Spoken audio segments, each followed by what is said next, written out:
With his first goal of the year. Alberta.ca, Alberta's only regulated online gambling website. 2nd and 10, look out. And is that going to be a fumble, which is taken by Barton in the air? There's no whistle yet. And Barton, what a night these guys have it. Javon McMillan. Force 1440. And the Oilers Nation YouTube channel. Swung out. Hit it. Seagulls.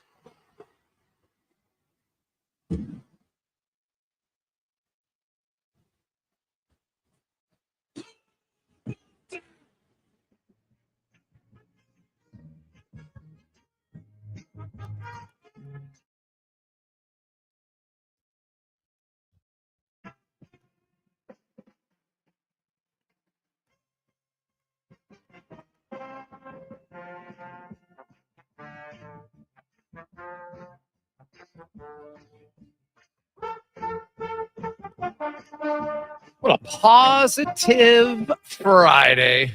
How are you? Welcome to the Jason Gregor Show on Sports 1440, Oilers Nation, YouTube and Facebook and X. Coming to you live, sports1440.ca.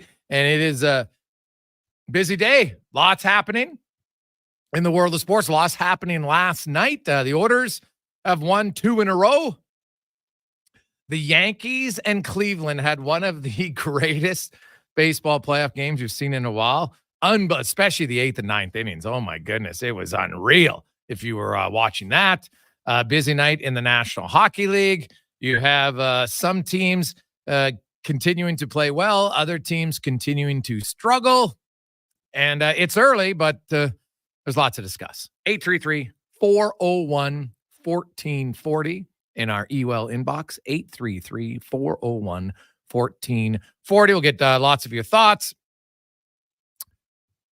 As always, the Gregor Show is presented by PlayAlberta.ca, where, hey, if you had the orders last night, you'll be happy. Also, you have Thursday night football. Yeah. Great recommendation on Cortland Sutton, Connor Halley. Unbelievable recommendation. Didn't even get a catch. Did he even play in the game? That was a fail for you. I'm gonna politely put that out there. Hopefully, no one else took your advice on Sutton. If you couldn't sense the uncertainty in my voice, that's your problem. Yeah, right. Can't ever give Broncos love. 17 mil up for grabs in PlayAlberta.ca. I tell you, you got a better chance of winning that than you have of winning your week if you have Sutton in your lineup. I'll tell you that. Also, NHL, the Oilers will now travel to. Well, they're in Dallas. We'll take on the Stars. Remember, the Stars, it's an afternoon game tomorrow. Set your time accordingly, Oiler fans. It is your first matinee of the season as they will take on Dallas at 2 p.m. Edmonton time. The pregame show right here on Sports 1440 will get going at 1 o'clock. And then, of course, they'll have all the postgame reaction as the Oilers look to get back to 500 and remain perfect on the road if they do it. Slow start last night, easily their most complete effort of the season. I don't think anyone's going to debate on that. Right from the get-go, they jumped out. They're the better team. They're out shooting Nashville 8-0. Probably should have had at least one goal, maybe more. You know, McDavid probably had their best chance. Unfortunately, I put it over top of the net when he blew by the defenseman. It's the right play. I get what he's doing. He comes down. He's got Saros moving.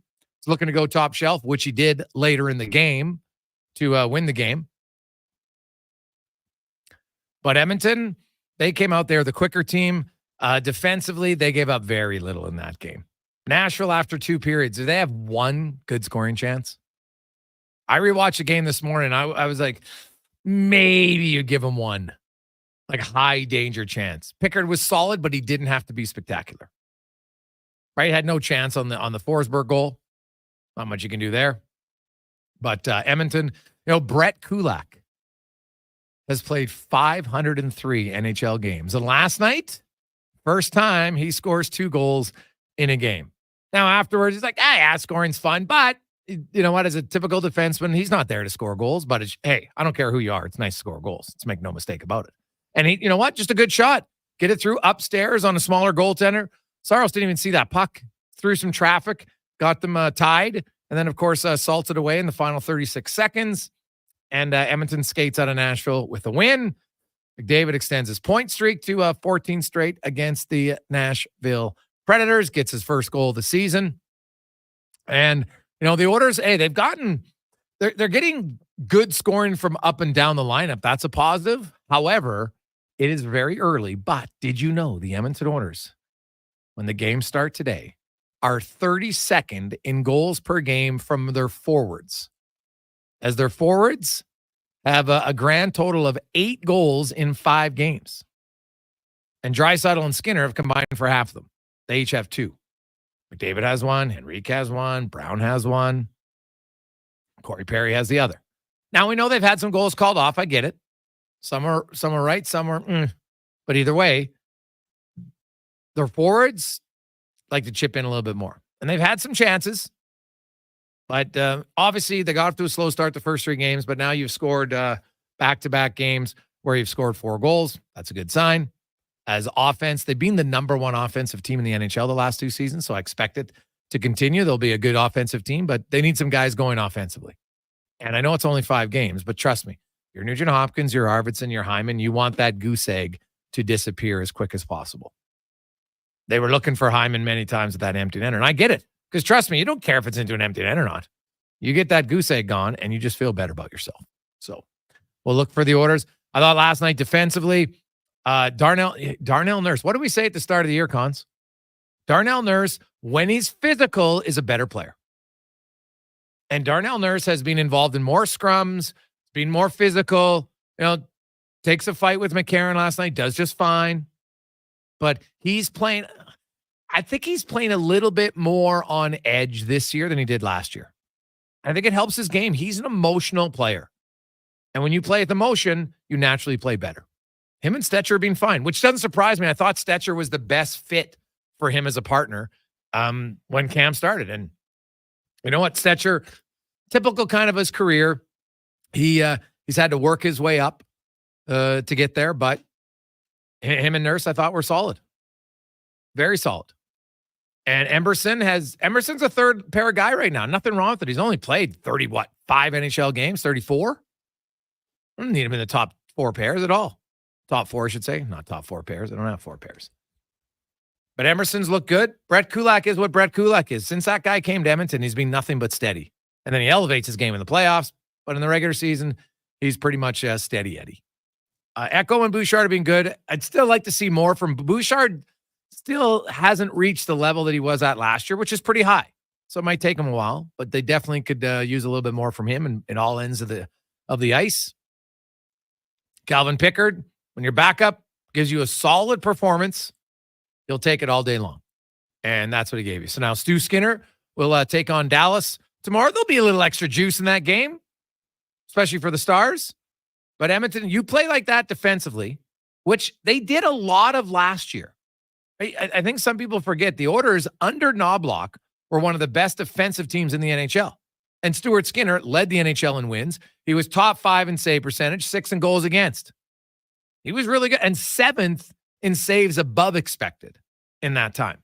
Right? So they had a really good run defensively while also being the best offensive team. So the Oilers are capable. I know they made some changes, but I still think their team defense, their forward group, I know they've lost McLeod and Fogle and Holloway, but you brought in Corey. Did you see the play Corey Perry made? I know he didn't get an assist, but that move, like when people were like, they got to have Raphael Lavoie in the lineup. So 2 things here. Does Raphael Lavoie have a goal in first 5 games? I can't say for sure. Does he have a fight? Probably not. And does he make those? Corey Perry's got unreal hands. That play to go short side, deke out the defense when they created the chance that led to the goal. Now, he didn't get an assist on it, but that's a great play by Corey Perry. Corey Perry, to me, has been fine. I know in a straight line, he ain't winning any races. So when he's coming up the ice off of the rush, he's not a threat. I get it.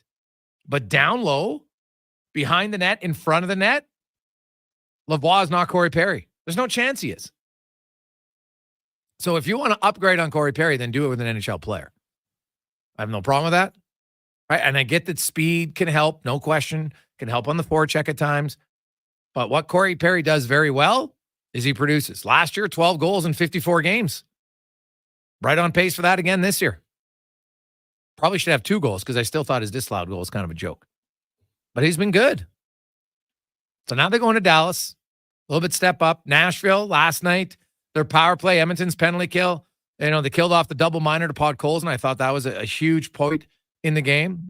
And that block by Matthias Ekholm when it looked like Stamkos had the empty net. And Ekholm got in there. Like, who knows where the game goes there if he doesn't block that shot. So that was, I thought, a pretty pivotal part of the game last night for the Edmonton Oilers. What stood out for you? 833-401-1440. Boys, nurse dropping the mitts. Love to see it. Seems to engage him more from Gregor. Wholeheartedly agree, Gregor. Wholeheartedly. Hey, guys, what's the Oilers' record last year for afternoon matinee games from Robin Sherwood Park? I'd have to look it up, Rob. It's been pretty good the last few seasons. I know that historically it hasn't, but the last few years, Edmonton's been good in the afternoon. If you go back and look, they've actually been quite good. So, hey, guys, what's your opinion on Nugent's play so far this season? If I had to rank the Oilers' 12 forwards, because they've all played every game, I would probably have Nugent Hopkins. Well, definitely he's in the bottom 3. And he might be ranked 12th for when I look at what guys have done in their roles, everything else. That's all. Like, he hasn't produced, so he's going to be behind Henrique and Brown for sure. Right? Draisaitl, McDavid for sure. Jeff Skinner, guaranteed. Right? Matthias Janmark's got more points than him. Then you throw in, Derek Ryan and Corey Perry for what they do in their roles. I have no issue with them. Ryan should have a goal, right? And Arvidsson went offside for no reason, unfortunately, and I know I was involved in the play, but Ryan should have a goal. I have no problem with his play. Same with Corey Perry. That leaves Arvidsson, Podkolzin, Nugent Hopkins. I have higher expectations for the latter two than I do Podkolzin. So it's Arvidsson and Nugent Hopkins. And Arvidsson's had some chances and missed the net on his best ones. So, yeah, I'd probably put Nugent 12. He hasn't been awful, but he's been the least impactful, in my opinion, so far. What about you guys? Where do you come out on Nuge? It's been a slow start. Now, Zach Hyman's another guy that you need more from, right? Hyman would be in that bottom, 4 as well. He's got no points. Plays in the first unit power play. Plays in your top line. Right? I get that his efforts there fine. He's not making any glaring errors. But when you're on the top line, there's expectations. There just is, and he knows it.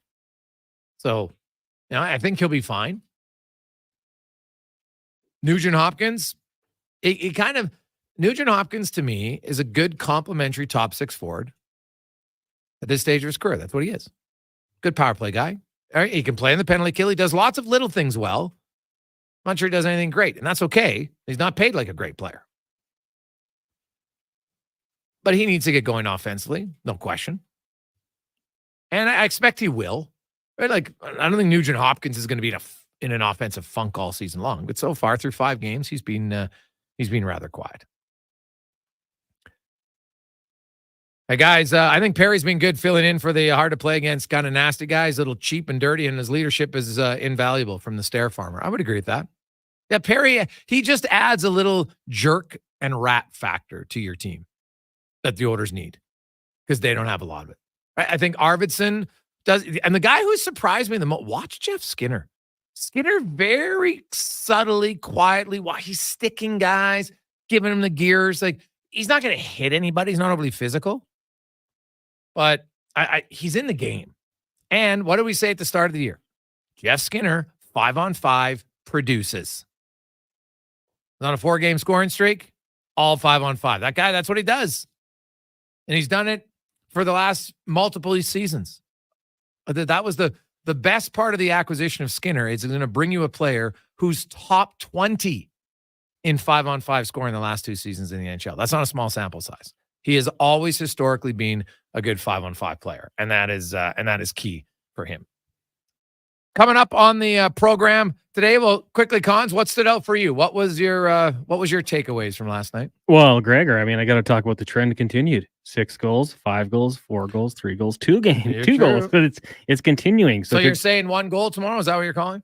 I would love to call it if it wasn't the Dallas Stars. But yeah, let's go with it. Let's say the defense just keeps on improving and they win something to 1 tomorrow. I would hope, unless it's 1-0. But yeah, I like what you said there. Again, giving up the first goal, but bouncing back.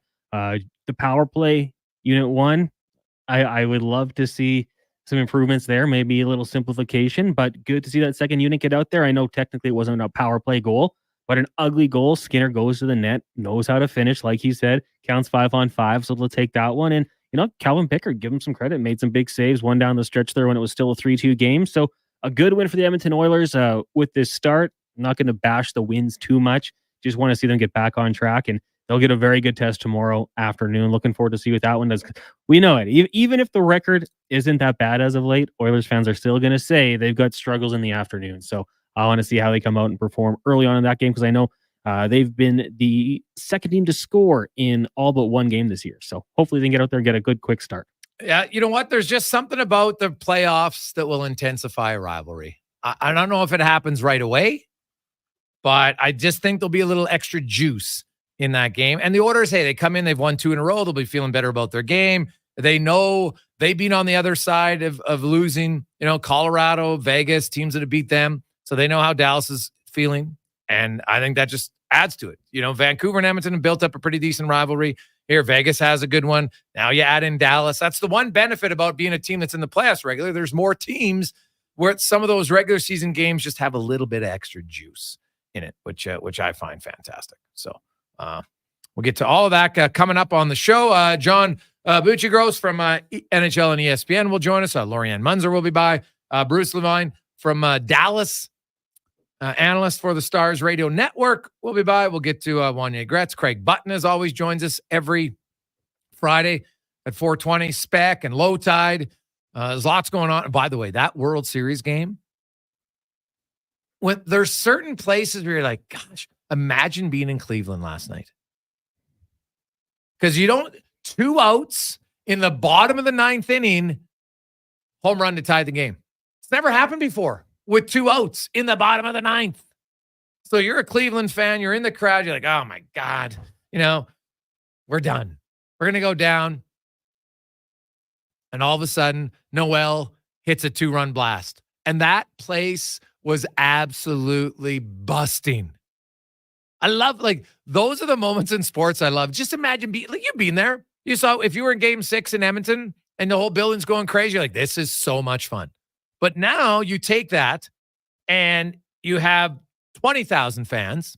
Now all of a sudden, what was there last night? Is it 55? I got to look at the attendance. I don't even know what it is. 48 maybe? Either way. It's a massive amount and everybody's going bananas. And then you get them out in the top of the 10th, and then you hit a 2-run walk-off home run by Fry in the 10th. So back-to-back, just euphoric moments for a fan. That's why you be a fan. Those moments can keep you excited for a decade, almost. They just can. Right? Like Oilers fans who remember the great comeback in 97 against the Stars. Right? Some of you left the building. Some of you lucky to get back in. You'll just remember that game for a long time. Hey, game 6 against Carolina, game 6 against Dallas, game 6 against Florida, Cup final, game 4. There's lots of games. There's those moments where you're just like, man, I remember being there with someone. You probably meet someone. Lots of people will say they were there. They weren't necessarily there, but they watch it at home. You kind of feel, but it's different if you're there. You know that. Being in your living room, being in a bar is one thing. Being there, it's just a different feel. Quick break. We'll come back. And Buccigross will join us on the Gregor Show, presented by PlayAlberta.ca. Are you watching the interest rates these days? Of course you are. Paying less interest leaves money in your pocket. That's why St. Albert Dodge is happy to tell you that right now they have 0% financing on virtually all new 2024 models. Hundreds to choose from: Jeep Compass, Wrangler, Grand Cherokee, and Wagoneer, Dodge Durango, and Hornet, Ram 1500, 2500, 3500, all with 0% financing. Why pay interest? Head up the trail and see how easy it is to do business at St. Albert Dodge.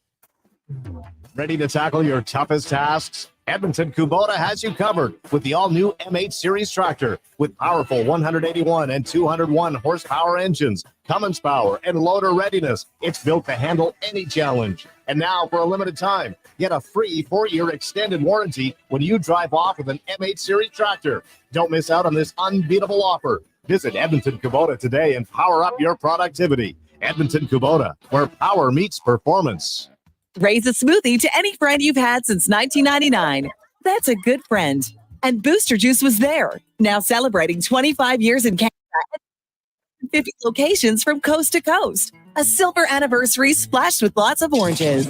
Celebrate 25 years of Booster Juice with the return of OG favorite smoothies like the Orangesicle, the Marathon, and the Original, made with oranges, bananas, strawberry sorbet, and probiotic yogurt. Happy 25th Booster Juice. Download the Booster Rewards app today. You've probably heard the term supply and demand. Something is needed and someone supplies it. We're GS Construction, and we're in the supply and demand business with you. Edmonton and the surrounding area continue to grow. Infrastructure has to be continually replaced and upgraded to keep up with demand. You see it with new buildings and new roads, but what about below ground, where all sorts of pipes bring you water and take wastewater away? That's where we come in. For more on what we do, go to gsconstruction.ca. Carve out for a cause at the 6th annual Jason Gregor Pizza Takeout presented by Swift. Thursday, October 24th at the Canadian Ice House. Indulge in unlimited pizza while raising some dough for Kids Sport. Vote for your favorite slice to crown the People's Choice Awards winners. Don't miss Edmonton's biggest pizza party with Gregor broadcasting live. Tickets are $60 or $200 for a group of 4. Adults only. Buy your tickets today. For more details, see jasongregorpizzapigout.com. Often when I meet people at a party or I'm hanging out at my favorite restaurants, I'll introduce myself and they'll say, "Oh, you're Grant Fedoruk from Leading Edge Physio. What can I do about this sore knee? It's been bugging me for months." First, I was thinking, when I'm out like this, I should just tweet my location so people know where to come for a consultation. But then I thought, I'm spending all this money on advertising Leading Edge. Maybe you could come by one of our clinics. That's where we have the technology and really smart physiotherapists who can give you all the advice and treatment you need. Have your people call my people, leadingedgephysio.com. At the end of the day, I don't just feel like I worked hard. I can see my hard work with my own eyes.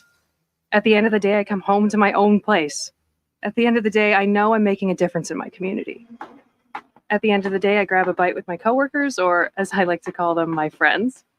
At the end of the day, I wouldn't trade a career in the trades for anything.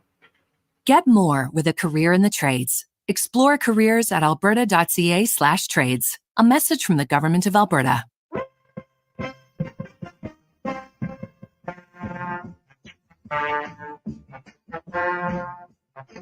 Portions of this hour brought to you by Papa John's. May the better team win, and may you eat the better pizza. Order an extra large New York style one-topping pizza for only $17.99 today at papajohns.ca. The Jason Gregor Show, the best of Edmonton sports talk and beyond. This is Sports 1440. Presented by PlayAlberta.ca, Alberta's only regulated online gambling website.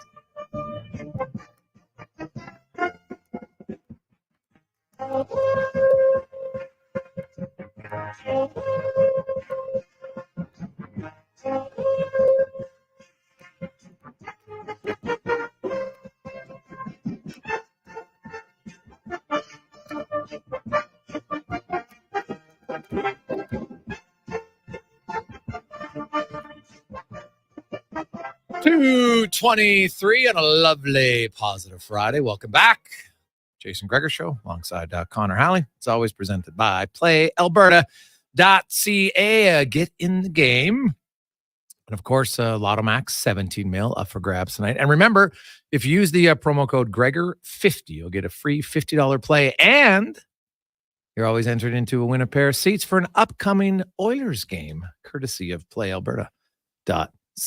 The Oilers' next home game will be Tuesday when the Carolina Hurricanes are in town. And then next Friday, it's Hall of Fame night, as McTavish and Greg will be honored as the Oilers host Sidney Crosby and Jenny Malkin, two players who are destined to go to the NHL or to the Hockey Hall of Fame once their careers are done.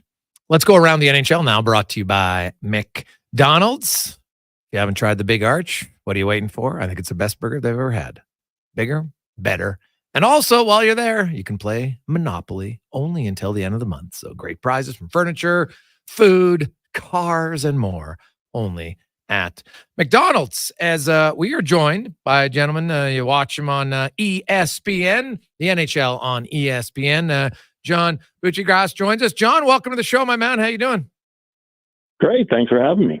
Hey, I appreciate it. It's an early season, John, but there's lots of always juicy storylines. And this year, one of the juiciest, I think, is probably the one because it's the most maybe unexpected because, well, we knew they were going to struggle a bit because of injuries, but then they've added on 2 injuries since the season started to key guys, and they don't get any goaltending. And suddenly the Colorado Avalanche, their depth, man, it is like that's got to be a concern there. I wonder what Joe Sakic's going to do. Hey, I agree. It's interesting how bold might they be if they can't find a Rantanen number. Do they try to swing a big trade to reimagine their team, kind of like Tampa Bay did with Sergachev and really added some depth? And suddenly the Lightning now are a team that has pretty good amount of depth. Got 7 defensemen they can go with, and really almost 8. And their forward group looks a little more deep. They got a prospecting geeky now, big winger wagon who could come along, and sometimes that energizes a team. And they look great. Vasilevsky has his A game. Kucherov has his A game. So I just wonder if Colorado, if they really want to shake something up, if they can't find a Rantanen number, if he's looking for 12s, 12 and a half, something like that. If he goes in the market, he'll get it. So that would be interesting. Do they get ahead of that and try to figure out if they can add some pieces? And because at some point they can't sign all these guys, and then you turn into Toronto, where you don't really have any depth, and you might not be a championship team. So yeah, this is. I think it's again it's early. They could certainly win 7 of their next 9, and McKinnon could go on a heater, and the power play could get hot. So you have to give it a little bit, but I think it's definitely a cause for concern in Colorado. John, you look at kind of maybe the growth of hockey here. Being on ESPN for hockey is way better. As a non-American, I still watch obviously a lot of American sports, and being on ESPN definitely helps. How do you feel the growth has gone inside the U.S. when it comes to hockey here the last few seasons? I think it's pretty good. Like you said, it's way better now that it's on TNT and ESPN. It's good that it's on 2 different national partners. Agreed. Hockey isn't expensive enough. One person can write the whole check, and that's what always happened, going back to Fox and then ESPN and then NBC. So, ESPN could have written the whole check this time too, if they really wanted to, but 2 partners, I think is good. A little competition, a little 2 different flavors, double the promotion. Yep. And it's the way to go. And that's obviously the future now with different streaming. Look at the NFL. They're going to package all their international games, and they're going to sell that to Apple TV probably for $1 billion. And there's, who knows, maybe Gary Bettman's thinking, maybe we could package like an A-list amount of games. Like it's like just these Bruins and Flyers. It's Penguins versus Flyers. It's Oilers versus Calgary. And there'll be like a 40-game package, and we'll go to Apple Plus. These are 40 plum games. You get them for this price. And so, there's so much things you could do, especially with all the inventory. There's so many games in the regular season. So yeah, I think overall, again, if you're just staying steady, you're doing okay. There are so many slices of entertainment now in the world. The kids watch their phones more than they watch TV. That's a concern. The regional sports network business is collapsing. Yeah. The cable industry is collapsing. So it's really, these teams are trying to start their own streaming services, their own apps. Some of them suck and they don't work. So it's tough. It's definitely a bit of a challenging time because you can't forecast the future, and any business doesn't like not to be able to forecast the future. That's when they lay people off. It's when they get smaller. It's when they have fear. And that's what we kind of have right now a bit in the regional sports business, especially. But nationally, we're probably fine because now the heavy hitters, the Google, the Apple, the Amazon, they're ready to start playing, and they're ready to start writing some checks, I think. And I think it's only a matter of time when you're going to see them getting the whole enchilada for these sports rights fees, because it's the one thing that's still rating well. You can advertise on a bit because it's live. You have to watch. And now the gambling aspect is only going to make it more vibrant to watch. You don't tape sports games. You watch them live. So that has value. Oh, 100%. And John, I know you're on ESPN, but you don't just cover the NHL. You're big in a lot of the, U.S. college hockey for sure. And, the NCAA, and they're changing. So now CHL players are going to go there. What do you think this is going to do? I saw some people thinking that, maybe there'll be like one big massive junior league, the USHL. I'm not sure that's going to happen, but I could see maybe some crossover here and there. What do you think this is going to me? How much of a drastic change, if any, do you think this is going to have on the lower levels of hockey? Yeah, I don't think it's going to be drastic. There's only so many spots. There's only so many programs. Every kid's different developmental stages. So certainly I think it's good to give a kid options if he changes his mind or something doesn't work out. The portal's already kind of obviously a busy place. But I think overall it's obviously there's a few more, probably a few more kids will take some spots of college players, but some of those maybe third or fourth liners, but then they could go a different avenue. So maybe some of them could get squeezed out, and that could be, for those kids who have that dream, but those dreams are pretty remote anyway for that third and fourth line kid on a college team. So whether they choose to go play club hockey in the South, that's becoming very popular in the States. Instead of playing D3 hockey in northern Vermont where it's 4 degrees, you can go play for LSU or Georgia or Alabama, and there's like 1,500 people in the crowd, and it's good hockey, and it's referees, and it's a scoreboard, and you have a uniform, and there's a media guy, and there's a national championship. UNLV gets $2,500 a game, and that's just a club hockey team. So there's those options now. Kids are starting to play these club hockey programs in America's South. Like I said, LSU, all these SEC programs, and they're having a great time. It's a great quality of hockey for them, and plus they're in the South. They're at a big school, go to a college football game as well in the fall. So that's becoming an option in the States. And that part of it, that's kind of an under the radar thing that some hockey fans, especially, don't realize it's happening. Well, for sure. And so I think, for some people listening, all of a sudden, hey, geez, my son ends up going to play there. All of a sudden, man, that might be a better holiday. So who knows? Exactly. Yeah. Right. Like my son played college golf in Pennsylvania near Pittsburgh, and he graduated about a year and a half ago. And 4 of the kids now that are on the team, 4 or 5 of the kids are Canadian. Yeah. Coming out from Calgary. And again, Pennsylvania to them, that's the tropics. Compared to Calgary, Pennsylvania's the tropics. So you may see some kids in Canada realize, I'm going to go play for Georgia. I'm going to go to school for the Florida Gators or LSU or the Georgia Bulldogs or Alabama Crimson, and I'll play club hockey and I'll have a great time. And with great weather, with a big college feel to it, college football and college basketball as well in the winter. So that could become an option for some. That option is already there for some of these kids. Obviously, if your dream is to play in the NHL, that's not your option. But it could open up some of these kids' eyes. Like, what am I doing? Killing myself here, playing fourth line for Brown. Let's go down to Athens and have a good time. Yeah, well, it's very well said, John. I think it's true that. You know what? I argue even some kids when you're the last cut of the AAA team, and being the best kid on AA, you're going to get more touches. It's going to be more fun for you overall anyway. And it doesn't mean your development. Like, you could have a kid go down there and play power play minutes and stuff and gain confidence. And after 3 years, somebody's like, well, geez, maybe we'll sign this guy rather than the guy who was playing fourth line at Brown. Exactly. My kids played youth hockey in Connecticut, and it was the A team, the B team, and the C team. That's how they broke it up. If enough kids went out, if not enough kids, it was just an A and a B team. I always rooted for my kids to make the B team. I want him to be a first line B player, not a third line A player. Yep. And for other parents, like they want their kids on the A team. It was so important for them. They have to make the A team, have to make them. I was like, no, I want my kid to make the B team. I want to get power play time, play a lot, score 35 goals, have a great time. Yes. He's 9 for crying out loud. And both of my boys went on to play high school and prep school hockey. Like I always told I coached back then, I told the parents, like, if your kid makes the high school varsity hockey team, that's an amazing accomplishment. Yep. Like that's your goal. And so just take it easy. B's fine. He'll be fine. He's 9. He might be the best player at 14, 15. But so that long view will always be better for the kid, better for the parent, and he'll reach as high level as he should. And that might be the high school hockey team. That's great. That's an awesome time. How is the high school? Like when you look back to when you went to high school, John, and you compare it to now, can you give us Canadians who don't really understand the high school program the improvement of high school hockey in the States now compared to, 20, 25 years ago? Well, actually, it's actually worse because of all the junior programs and the private programs, right? Like the Boston Junior Bruins and all that. That has taken away from, there's only really probably Minnesota's the last state that still has high level high school hockey because that's part of their culture, right? Like they're going to go play, which is beautiful. I always said, play local, play in your local rink. Don't drive 40 minutes away and pay $7,000 a year. I paid $1,200 for my kids to play youth hockey from Mite through Bantams.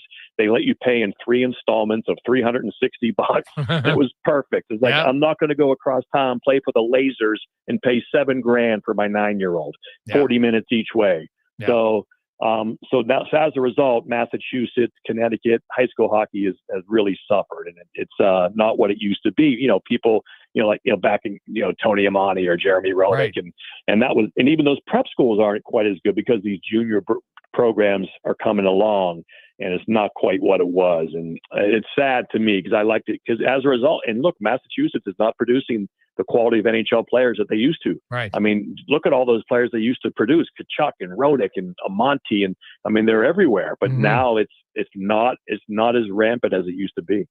John Buccigross joins us from ESPN, talking all things hockey at all different levels. We'll get back to the NHL, John. And when the season began, I thought if there was one coach whose seat was going to be the hottest, it was going to be Derek Lalonde in Detroit. And to me, the burners have just been turned up. They're off to a slow start again.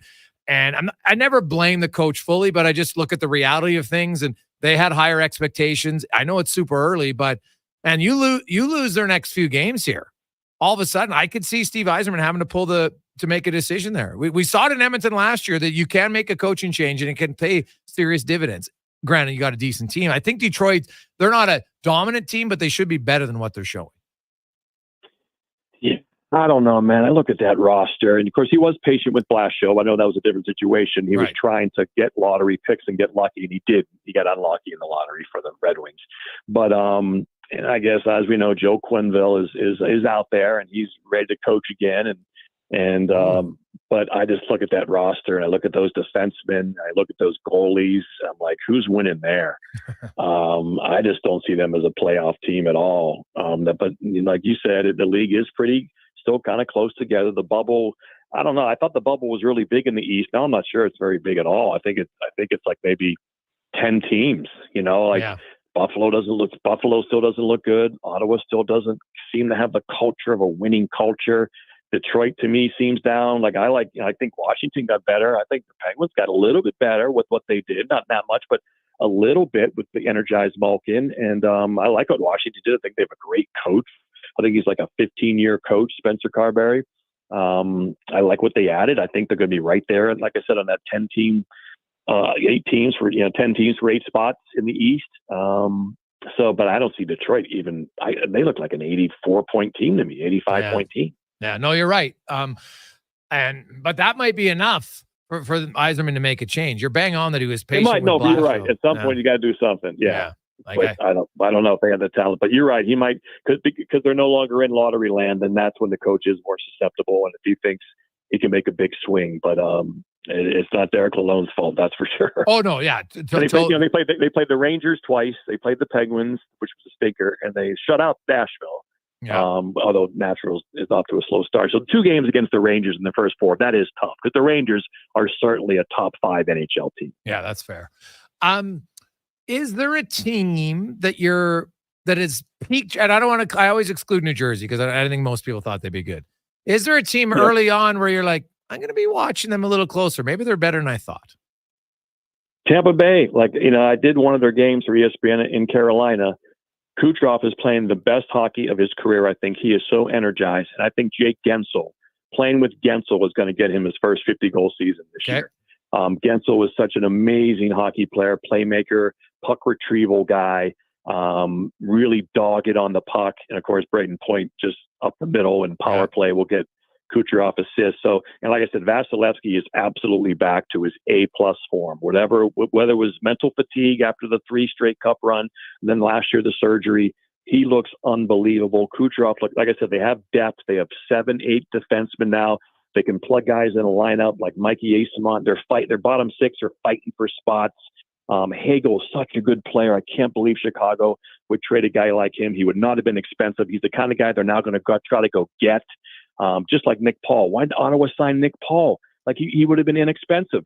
And Tampa Bay's got both of them. Yeah. And so I like their depth. I think they have a shutdown line with Cirelli, Paul, and Hagel. They have, I mentioned Kucherov, and now they add Gensel with Point. And it's just, I think Tampa Bay is sneaky kind of back. And if, they're probably still a player or 2 away, and I don't know if they'll be able to get them.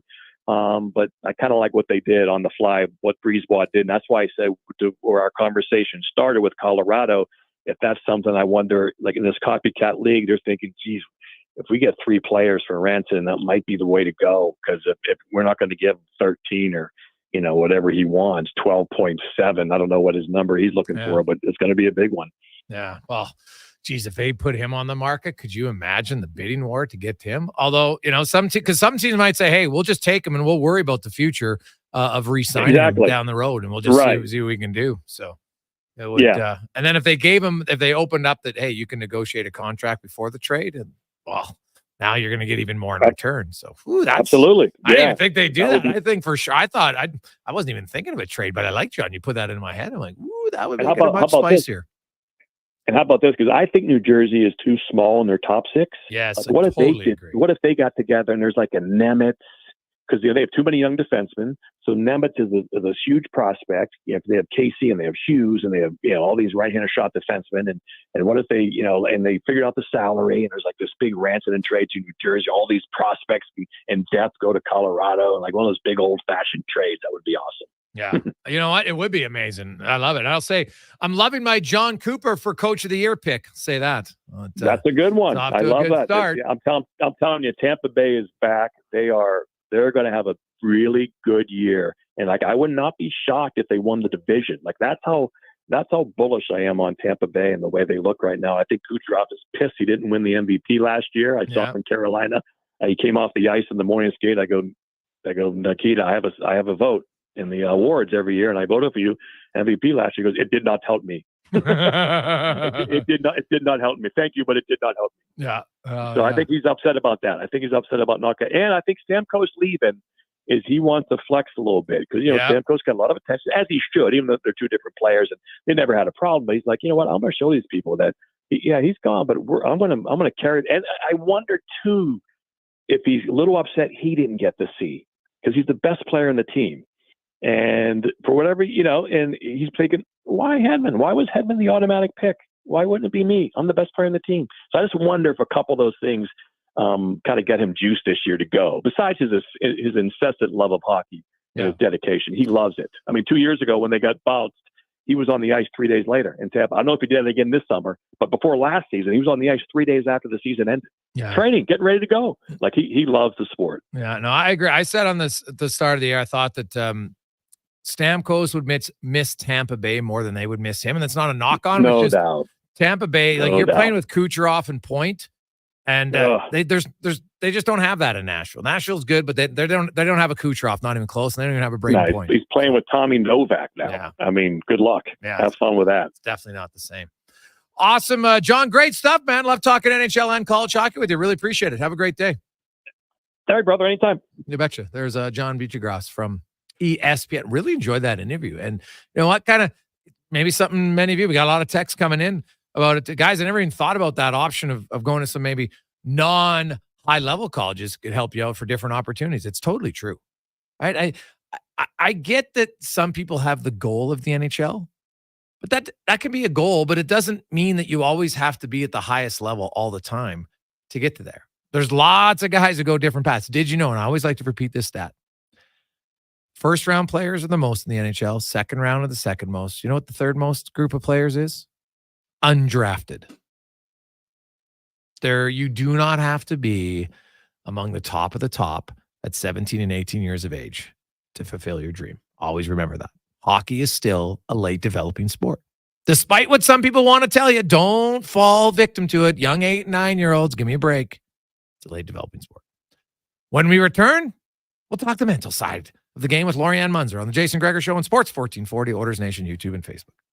Hockey is back, and Play Alberta, Alberta's #1 sportsbook and official partner of the Edmonton Oilers, has you covered with bigger offers, boosted odds, live betting, player props, and more. New to Play Alberta? New players now receive $200 in free bets just for signing up. You already play? Get a $10 free bet for every $100 you bet. Every week, all season long. Visit playalberta.ca and make your picks today. Bonus terms and conditions apply.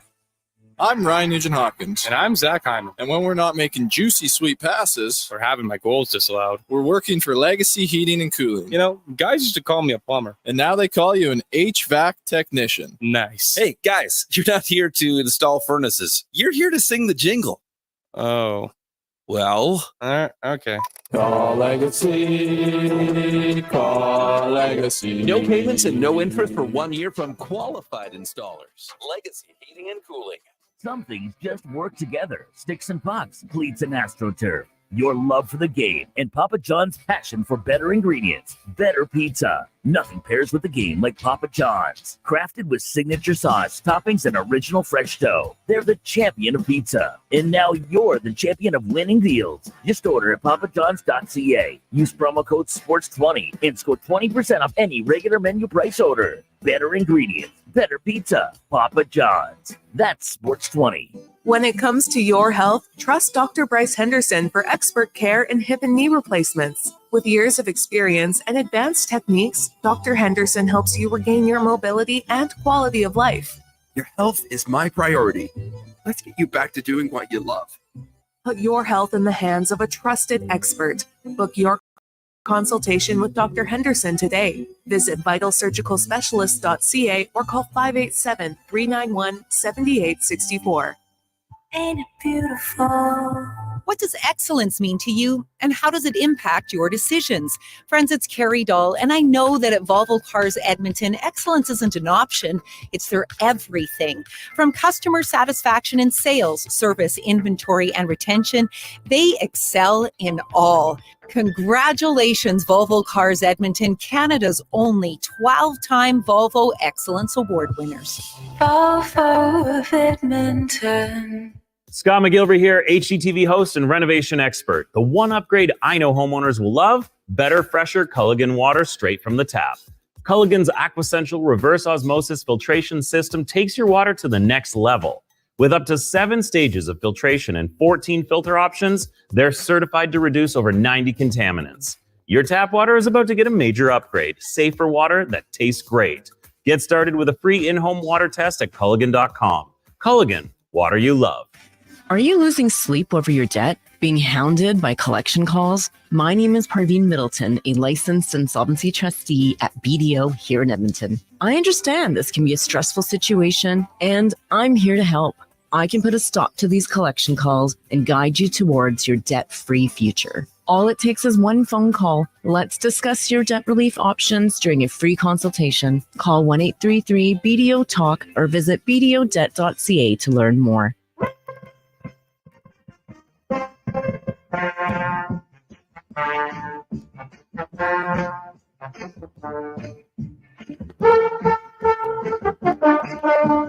Portions of this hour brought to you by On the Rocks Kitchen and Drink. Watch every single Oilers game at OTR with $5.25 Molson Canadian, $5 Pink Whitney shots, and 60-cent wings. Plus, play Oilers score and win, and you could walk away with a ton of On the Rocks gift cards. Oilers hockey at OTR. Book your table today. Jasper Ave and 118th. The Jason Gregor Show, the best of Edmonton sports talk and beyond. This is Sports 1440. Presented by PlayAlberta.ca, Alberta's only regulated online gambling website.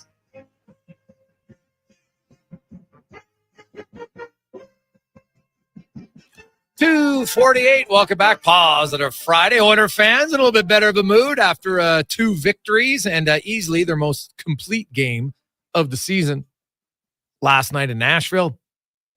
Brett Kulak, his first ever multi-goal game in the National Hockey League, came in his 503rd game. Opened the scoring for the Oilers. Salted away with an empty netter with 36 seconds remaining. Jess Skinner continues to play well for the Edmonton Oilers. Connor McDavid gets his first goal of the season. Calvin Pickard, solid. Wasn't called upon to be spectacular. It was just solid. Made the saves he needed to make. And they skate away with a 4-2 win in Nashville. And now they're on to Dallas. Well, they'll take on the Stars tomorrow afternoon. 2 o'clock pregame show right here on Sports 1440 starts at 1 o'clock. Now, let's get to our weekly Friday guest, our big guest of the day, brought to you by Silent Rides, where they are Alberta's top bus. If you're looking for transportation for your team, maybe you got a big family wedding. Maybe you got a stag. Whatever it is, you want to travel in style, safe and comfort, in a coach, go to silentrides.ca. Book your ride today. Lori-Ann Muenzer, Olympic gold medalist, also now speaks to lots of teams on the mental side of preparation, as well. Lori-Ann, always good to have you. How you doing? I'm doing awesome. How are you doing? Good. Now, you talked to a lot of different groups. You actually just talked to some young curlers, did you not? I did last night. Do you know how to curl? I curled once, and it was absolutely disastrous. It is not a power sport. It's actually a finesse sport. So once I got the rock under control, So and you were just hammering down, it out to the house every time, were you? You're like, I'm coming out of the hack as fast as I can and just ripping the rock down the ice. Yep, Yeah. absolutely. That was the first couple of ones. And then they said, okay, you got to slow down a little bit. And then, so I got a few more practice shots in, and it went a lot better. Okay. So what, curling's a different sport in the sense, like, it's obviously it's competitive. It's hard, just like all the sports. If you want to make it, it's a, you look at it now. We just had the huge news. Brendan Batchelor's joining Team like Gushu. Like, I'll say this: the free agent signings in curling every few years are stunning to me. But what's the topic when you're talking to young curlers? mindset, actually, because it's not about the other opponents. It's not about the other true. team. Yeah. It's totally you. And I don't want to say against everybody else, but it's just you on the ice. And that's the way you need to approach it, because it doesn't matter what everybody else is doing. The spotlight comes on you, and you got to be ready. And I can tell you, your monkey mind is just going bananas, and you've got to harness in, reel in the breathing to slow down the heart rate. And you have to focus and go, what is the one thing I need to do with this shot? If you can do that, you're going to start to excel. But then if you do it once, you're going, oh, that was easy. But then you have to do it again and again and again. And there is never the same shot twice, ever. No, that's true. You got to master a lot of different shots, lots of different weights, in turn, out turn, lots of different factors. I also found out one other thing that's really important is they actually test the ice first, because there's a certain amount of time of releasing the rock on the ice that it'll take to get to the other end. Slower or faster ice. Yeah, and then you've got to adjust it. So even if the rock is the same weight, the ice is always going to be a little different, just a little different. And that will either throw you off your game, or it's going to give you one of your strengths that you can play. It doesn't matter on what kind of ice. Now, we just had John Buccigross on, and he mentioned how, sometimes, moving around, like, it's expensive to want to change. And curling's one where, it's like in hockey, you can stay in the community, you can still play pretty good competitive hockey. Right. Curling, I'm not sure there's that many teams in close proximity, but not everybody has the option, if you're rural and you're a really good curler, to just, up and move and go play better competition all the time. What about, doing things at home to help elevate you in a sport? Oh my goodness, there's so many things that you can do. I mean, I was talking a while ago with Jungle Jim Hunter, and he lived on the farm in Saskatchewan, and he's a downhill skier. I don't think there's a hill like where he lived. So he got creative. I thought he strapped his skis on top of his dad's truck, and he was going down the road at 60 miles an hour. He didn't strap down the skis. He was loose. So you start to get creative. He was actually also in the wheel wells of the tractor to simulate the G-force. So whatever sport you're in is, what kind of games can you start to play, literally, to go and recreate actually the competition. But it's literally thinking outside of the box of, put the rocks in the hardest position that you can possibly think of. It's the same thing as pool. It's a game of math. Right. Because in pool, you get to bank it off the sides, Mm-hmm. but you've only got one way that you can go, which is straight down the ice. So is it hard? Is it slow? Is it fast? Are you twisting? What happens if you take the opposite hand and start playing a couple shots like that, so that you get a different feel and go, if I'm shooting with my opposite non-dominant hand, what is it going to do? And then can you recreate it with your dominant hand? Well, and I think that really relates to, I know some football people have recommended every now and then they break up, and even though you're right-handed throwing quarterback, you throw left-handed. Yes. Just because, as much for the neuros, it doesn't mean you're suddenly going to be a left-handed throwing quarterback. I get all that. But they've done studies on it, how it benefits you, because, you're really forced to get down proper technique. Because anybody out there right now, whatever your dominant hand is, right or left. So when I play catch with my son, like, we throw 10 right, then we throw 10 left. It's more for fun because it's hard to do. Now, he's younger. He's way better at it early. Like, I'm like, because you throw left-handed, it feels very weird as a natural right-handed person. Like, how many times have I ever thrown left-handed? not very often. And so I found, though, it's a big difference. And as you do it, like anything, you do it more often, but then suddenly you have better natural motion in how you're supposed to do it. So your body's moving how it should be, not just because you have a better throw. Yeah. And neurologically, when you switch sides, whether it's shooting or throwing or whatever, is neurologically you're engaging your brain in a new way. So it's having to think and work in a way that is not patterned or conditioned. Yes. And it goes, oh,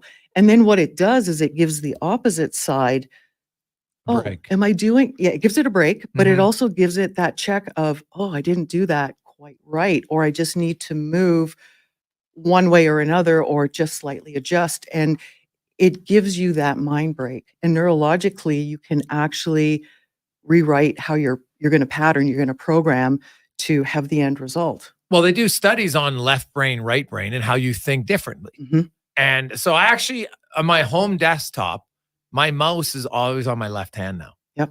Because I use so much of my right. It was like, it's better for you, you just, whatever. But I find now that I'm much better doing things with my left hand just because I've used the mouse more, right? Tapping the thing, learn how to tap it here. And I can switch. So, because when I go on my laptop and I have my wireless mouse, I just have that one for my right hand because I don't use it as much. I use my desktop more. And my doctor guy was telling me, because I was having a lot of tightness all the time. He's like, well, you're doing way too much on your right. So just change with this. And I was like, what are you talking? I'm not going to go with my How much of a difference is it going to make? And it makes made a big difference. Yes, absolutely. Yeah. And then it also really screws people up when they come to your desk. Oh and yeah, they people go, can't. What am I? Okay, now question, did you change the buttons? Did you? Okay, so you did that. Yes. Okay, change it up and don't change the buttons and see what happens then. Just do it as a test. Yeah, now you just switch back because you have to think different. Yeah. Right? Exactly. And it's a small thing, but I'm telling you, it makes a difference. And there's little things like that you want to, so much of sports is natural athletics, I get, but so much is thinking the game, right? The mental side of it, and training your brain could be getting uncomfortable, challenging for different ways and how you think, because if you're able to adapt to something new, then in a game, you're not going to get as stressed. Right. And so your cortisol levels aren't going to go as high. You're going to be able to maintain a better level. And the theory is that then you'll make better decisions. And you do make better decisions when you do that, right? It's those little things.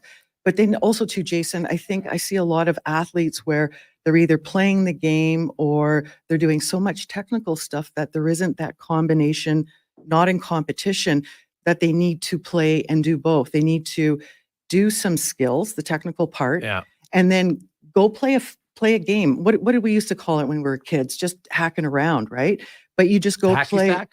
No, it's just what do you call it? It's a mock game. Oh yeah, well, scrub or whatever. Scrub, there you go. Yeah. So then you go and you do that, but you put something on the line. Right. Just for fun. Yep. And it's like, okay, the question then becomes, how good can you get? Can you actually take that new skill and recreate it again?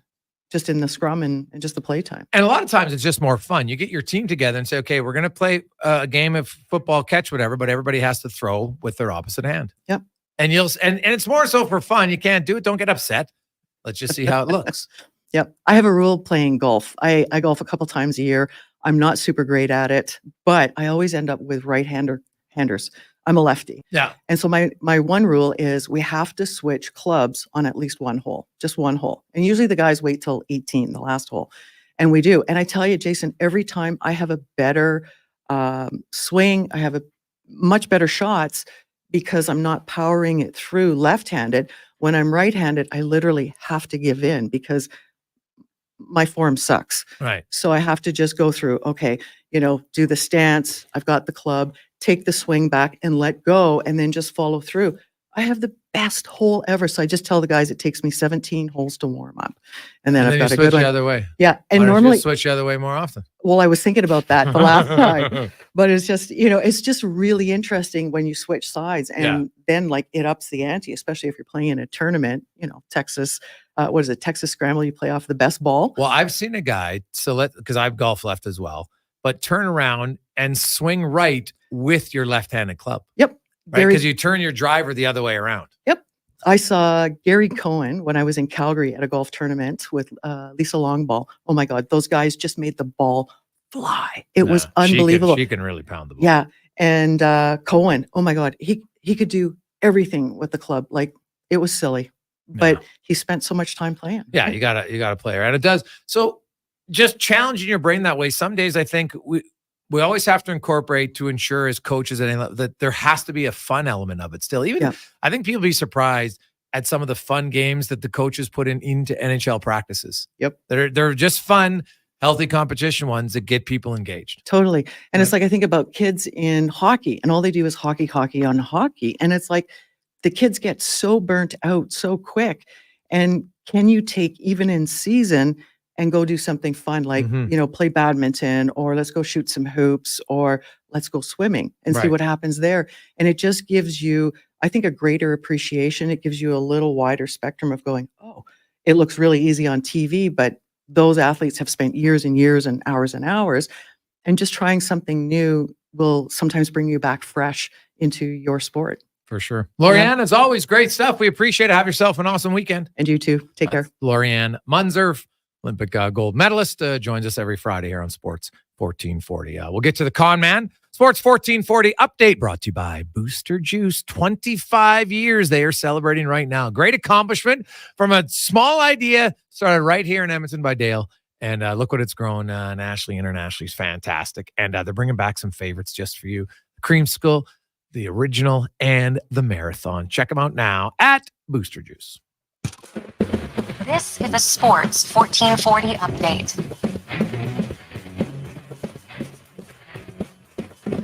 Late night in the NHL, just 3 games on the schedule. Canes in Pittsburgh to battle the Penguins. Jets taking on the Sharks, and the Ducks in Colorado. The Oilers are in action tomorrow. They'll take on the Dallas Stars. Puck drop 2 o'clock. We got pregame coverage right here on Sports 1440, getting going at 1 o'clock with Andrew Walker. And the CFL Week 20 kicks off. Hamilton hosting Calgary.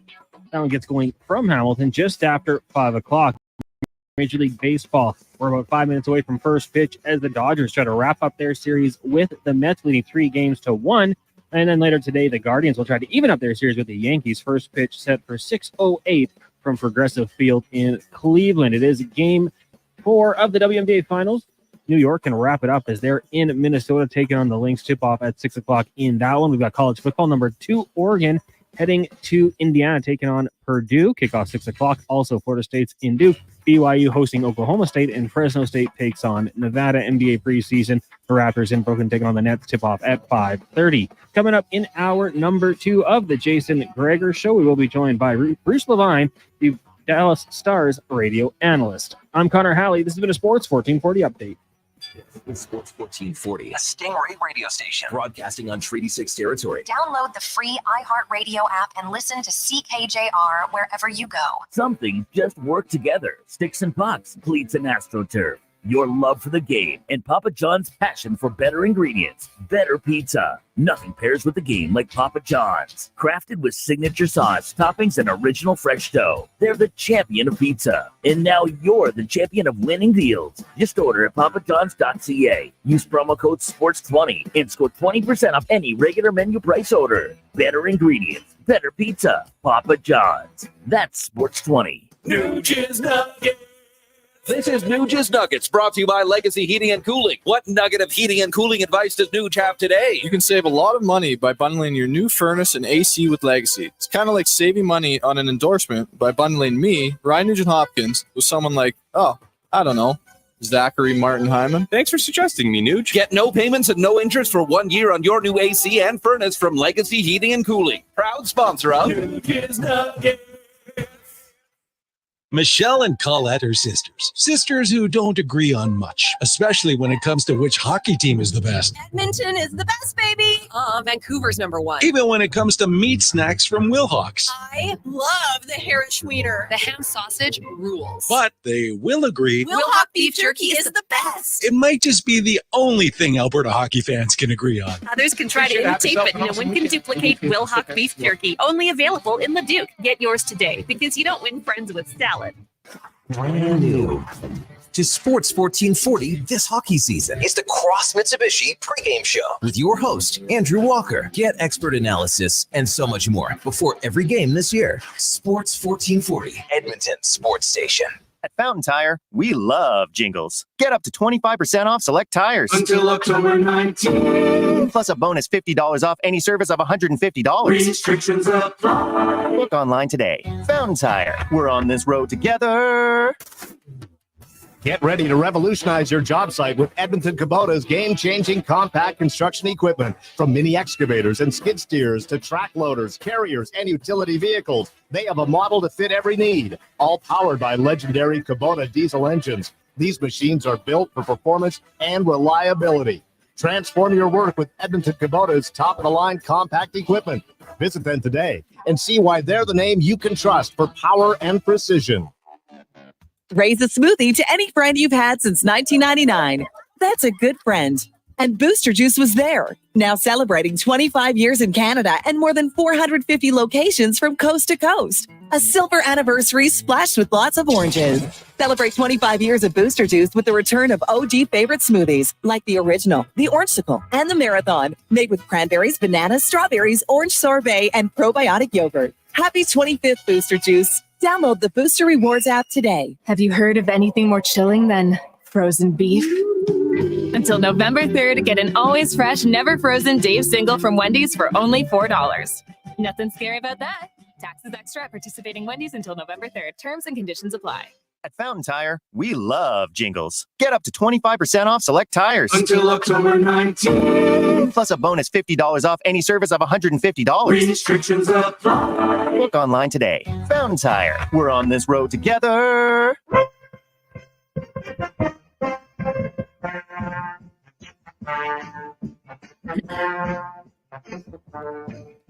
Portions of this hour brought to you by Can Torque. We offer sale, rental, repair, and calibration of hydraulic, pneumatic, and battery-powered torque wrenches, stud tensioners, and flange maintenance equipment. Order today at cantorque.com. From puck drop to kickoff, it's the Jason Gregor Show on Sports 1440. Presented by PlayAlberta.ca, Alberta's only regulated online gambling website.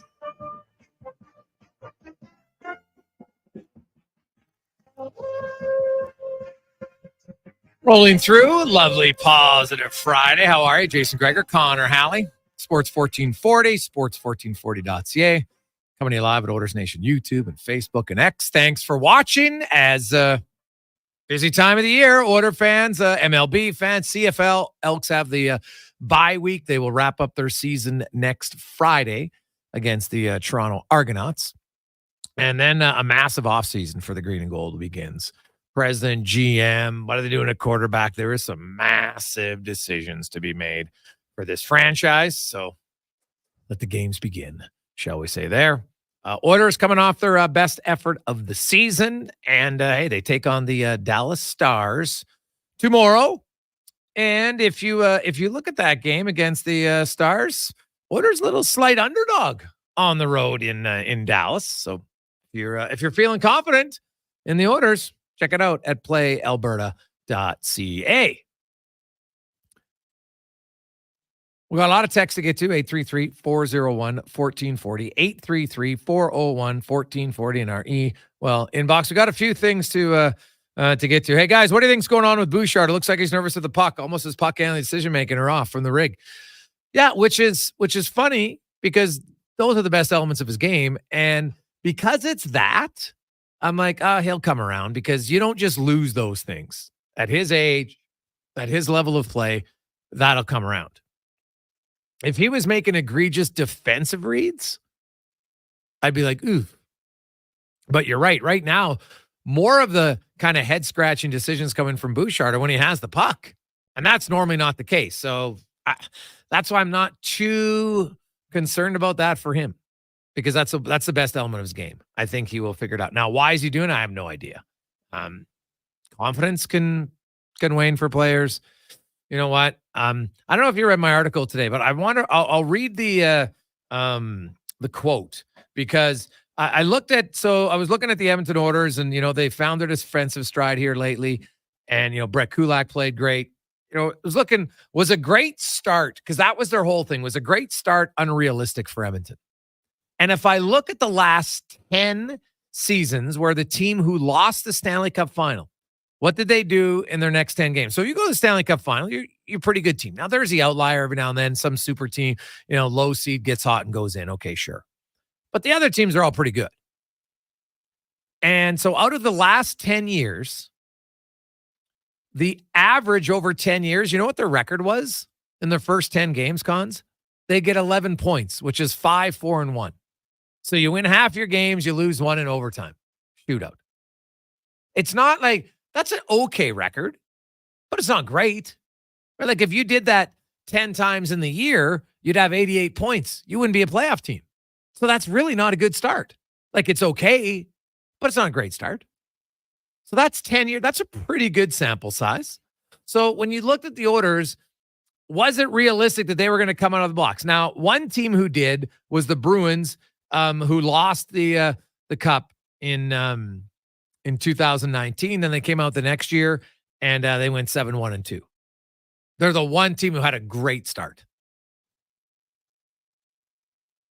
That's it. So maybe we were all wrong and maybe we were wrong with what were their expectations and were they realistic? And so I reached out to a player who was on one of those teams. Now, he just asked that I didn't say his name, said I could read the text because we had a back and forth. And here's what his quote was.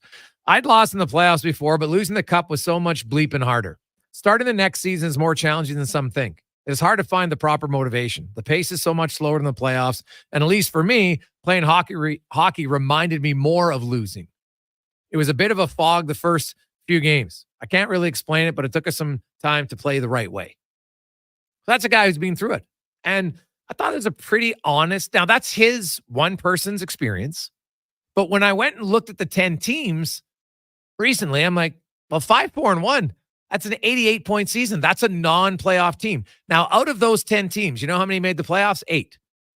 Dallas didn't when they missed the playoffs. Shortened season, though, so maybe they would have made it. Probably not, but they didn't make it. They were 17th. They were right there, right? So maybe they would have got hot in those last 20 games or not. We'll see. Now, Montreal, of course, everybody remembers them. They had their Cinderella run and made it to the playoffs. What did they finish? 4th in the Canadian division, then went all the way to the Stanley Cup final. And then they finished dead last. But the other 8 teams were all playoff teams. 4 of them had 100 points, and 3 others had 97, 98, and 88 points. Vegas, in their second season, I should add, had 93 points, still made the playoffs. So all of them had somewhat pedestrian-like starts. 5-4-1 was the average, right? There was a 5-4-1, a 5-3-2, 5-3-2s, 5-2-3s. There was a 2-8. I said Boston had the best at 7-1-2, and there's a 6-4. That's what the records were. So maybe we were all incorrect, and even the players were, that a great start was realistic. I don't think it was, based on history, and it's the human element of it. And I like this honesty where it's like, man, it's hard to find the right motivation. I know people say, you're a professional, you have to. What does that even mean? You're a professional. Are you professional every day? Is every day your best day? No, it isn't.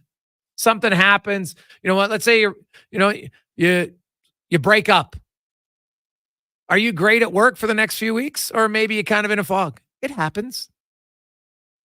So I look at the Oilers now, they're 2-3. If they go 3-2 in their next 5, and they've got the Dallas Stars, Carolina, Pittsburgh, Columbus, Detroit, 3-2, then they'd be 5-5. Not great, but again, not awful. And after starting 0-3, you'd say, okay, well, they went 5-2 in their last 7. Not bad. They've kind of turned the corner a bit. So I think it kind of, at least for me anyway, after talking to him and doing that little research, I'm like, you know what? Maybe there is something to the mental challenge that it is hard to just, as much as you tell yourself, okay, we want to have a good start. We want to play well. We want to have a good start. Well, it doesn't happen. So, and the Oilers, though, last night, I thought they played quite well. Hey, boys, if Bouchard regresses this year and doesn't have near the point total as last, do you think his price tag comes down at all from Cody? Well, I do know this. In arbitration, because Bouchard would have arbitration rights, the previous year, has the most impact. Now, they do count the previous 2 years. They'll use it, but the most recent year has the most. So if Bouchard went from 43 points, 40 points to 82, now what are we talking? If he goes back to 55, which would seem kind of odd because of the offense on the team, but I guess anything's possible.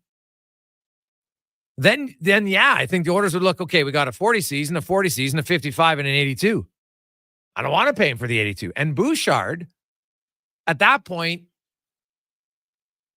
maybe he's, Oilers are like, wow, we do a long-term deal, but probably not at the $10 million price range that they thought they would get after 1 year. So yeah, I think for sure it does. Because then the 82 points would be the standalone, whereas the other 3. But I don't think he's going to go back to a 40-point player. I'll be stunned by that. And if he's 60's still pretty good. But yeah, it might save the Oilers some money. No question about it. Right? Like, Leon Draisaitl being the second highest scoring player in the league for 5 years. Actually, 7.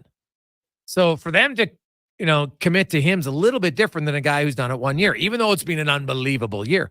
The greatest postseason you saw, well, not greatest, but yeah, didn't he have the most assists? Yeah, most assists ever in a postseason by a defenseman, 26. Pretty damn good. So I get it. But it's early. Like, I think Bouchard's offense is going to come. Hey, guys, what was Florida last year? They were 5-4-1 in their first 10 games. So the Oilers, if they go 3-1-1 in their next 5, they'd be identical. Right? And if they go 3-2, they're 5-5. They're 1 point back of where Florida was last year. It was an interesting one after talking to someone and looking it up that it kind of made me say, hey, you know what? Maybe a great start wasn't realistic for them. Hey, guys, Bouchard will be fine. He's still coming out of hibernation. Fair point, right? That's why I think it might be a bit early to think, but I think it's a fair question. What if? The question was what if, not will he, but what if? So that's fair. Hey, guys, I broke my wrist one January and bowled half a year left-handed. My game was way better. Qualified for nationals a year later from Jim. That's in reference to Lori-Ann. A little bit of muscle memory, right? Because you have to learn how to move properly because sometimes when you're so strong at something, you're able to kind of cheat somewhat mechanically. So interesting. Hey, guys, I assume they'll get better, but what's your thoughts on the Oilers power play? Well, yeah, it's in a funk. There's no question about it. It's in a funk. And do I think it'll get better? Well, yeah, because it's not that bad. But you can't just assume that everything's going to be great, right? You've got to work your way out of it. I thought last night there was the one power play in particular where I remember McDavid talking about he feels their power play is the best because they work really hard. And when they work hard, you get second and third opportunities, and that's usually when you break down the defense. And we saw that a few times last night. So I was thinking, all right. But they had what? Almost 8 full minutes of power play time. Again, they were well below a shot a minute. They've been, for the last 3 seasons, a team that was above a shot per minute on the power play. Well, this season, the Oilers have now a grand total of 13 shots on their power play. And in power play time, they've had 24 minutes. So 24 minutes, 13 shots. I can tell you, I know what the problem is. They're not shooting the puck. It's that simple. They're not shooting the puck often enough. Because where their best ability comes through is how because you have to have some set plays, and we've seen them off the faceoffs before. But where Edmonton kills teams is their ability. Once you create a shot and now a rebound goes the opposite way and suddenly, bounces off a leg and now everybody's out of their position, that's where Edmonton kills you.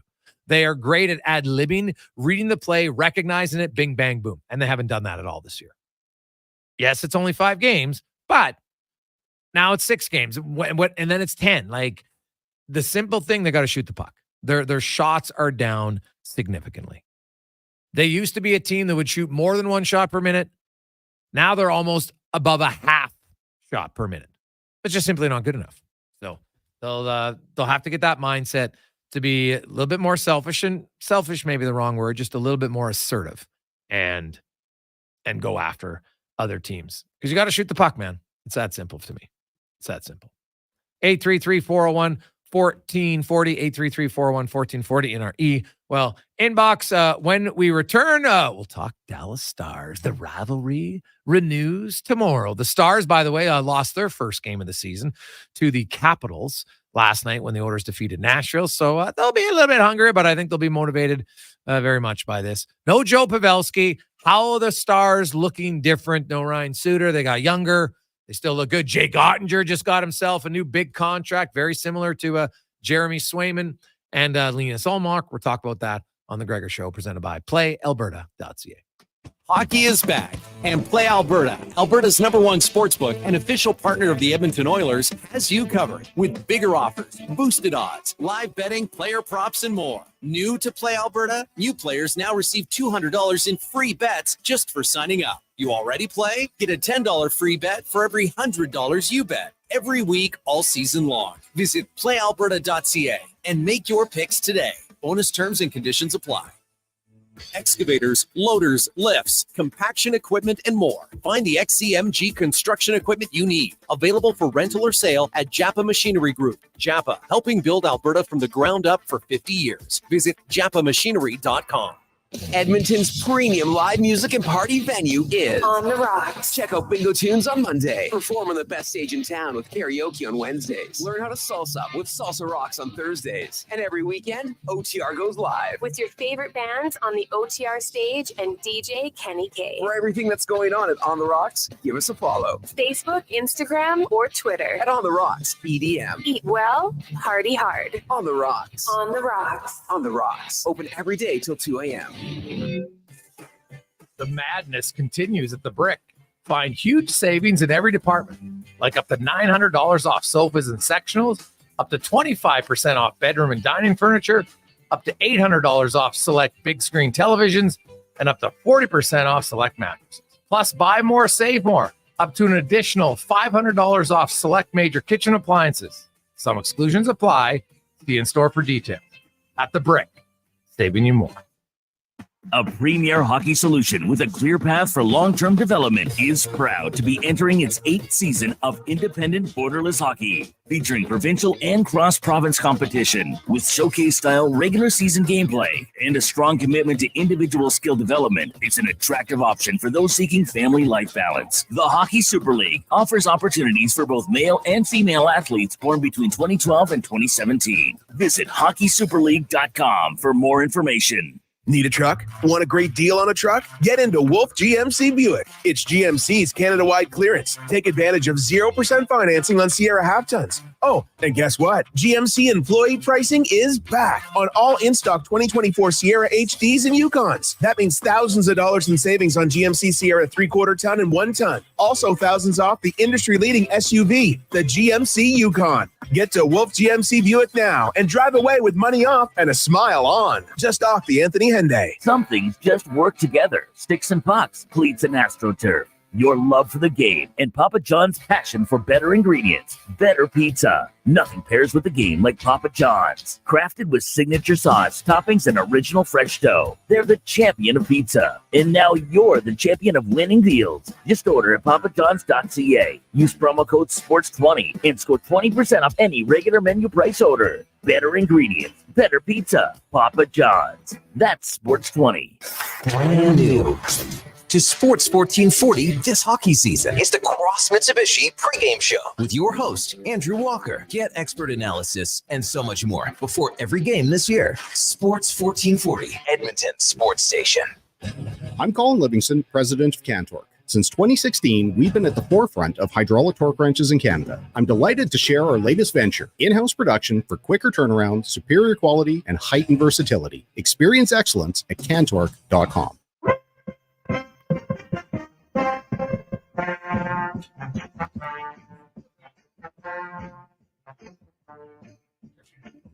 Alberta's construction industry with their line of special edition blackout excavators. Visit japamachinery.com for all the details. The Jason Gregor Show, the best of Edmonton sports talk and beyond. This is Sports 1440. Presented by PlayAlberta.ca, Alberta's only regulated online gambling website.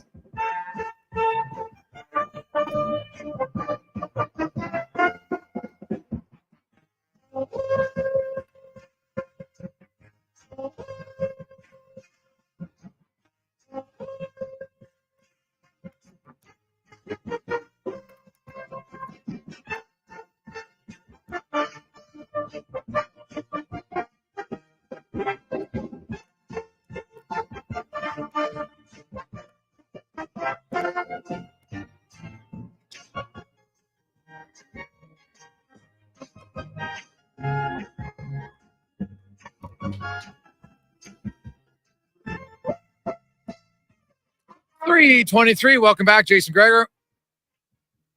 Connor Halley with you on Sports 1440, Oilers Nation, YouTube and Facebook. How you doing? Hope you have big plans for the weekend. Maybe you want to get in Lotto Max, 17 million, or use the promo code Gregor50.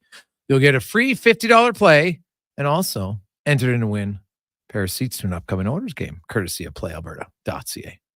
Nice. Oilers will finish out their brief 2-game road trip tomorrow afternoon in Dallas as we get to the Oil Report, brought to you by VolvoCarsEdmonton.com. They are Canada's #1 Volvo dealership. Yeah, that's right, #1. Sell the most cars. They got the best customer service.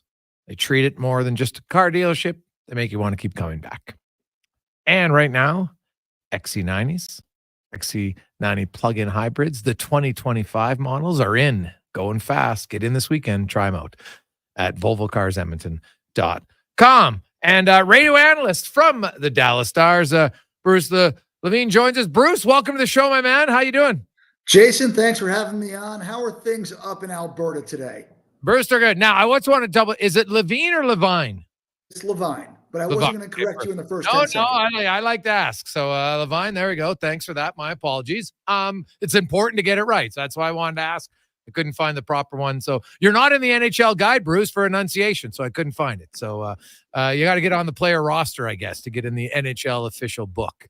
So I'm trying to go through life as low key as possible. You don't know who I've stiffed over the years and don't want them finding me now. That's fair. The Dallas Stars, of course, them and the Edmonton Oilers. Anytime you meet in the playoffs, I think the rivalry is a little bit more intense the next season. The Stars bring back a lot of the same guys, but Joe Pavelski, one of their top guys, retired in the offseason, had an unbelievable career. When you look at this Stars team who just suffered their first loss of the year, well, how different, if any, do they look from last year for you? Well, right now, the biggest change is on defense. Now, we have a few injuries up front. Tyler Seguin probably won't play tomorrow. Sam Steele is 50-50 at best, so you might see some new faces in the forward grouping. But the Stars got rid of Ryan Suter in the offseason. Yanni Hakanpää was let go. They didn't try to re-sign him. And they brought in a couple of guys, Matt Dumba, who's injured, and Ilya Lyubushkin, who has really fit in nicely on the penalty kill. So the Stars tried to get a little bit nastier on the blue line, and we don't know how well Dumba is going to fit in because he simply hasn't played long enough. He got hurt in the second game. He was paired with Miro Heiskanen, but the penalty kill combination of Esa Lindell and Ilya Lyubushkin have been fantastic. The Dallas Stars have killed 17 of 18 penalties. They've killed, I believe, the last 16 in a row. So when you talk about adding a guy to the mix, Lyubushkin's come in. He plays with a bit of an edge. He's a bit faster than Hakanpää. He's a bit more physical, and that grouping on the blue line has looked quite good. Now, with Dumba out, we're going to see Thomas Harley playing with Miro Heiskanen again. So the Stars defensively have a little more grit to them, a little more sandpaper, and a little more speed than what they had when the team you saw them in the playoffs last spring. Yeah. That Dallas has done such an amazing job of drafting, Robertson, Wyatt Johnson, Logan Stankoven, Maverick Bourque, down the list, obviously Heiskanen and Harley, that, they're a team that's good now, but should be able to maintain being pretty competitive for quite some time. And they just locked up their goaltender, Jake Ottinger. People in Dallas talk about kind of the blueprint was set for them with the Swayman contract, and then Allmark had a shorter term, but same cap hit, and you get Ottinger signed it. Like, Ottinger still hasn't played 200 games as a netminder in the National Hockey League. He's pretty young and pretty established already and proven. Well, that's the whole thing. He's 25 years old. He's already played in 3 playoff years. He was outstanding against Calgary 3 years ago, took the team to the Western Conference Final the last 2 years. He's only 25. So when you think about how goalies mature and how they get better and learn more and know more, you're looking at having this kid locked up till 2033, and he's only 25 years old now. So what Jim Mill, the Stars GM, has done is basically locked in a #1 goalie for the Dallas Stars for pretty much the next decade. And when you think about the Four Nations tournament coming up, who are the top 3 American goalies? Well, with Thatcher Demko being out, for me, it's pretty much a slam dunk. You're talking about Swayman, you're talking about Hellebuck, you're talking about Jake Ottinger. So for the Dallas Stars to have Ottinger, who they think is going to be a Vezina Trophy candidate, if not this year, sometime in the very near future, locked up for the next 9 years, including this year, that's a pretty good feather in their cap. And the fact that, we have not seen what Shesterkin's going to get in New York, that might have driven the price up a bit. For them to lock him in at 8.25 per year for 9 years with the cap going up and the price of elite goaltenders going up, it's quite the deal for the Dallas Stars. Now, don't get me wrong. Jake Ottinger's thrilled to be guaranteed $66 million. Don't get me wrong.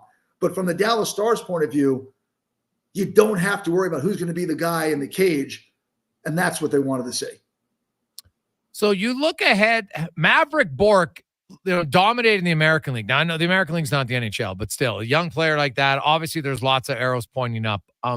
When you look at Bourque, it's funny. I don't know if Dallas people have, why Johnson came in and he was this good, the next guy's going to be the same. I don't think that's realistic. What's a realistic number, and what's kind of your expectations of what Bourque is going to bring to that lineup? The interesting thing is you say Wyatt Johnson was great. The next guy can't have that kind of expectations. Then the next guy's Logan Stankoven, and he's got those kind of expectations. A lot of Calder Trophy hype going on around here for him. I don't know if it's reached Alberta yet, but a lot of people here think that, you got Michkov, you got Celebrini, but Stankoven should be in the mix. For Maverick Bourque, he hasn't really had a chance. He was injured at the last part of training camp, just got in the lineup recently. The realistic hope is that he can be the center between Ben and Stankoven and be effective. It's not really a point total because the Dallas Stars really try to keep their forward minutes equal across the board. They don't want people getting too many minutes, so they want to keep equal across the board. Basically, the hope is that Bourque can step in and be the center between Stankoven and Ben, which will allow Wyatt Johnston to play on the top line with Robertson and Hintz. If Stankoven can come in, have the year he had last year, keep that going, and Bourque can handle the middle, then the Stars basically replace Joe Pavelski with Wyatt Johnston on the top line. If Bourque cannot hold that, and everyone thinks it might take a few months, but he's going to be where he needs to be. If Bourque can't do that, then you realistically have to move Wyatt Johnston back down to play with Stankoven and Ben. And then the questions become, well, where do you put Maverick Bourque? But for this team and their expectations, they're not very concerned about October, November, December. For this team, it's really after that February break when you start solidifying who's going to be the top nine, how are they going to play together, what's the defensive pairings going to be, and what moves need to be made to get the Stars to the Stanley Cup final. Bourque's going to have plenty of rope and plenty of slack to learn his way in the NHL right now. And that's going to be really the telling part. It's not produce now. It's going to be learn the league, get better, and then let's see where you're at. Bruce Levine joins us talking Dallas Stars. And Bruce, going back to the defense, the Matt Dumba injury, originally they thought it might be short-term. Now it's week to week. And so you don't know how long that is. I think he was signed to kind of maybe be in that top four position. So you've got Heiskanen, Harley, and Lindell. That's their top three. They're a great top three. Is Nils Lundqvist now going to be the guy who's expected to be the number four? No, he's going to get minutes, but he's not expected to be the number four. Most likely it's going to be Lyubushkin that's going to step up and be in that number four spot. Now, before Dumba got hurt, Nils Lundqvist was paired with Esa Lindell, and quite frankly, they were good.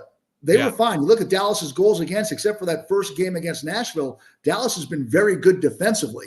And the best thing I can say about Nils Lundqvist defensively is we haven't noticed him. You're not noticing him going, oh boy, he needs to be here, or he's getting muscled off the puck. So he's actually played at a very decent level.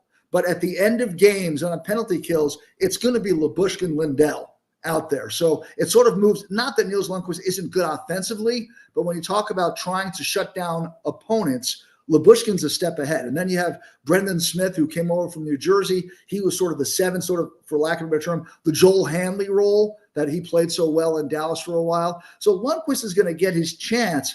But when it comes to a defensive zone draw, or the Stars have a 1-goal lead in the third period, Lundqvist is not going to step up and be number four.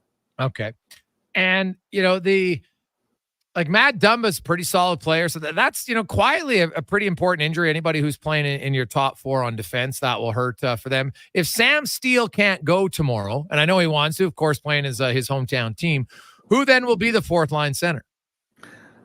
That's a good question because Tyler Sagan's not going to play tomorrow. It's 99% that Sagan's not going to play. So now you had 12 forwards. If Steele's out, the Stars are going to have to call somebody up from their AHL team, which ironically was on a plane on the way to Tucson when it became known that Sam Steele was injured.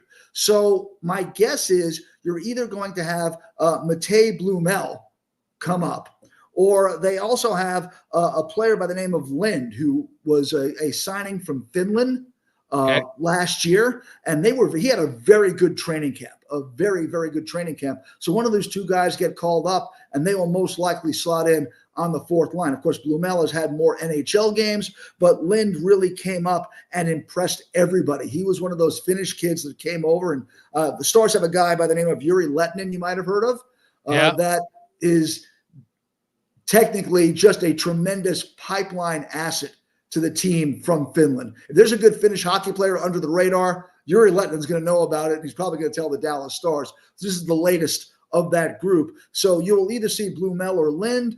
I'm thinking it might be Lind to play more of the 4th line role, as Blumel's more of an offensive threat. But for sure, someone is going to be on a plane from Austin to Tucson and then get right back on a plane and go to Dallas, so they'll be here for tomorrow afternoon.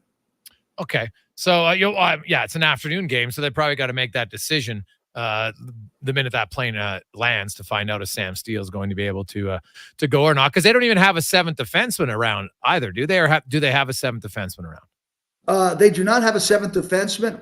Actually, I take that back. Alex Petrovic. Is up. He's up as the Stars' 7th defenseman. He's another guy who would probably like to get in the game tomorrow against Edmonton, considering his background. But he's the 7 right now for Dallas. And if you recall, he played every game of the Western Conference Final for the Dallas Stars against the Oilers. So if the Stars are going to make a little bit of a mix tomorrow, might be Petro gets his first NHL game this year. Well, he played in the playoffs. He knows how to play important games. And obviously, the hometown kid would love to play an opportunity, face the Edmonton Oilers again. I know the Stars are going to say usually things, hey, yeah, you know what? It's a team that beat us, yada, yada, yada. But we all know there's a little extra juice when you face the team who knocked you out the playoffs last year. I think there's automatically a little heightened animosity, Bruce. The Stars were off to a great start, still are 4-1, but suffered their first loss in Washington, so they'll look to bounce back. With Wyatt Johnston on that top line, and we'll see if the Oilers keep McDavid with Draisaitl. We'll find out. Let's say they do. Is it going to be Rupe Hintz, Johnson, and Robertson that would get the most minutes against the McDavid line? And if they split them up, who do you think would get the Draisaitl line if Rupe Hintz gets McDavid's line? See, this is the interesting thing is Pete DeBoer does not like to match top lines. He believes that he has 4 sets of forwards that can go out and play against anyone. So we probably won't see line matching to begin the game from the forward spot. What you likely will see is Miro Heiskanen on the ice every time Connor McDavid's out there. This has been a system the Stars have worked before, and some nights it's worked well for the Dallas Stars. So that's really what you're going to see. A lot of it will have to do basically with what line's playing well. If you looked last night against Washington, Dallas Stars looked a bit tired. This is a team that has played 5 games in 8 days to begin the season. They began in Nashville, played 3 out of 4 out of the box. And then if you look on the other way, they played 3 out of 4 going the other way. Then for some reason, God knows why, they traveled from Dallas to Washington for a one-off and then came back to Dallas to play an afternoon game against Edmonton. So I think really it's not going to come down to a matter of Hintz versus McDavid. It's going to be which line has their legs, which line has some jam going to it. Because there were times last night where the Dallas Stars seemed a bit sluggish physically, a little sluggish mentally. I talked to some of the players today, and they said they've never been through 5 games in 8 days to begin the season. And it's really 6 games in 9.5 days. And then, of course, they have to go to Finland in a couple of weeks. So this is a team that, jumped on the treadmill doing 10.0 to begin the season. There hasn't been much time to practice. The power play shows it, as the power play is 1 for 17 to begin the year. So there's not going to be the matchup. It's going to be who is actually out there flying around the puck, who looks like they got their legs, who's skating. they will probably draw McDavid. And then after that, whoever can hang out with Draisaitl, they'll get the nod. Yeah, well, the Oilers and the Stars. The Oilers are 1 for 13 on the power play. The Stars are 1 for 17. Only Buffalo 0 for 17. The Ducks 0 for 11, and the Hurricanes 0 for 5 or worse. So, maybe teams will be willing to take penalties tomorrow, Bruce. We shall see. It should be fun, an afternoon affair. As always, thanks for your time, Bruce. Enjoy the game. Thanks for having me on, Jason. It's a big football weekend now. We got a high school football here Friday night. After the Stars, we got the Texas Longhorns, and thank goodness we don't have to complain about the Cowboys this weekend. It'll be all Dallas Stars talk. Bruce, how rattled was Dallas? That was an absolute ass kicking by the Detroit Lions last weekend. Oh, baby. On a scale of 1 to 10 of being rattled, about 120. That's how rattled it was. And I don't know if you saw Jerry Jones threatening to fire his radio station. So that's why it's good that the Cowboys are off this week, because this town was shaken to its core football wise, which is sort of nice, because at the time the Stars were undefeated, so we could say, hey, look over here, look at the hockey team. I got love when the owner of a football team threatens to fire the guys who have no impact in the game. That's a classic. Hey, I'm going to go after those guys. Yeah, let's go after the lowest, the kind of the guy who can't stand up for himself. You wouldn't want to actually call on your coaches or players to play better. God forbid. Yeah, well, if you've been around here long enough, you've been down here in Dallas long enough, you're used to the craziness. And actually, I think people enjoy the craziness because it gives them something to talk about other than the football game. It gave them something to talk about other than the, good God, Detroit murdered you. It's like, wow, Jerry's gone over the edge. It deflects. It deflects you away. Don't look over here. Look here. Yeah, fair point. Great stuff, Bruce. Appreciate it. Have a good weekend. Thanks, Jason. Appreciate it. That's Bruce Levine joining us from Dallas. So the Stars, a little bit banged up. Also, lots of games in a short period of time. Can the Edmonton Oilers get back to 500? We shall see. Roll in. Guy, obviously a little hungover from last night. Find out next on the Gregor Show, presented by PlayAlberta.ca. When it comes to your health, trust Dr. Bryce Henderson for expert care in hip and knee replacements. With years of experience and advanced techniques, Dr. Henderson helps you regain your mobility and quality of life. Your health is my priority. Let's get you back to doing what you love. Put your health in the hands of a trusted expert. Book your consultation with Dr. Henderson today. Visit vitalsurgicalspecialist.ca or call 587-391-7864. Find the perfect tractor for any job at Edmonton Kubota. Their massive selection of compact tractors has something for everyone, whether you're tackling small tasks or big projects. And right now, take advantage of 0% financing for up to 72 months. It's never been easier to get the power and reliability you need. Come down to Edmonton Kubota today and drive away with the tractor that's just right for you. Edmonton Kubota, where your perfect tractor awaits. Ain't it beautiful? The inventory is unprecedented. Volvo Cars Edmonton is proud to boast an amazing selection of in-stock Volvo XC40s, 60s, and 90s. Visit Volvo Cars Edmonton today and experience the exemplary service you've come to expect and the affordable luxury only found with Volvo Cars Edmonton, Canada's only 12-time Volvo Excellence Award winners. Experience the difference. Volvo of Edmonton. Mr. Rooter meets a ghost. 1 plunge, 2, and 3. A toilet clogged with a ghost? Man, I love plumbing. You're free now. I will never find peace. The clog is fixed, yes, but I have never trusted the sump pump. No problemo. I can fix that. Now go to the light, you little scamp. Thank you, Mr. Rooter. To resolve your unfinished plumbing business, trust one plumber, Mr. Rooter.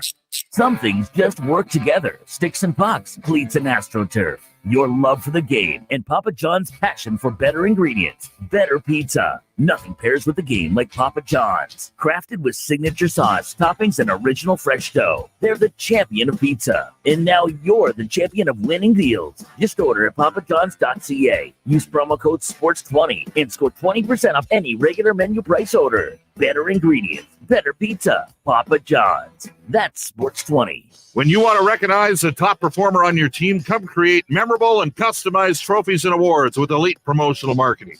Elite's in-house design team will help you achieve your corporate award goals. Head to elitepromomarketing.com. Hey, sports fans, we've got a clear choice for you. At Crystal Glass, we provide customers with the perfect glass for any job. From home to auto and even commercial, installation or repairs, we're your team. Call 310 Glass or visit crystalglass.ca. Crystal Glass. Hey there. It's your friends from Toyota. We see you eyeing that Tundra. Already picturing yourself hauling so much firewood that your chainsaw's hiding behind the shed. It's time to stop dreaming about that new Toyota and start driving one. Lease a 2024 Tundra 4x4 Double Cab SR5 from $146 weekly for 64 months at 4.39% with $6,299 down. Visit shoptoyota.ca or your local Prairie Toyota dealer today. Diablo Boots in Canada West. Two great names in work and cowboy boots. For over 60 years, Diablo has been selling the best-made Canadian boots. Diablo has boots from sizes 6E to size 15 EE, just for you. Why buy boots made in China like Ariat, Justin, or Red Wing when Diablo has the best quality for less, made in Canada? Diablo has work and cowboy boots with replaceable soles and heels for longer life. So, save on boots by Save On Foods. That's Diablo Boots, 3340 Gateway Boulevard, on the east side of Save On Foods. Hurry in today for best selection.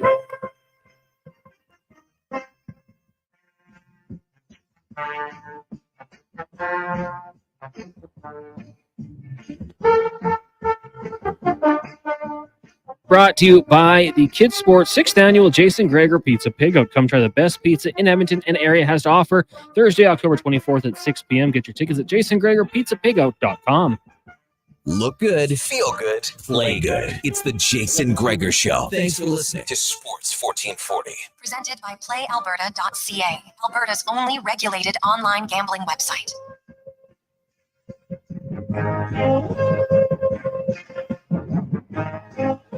Jason Gregor, Connor Halley with you, Sports 1440, Oilers Nation YouTube and Facebook. You can always get involved. You can text us 833-401-1440. Or just put a comment in the YouTube. Cons is always chatting everybody there on YouTube as well. We can we read some of those comments as we go through the show at times. So it's always good. Ewell inbox is the text line for the show.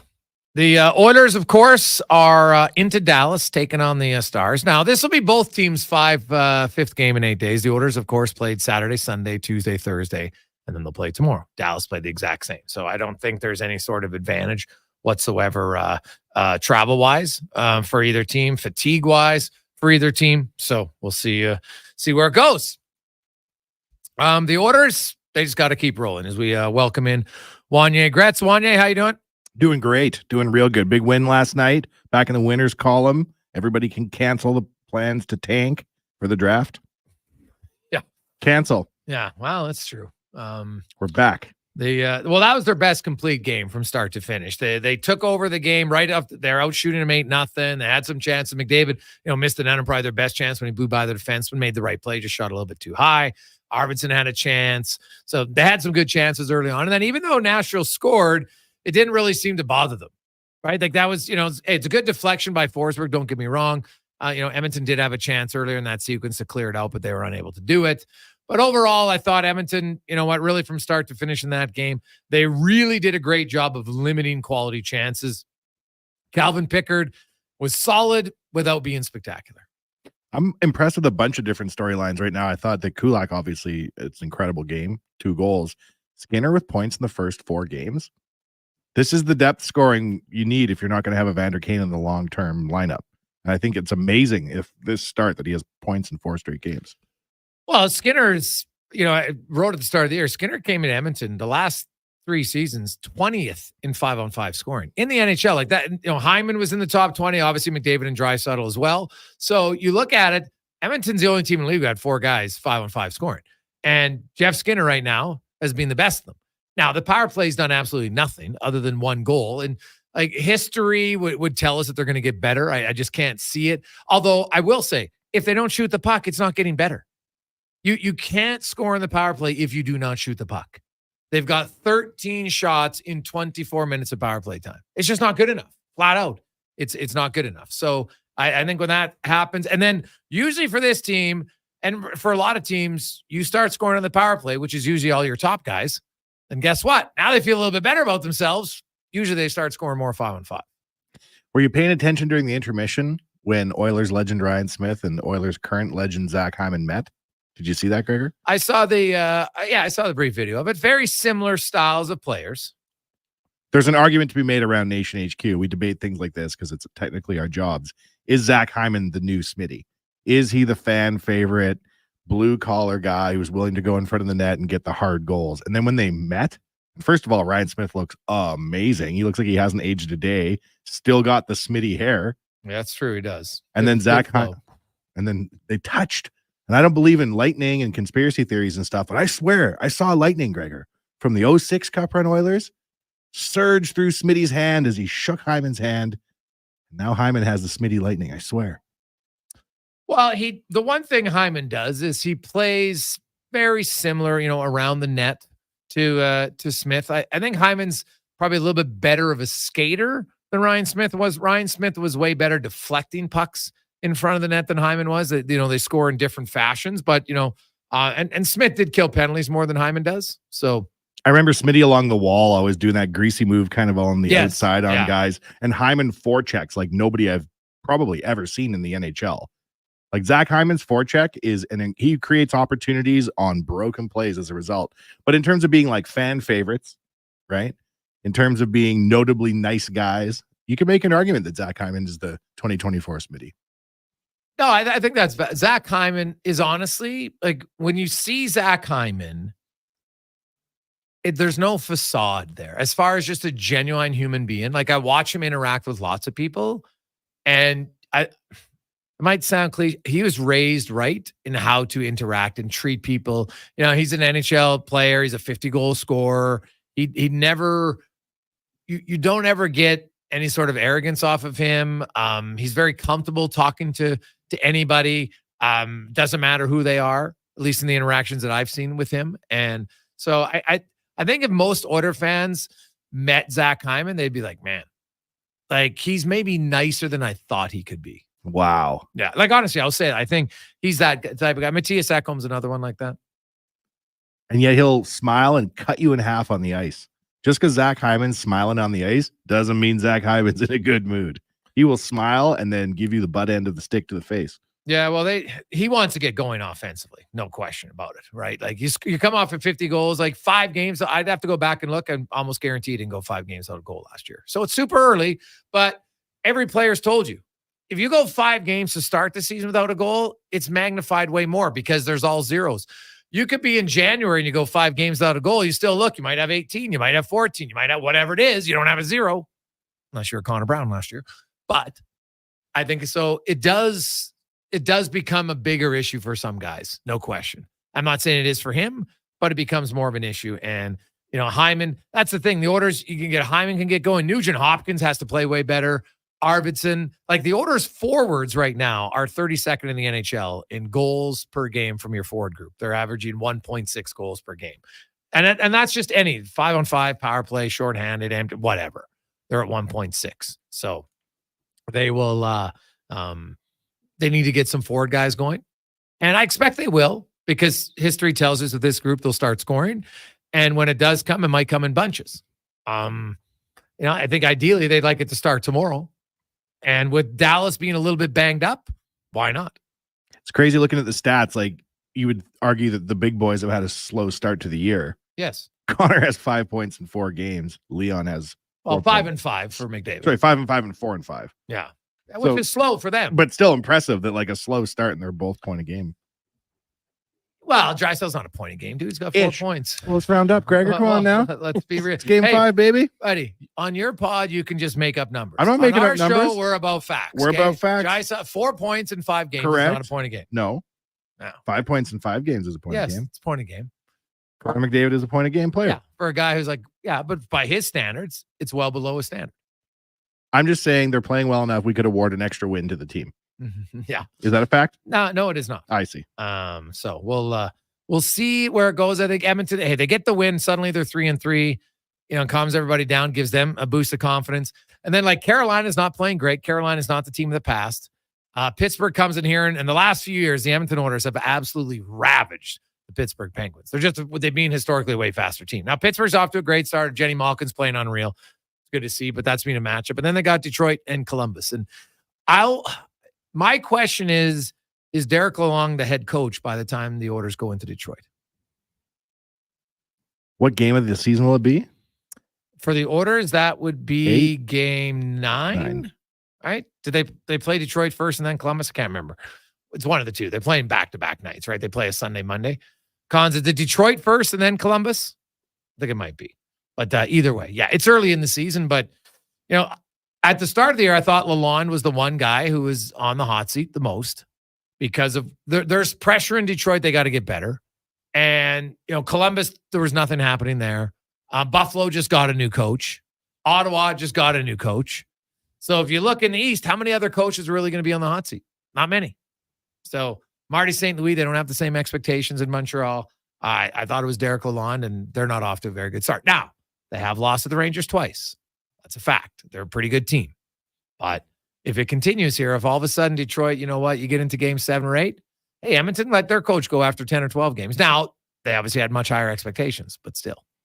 Is the Yzer plan off the rails, or is this part of a long-term move? Well, you know what happened for them? And they're a great example of, even if you play poorly, the lottery can screw you. And they kept falling. They never went up. They went down all the time in the lottery, and that hurt them. After a franchise, how many years in a row were they in the playoffs? There was it 23 years, 22 years? Maybe even more than that, 28. It's got to be so difficult for long-term Red Wings fans to stomach a stretch of hockey like this. You went 10 years. But I didn't have that prior to it. I didn't have Nick Lidstrom making. Well, you went to the Stanley Cup final. Not me personally. I was too young. In 2006? Oh, and that, yes. But sorry, but I just like the decade of darkness for me wasn't like preceding a really great time in Oilers history. There were some wins, there were some losses. There's a Stanley Cup win. In Detroit, like Nick Lidstrom's entire career, he made the playoffs. Yeah. There is no down. It's only playoffs. True. Yeah, Edmonton went through that for 4 years, from 93 to 96, right? But it was still pretty hard for Oilers fans. But the difference was Edmonton had a first-round pick, so there was a belief that every now and then this was going to work out. Obviously, near the end, you got Connor McDavid, and then Oilers fans are like, all right, this is going to be worth it. But in Detroit, now, Mo Seider's been a really good pick. It's been a fantastic pick. But if you look at the other guys for the Detroit Red Wings, last year they didn't make the playoffs. They have the 15th pick. So it's like you missed the playoffs, but you're not good enough to get anything, right? Like, hey, maybe who did they take? Nygaard. I think that's who they took in their the 15th pick. But who knows? I'm trying to think, who are their other even top 5 picks? Because Seider was 6. Lucas Raymond, I think, was 4th. I don't even know if they had a top 3 pick. I'm pretty sure they didn't. Zadina was 6. Haven't really done much. So they've missed the playoffs for all this time. But they never have got, like, Seider's a really good player, but that's about it. Like Lucas Raymond, good player, but he's not a Draisaitl. He's not a McDavid. And that's the problem in Detroit right now, is they haven't sucked bad enough. And when they have, they've lost in the lottery. Let this be a lesson to you kids out there. If you're going to tank. Yeah. Don't half-heartedly tank. But even when you tank, ask Columbus, ask Buffalo. Buffalo's missed playoffs 13 years in a row. There is no guarantee of success. 13 years. I know even Oilers fans. Baker's dozen. Like even Oilers fans, like, God, 13. Now the Oilers did miss 12 out of 13. But you did have 2017 to ease the pain, and you had McDavid. But still, Oilers fans be like, yeah, it ain't great. And if you look at the Sabres now, they're off to a slow start. They don't have a power play goal. They can score 5-on-5. They can't score in the power play. And they're in a really tough division where everybody thought, oh, Tampa Bay is going to take a step back. And I was like, what are you guys talking about? Why is Tampa Bay taking a step back? They got a guy who's a Hart Trophy winner who scores 140 points, Art Ross winner. They got a great goaltender. They got a great defense. They got Braden Point, 50-goal scorer.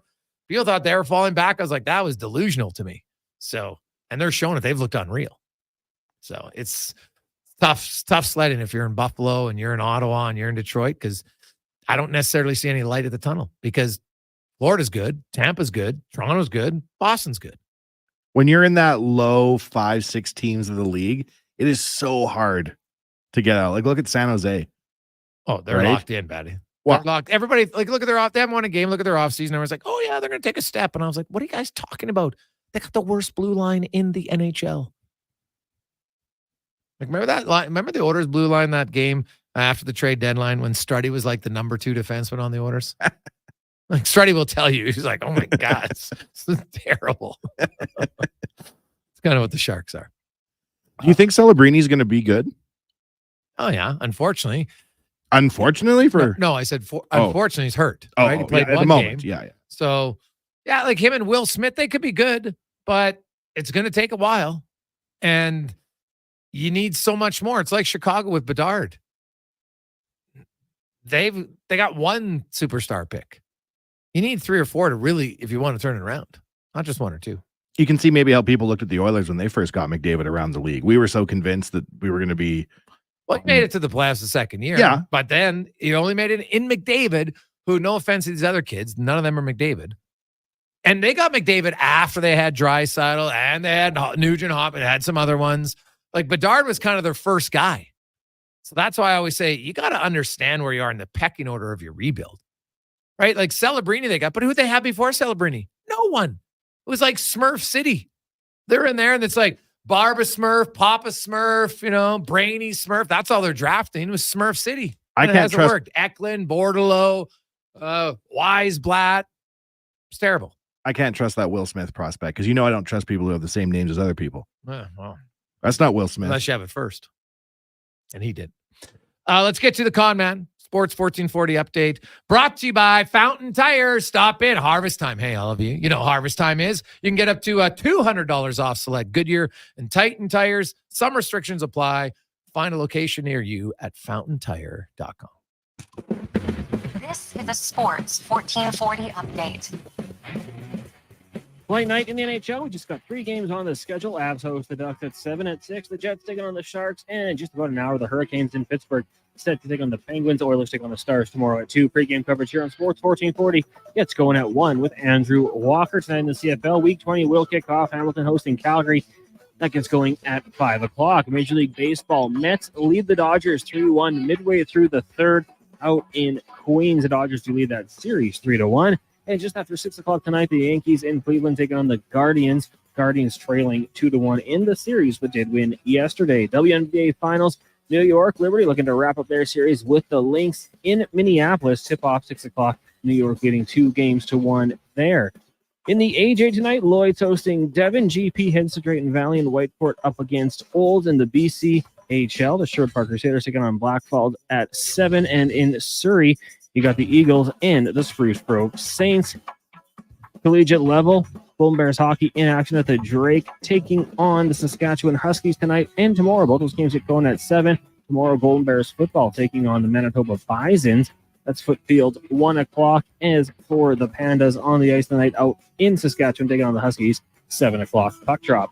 Coming up in hour 3 of the Jason Gregor Show, we'll ask 5 questions and be joined by Craig Button from the NHL on TSN. I'm Connor Halley. This has been a Sports 1440 update. Sports 1440, Stingray Radio Station. CKJR broadcasts from West Edmonton Mall and Wetaskiwin. Download the free Stingray music app and listen wherever you go. I'm Ryan Nugent-Hopkins. And I'm Zach Hyman. And when we're not making juicy sweet passes or having my goals disallowed, we're working for Legacy Heating and Cooling. You know, guys used to call me a plumber. And now they call you an HVAC technician. Nice. Hey, guys, you're not here to install furnaces. You're here to sing the jingle.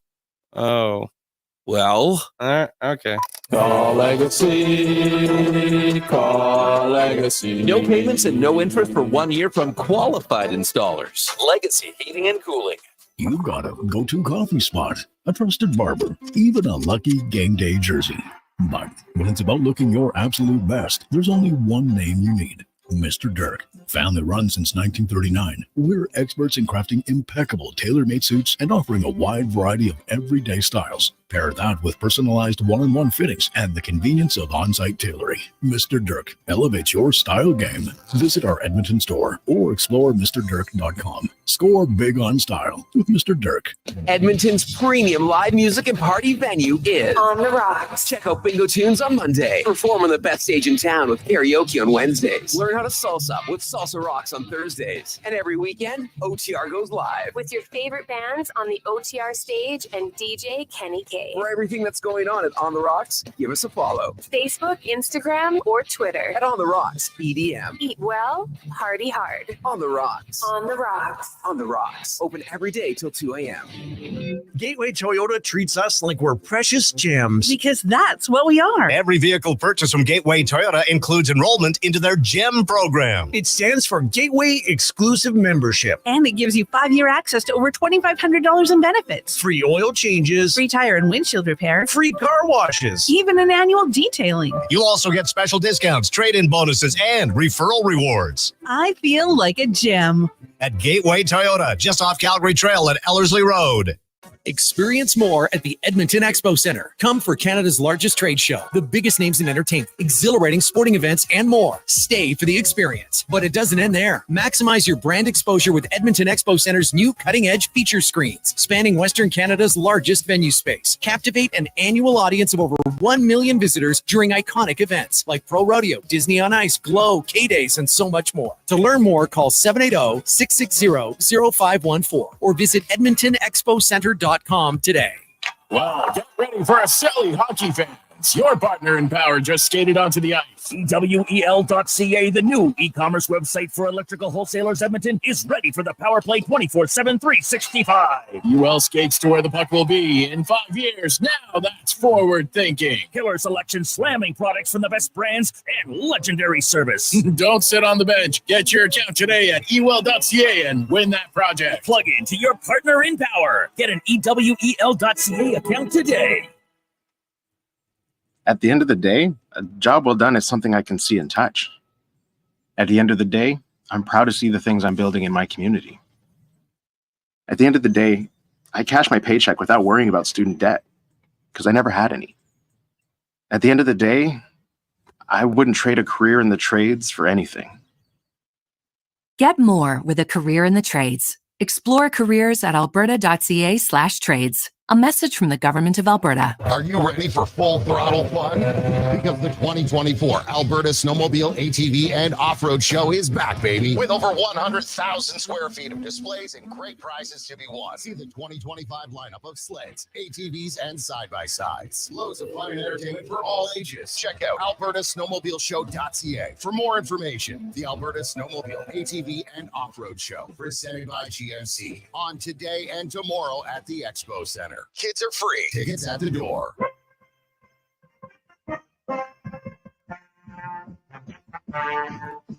Portions of this hour brought to you by your Alberta GMC dealers. The Canada-wide clearance is on now at GMC.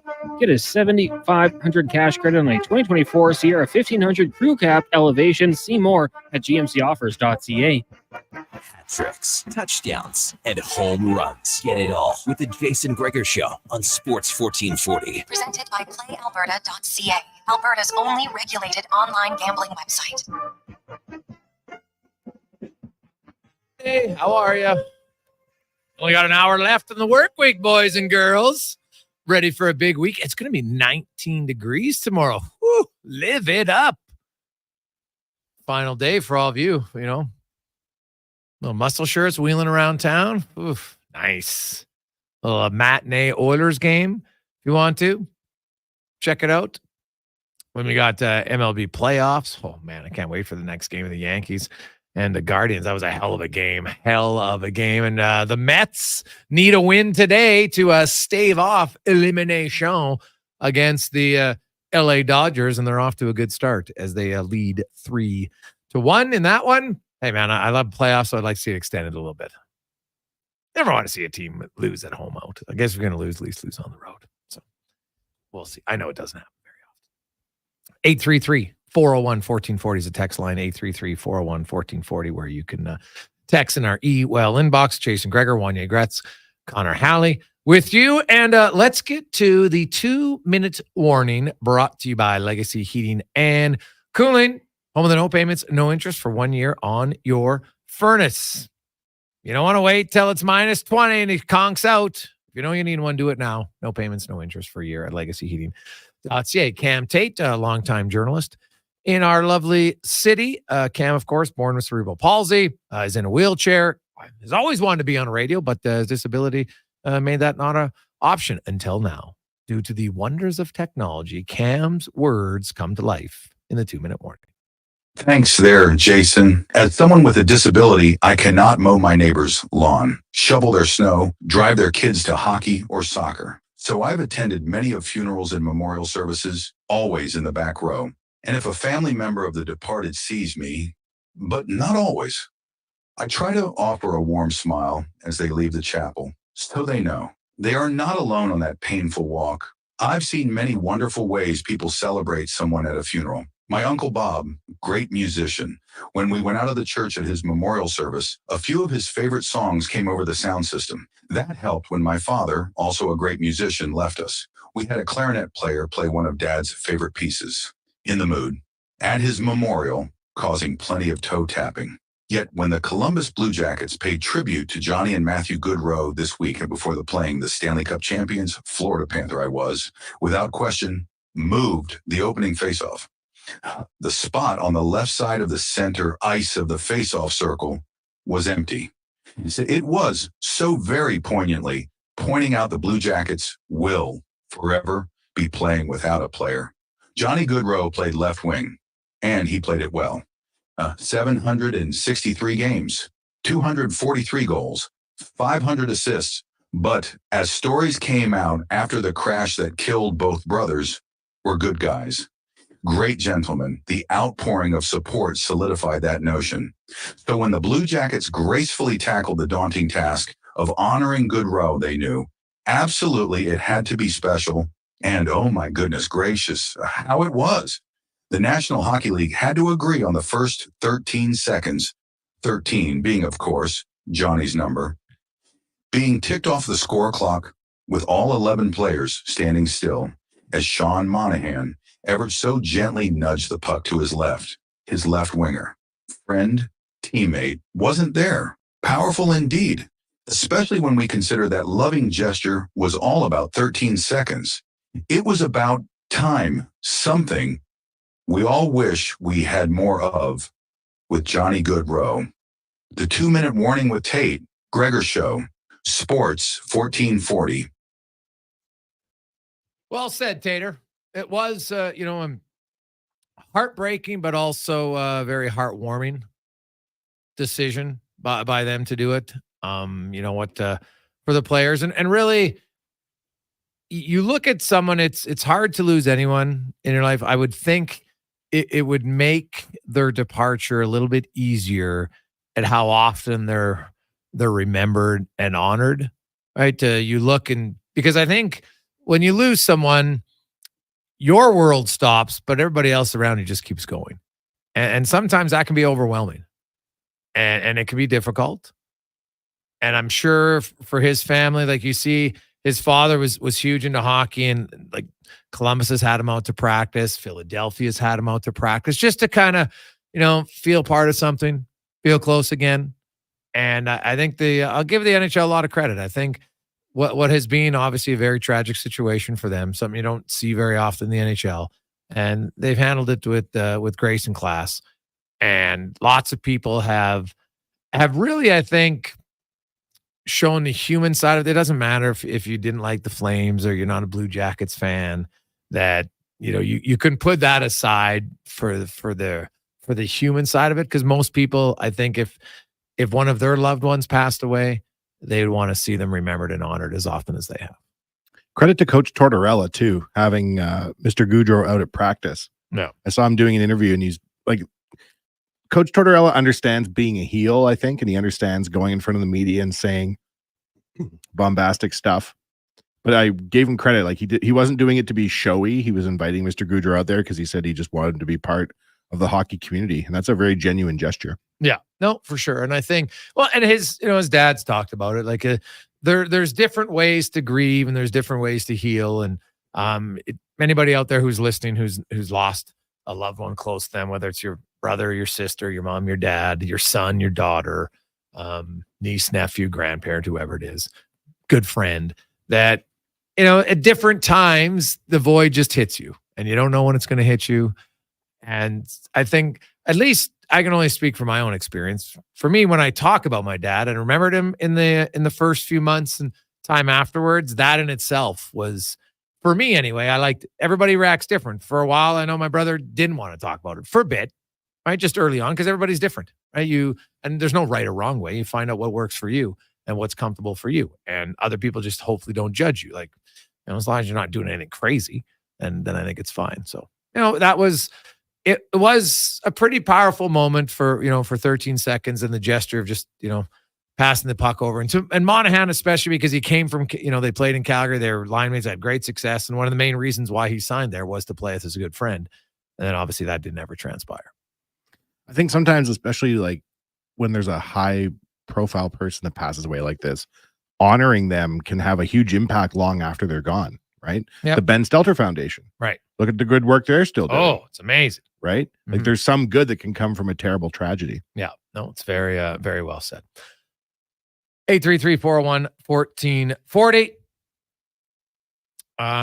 Hey guys, it's Positive Friday. Yes, it sucks being a Wings fan. I agree with you on their coach, but the good news is we now have the Lions from Hollywood J. Well, you know what? It's interesting that you say that, because for years the Lions were the Red Wings. They couldn't win. They couldn't win a playoff game, and now suddenly, they're competitive. Now they got a long ways to go. You got to win some championships, and then you got to be a perennial contender for a long time, like the Red Wings did. But yeah, in that market, there was very little joy in Lionsville most time. Like think about, you had Barry Sanders, you had Calvin Johnson, like you had some of the greatest players at their position and just didn't have much success. If the best hockey news in Detroit is that the football team is good, we have a situation. Yes, that's very well said. It's true. They're just like, oh my God, that's how bad it is here. Let's just focus on the Lions. So I get it. When we come back, Craig Button will join us. We'll talk about the former team where he won a Stanley Cup with, some of the early storylines in the National Hockey, because officially the NHL season is, of course, 2 weeks today is when it started in Europe between New Jersey and Buffalo. And so we'll talk about the first 2 weeks, some good surprises, some concerning play, and more on The Gregor Show, presented by PlayAlberta.ca. Use the promo code Gregor50. You get a free $50 play, and you're entered in to win a pair of seats to an upcoming Oilers game. Edmonton's premium live music and party venue is On the Rocks. Check out Bingo Tunes on Monday. Perform on the best stage in town with karaoke on Wednesdays. Learn how to salsa with Salsa Rocks on Thursdays. And every weekend, OTR goes live. With your favorite bands on the OTR stage and DJ Kenny K. For everything that's going on at On the Rocks, give us a follow. Facebook, Instagram, or Twitter. At On the Rocks, EDM. Eat well, party hard. On the Rocks. On the Rocks. On the Rocks. Open every day till 2 a.m. Ain't it beautiful? There's electricity in the air. Carrie Dahl here for Volvo of Edmonton, where the Volvo XC40 and C40 fully electric vehicle is now in stock, along with a great selection of Volvo T8 hybrid models. Experience the trusted Volvo quality and technology to power into tomorrow at Volvo Cars Edmonton, Canada's only 12-time Volvo Excellence Award winners. Experience the difference. Volvo of Edmonton. The madness continues at the Brick. Find huge savings in every department, like up to $900 off sofas and sectionals, up to 25% off bedroom and dining furniture, up to $800 off select big screen televisions, and up to 40% off select mattresses. Plus, buy more, save more, up to an additional $500 off select major kitchen appliances. Some exclusions apply. See in store for details. At the Brick, saving you more. Cold weather is coming, and low prices are here at Canadian Tire's biggest tire sale of the year. Save up to 25% on quality tire brands like Motomaster, Bridgestone, and Michelin at Canadian Tire. Only from October 11th to 31st. Conditions apply. Details online. I'm Gene Principe for Legacy Heating and Cooling. If you need a furnace this Halloween, it'd be a grave mistake not to call Legacy. Call Legacy. Need repair? Revampire your furnace. Just call Legacy. Call Legacy. Legacy has a skeleton of furnaces in stock. Call Legacy. Call Legacy. Plus, no interest and no prince of payments for 1 year when you buy with Legacy Heating and Cooling. In a world where every day is a battle against time, elements, and gravity, one ally has stood strong for over 50 years. Titan Supply. In the harshest conditions, against relentless deadlines and overwhelming tasks, they equip you and help keep you working safely. Lifting, digging, or hauling. Gear up for the everyday battle with Titan Supply. Still standing strong in Edmonton, Grand Prairie, Red Deer, and Calgary. Or online at titansupply.ca. Lift, dig, haul. I'm Rick Showers from No Bull RV, and I want to talk to you about your roof. Actually, I'm talking about the roof on your house. If your roof were to spring a leak, how soon would you want to fix it? Pretty much the instant you discover it, Rick. That's right, Bob. The damage it can do to your home is measured in minutes, not weeks. But if you have a leak in your RV while it's stored away for the winter, this can lead to catastrophic problems because you wouldn't even know what's happened until spring with months of damage already done. Manufacturers recommend a roof assessment at least every year. Right again, Bob. That's why Noble RV offers free roof assessments every fall. We'll climb up there and check the condition of your RV's roof and give you a detailed report in writing. That way, you'll know if your RV is ready for another harsh northern Alberta winter. It's a free service we provide, and it could save you thousands in repair costs down the road. And that's Noble. NobleRV.ca.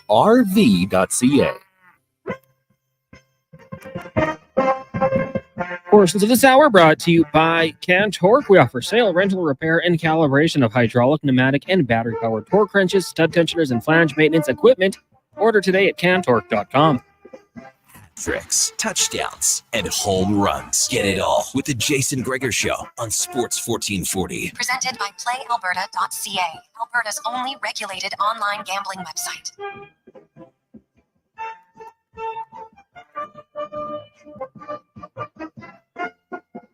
.421, welcome back. Jason Gregor, Connor Halley, Wanye Gretz with you on Sports 1440. Sports1440.ca, Oilers Nation, YouTube, and Facebook. Plug your ears if you are recording the Dodgers-Mets game.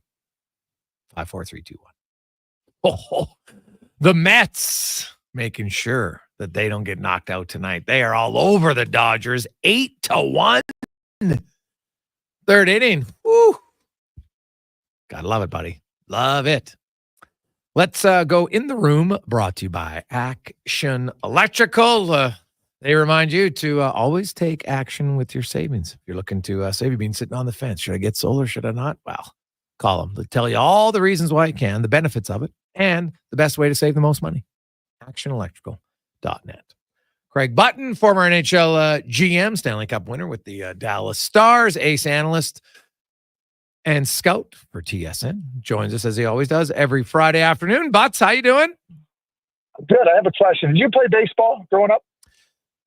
No, not until I played slow pitch. Okay, slow pitch. So anyway, you're Dave Roberts, the manager of the Dodgers, right? Yes. You're getting smoked. Mm-hmm. Everything's about setting up your pitching rotation. You just leave Flaherty in there now for another few innings so he doesn't drain the arms of your bullpen? It's a very valid question. I think, unless you got some guy in your bullpen who hasn't pitched in a long time, that would be the only other option. But yeah, I would agree with that. Like, why kill yourself when the fact that your odds are extremely low you're coming back in this game? And I mean, you're up 3-2 going back home. And, again, chances are you're going to be in the World Series. You want to make sure you don't kill your pitching staff. I don't know. Good point, Butts. Look at you thinking about it. I like it. I like it a lot. So Craig, we had John Buccigross we had on the show earlier. It really kind of piqued my interest. So we're talking about Colorado, man. They got a lot of problems right now. They got no depth because they're all injured, right? Like your depth can only be so good at some point when you lose that many top six forwards. It's just hard, right? Taves is out on defense now. Drouin's out. Nichushkin's out. Lekkonen's out. Now Landeskog hasn't played for years, but they didn't spend any of his money because they kind of thought he might be able to play. So it's really kind of put them over a barrel right now. They got no depth. They got a second line of a guy who's a 25-point guy in his career and another guy who's got 5 NHL games. It's not great. He brought up the fact of Rantanen, and if he wants, the huge money, maybe they don't want to do it, that you would package him up. Do you think that would happen in Colorado with him as a penny? Like, I haven't even thought. I just thought for sure Rantanen's going to sign in Colorado. What do you think? Yeah, I guess it's something that certainly deserves discussion, and probably what you're probably trying to figure out is, okay, what's your cap dollars going to look? There's uncertainty with Landeskog, and that's a lot of money, and then there's uncertainty with Nichushkin. I think if there was no uncertainty there with those two guys, you might very well just Rantanen might already be signed, and I mean Rantanen is an elite player, he's a superstar. But you might have to look at it and go, geez, we're strapped. We're strapped with these contracts on our books. And now you might have to consider with very little depth in your organization, and that's what ends up happening. You trade picks, you trade young prospects. Now you might have to really, Colorado's they have good players, and if they're healthy, they're going to be a much better team than what we've seen this year. But this may be one of those scenarios where you go, okay, we're going to have to do a little bit of a reset here. And certainly you would think that with Rantanen available, if he was available, you'd exact a pretty nice penny in return for him. Mm-hmm. Oh, God. Could you imagine? Yeah, right? One of the best players in the game. Yeah, and young, right? And then you just sign him, right? And, he'd end up in Vegas, wouldn't he? I'll tell you, though, if it gets to the point where he's on the market, I could imagine the teams lining up. And if you're Joe Sakic, you'll be like, hey, you guys want to try and negotiate a contract with them first? Because that would obviously give you even more of a return. For sure it would. Because now that you have the player under contract, and not only that, you got a really, really good player. That goes without saying, stating the obvious. Yeah. So it was an interesting one by John. I hadn't really thought about it. So I'm like, that would create a lot of conversation in the trade world if indeed that would come to fruition. There are ways you have them. Yeah, you have them. And watching the game last night, I mean, Nashville, they just don't look very good. And I was really bullish on them after what they had done in the summertime. Really bullish on them. And boy, have they come out and looked. I mean, they're same problems. They can't score. Yeah. Well, it's hard. You know what? I said, well, they added all these. And the one thing Nashville's never really had is a really dangerous center iceman. Like, I like Ryan O'Reilly a lot, but you know what I mean? He's not an offensive, high octane offensive center. They had wingers in Korea where they brought them in, and like Ryan Johansson, I guess, would be their best, and he's not that guy. So to me, you can have Stamkos and Marshall and some great shooters, but you don't got a center iceman for them. And Stamkos can play center, but he's better as a winger. So right from day one, they drafted Legwand, and that was the second pick in the draft, right after Vinny Lecavalier. So, think about the drop off, in that regard, right? They got a center, and, you put players into that spot. But to your point, they've never had a number one center. They took a chance on Forsberg. He was just too banged up, but they have never had a number one center. No. And if you don't have one, I think it's really hard to win. So I look at them. And then Detroit, Craig, I thought heading in, I was asked on the rundown with Frank, which coach I thought was on the hottest seat at the start of the year. And I thought it was going to be Derek Lalonde in Detroit. I looked around the league and I said, okay, here's a team. Everybody's talking about them finally taking a step. And I said, if they stumble out of the gate, because Buffalo just hired their coach, Ottawa. So if they stumble out of the gate, they're not firing their coach. So there was not a lot of other teams that were up for grabs. And I look at Detroit, and man, I know they've lost to the Rangers, so maybe that's their saving grace, and it's not the coach's fault, because you look at his defense core, and my goodness, they're just not that good. But he might be taking the bullet here sooner than later. Yeah, okay, so he's taking the bullet. I mean, I said this before. They have Seider, they have Raymond, and they have Larkin. And after that, they don't have anybody else that's elite. They don't have anybody that's close to elite. Nope. They have some young players, don't get me wrong. I don't think, when you look at their prospect pool, good young players, full stop. They don't have any elite players, I don't think, in their system. Nope. And so now you're trying to put things together. Edmonton's going to be a good player, but he's a kid. They called up Casper. He's a kid. They're not going to help you win. This team simply doesn't have enough to win. So you can, if they're going to let Derek Lalonde go, and I think Derek's a good coach, but if they let him go, but I'll tell you this, If they don't hire Joe Quenneville, then they're making a huge mistake. Yeah, okay. And that would be the guy you think they would go after? Yeah, well, I don't know who they'd go after. I'm telling you what I'd be doing. Yeah. So he'd be the only guy I'd be going after. Yeah. It would, and that would make sense. I could see it happening, right? Like, I think, look at, the Yzer plan there hasn't been a lot of forward progress. Now, part of that is a little bit of unluck the last few years. Like, there's been no team that has less luck in the lottery than Detroit.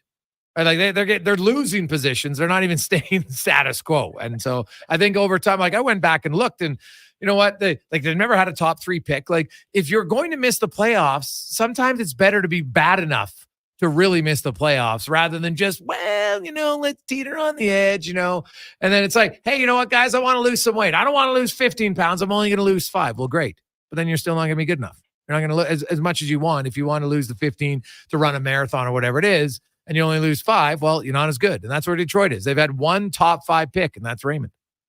Yeah, and you're right. And that does become a certain measure of luck, and that's what the lottery is for. But again, to your point, it doesn't change the fact of where they find it. Like I said, they got a lot of good prospects, like good prospects. I don't outside of the net, and I think Sebastian Costa and Trey Augustine are good prospects. Really, and I think they both could be number 1 goalies. But outside of that, I don't see it. I just don't see it. Like the player they drafted last year, Brancy Meagard, good industrious player. Full stop. Yeah. Good industrious players don't show the hump. Yeah, they don't put you over the hump. No question about it. Craig Button joins us. Craig, I went through, because the Oilers had talked a lot about how they wanted to have a great start. We need a good start based on last year. And so they didn't get off to a good start. But I went and I looked at the last 10 teams who lost in the Stanley Cup final. And you know what their average start in the first 10 games was? 2-3.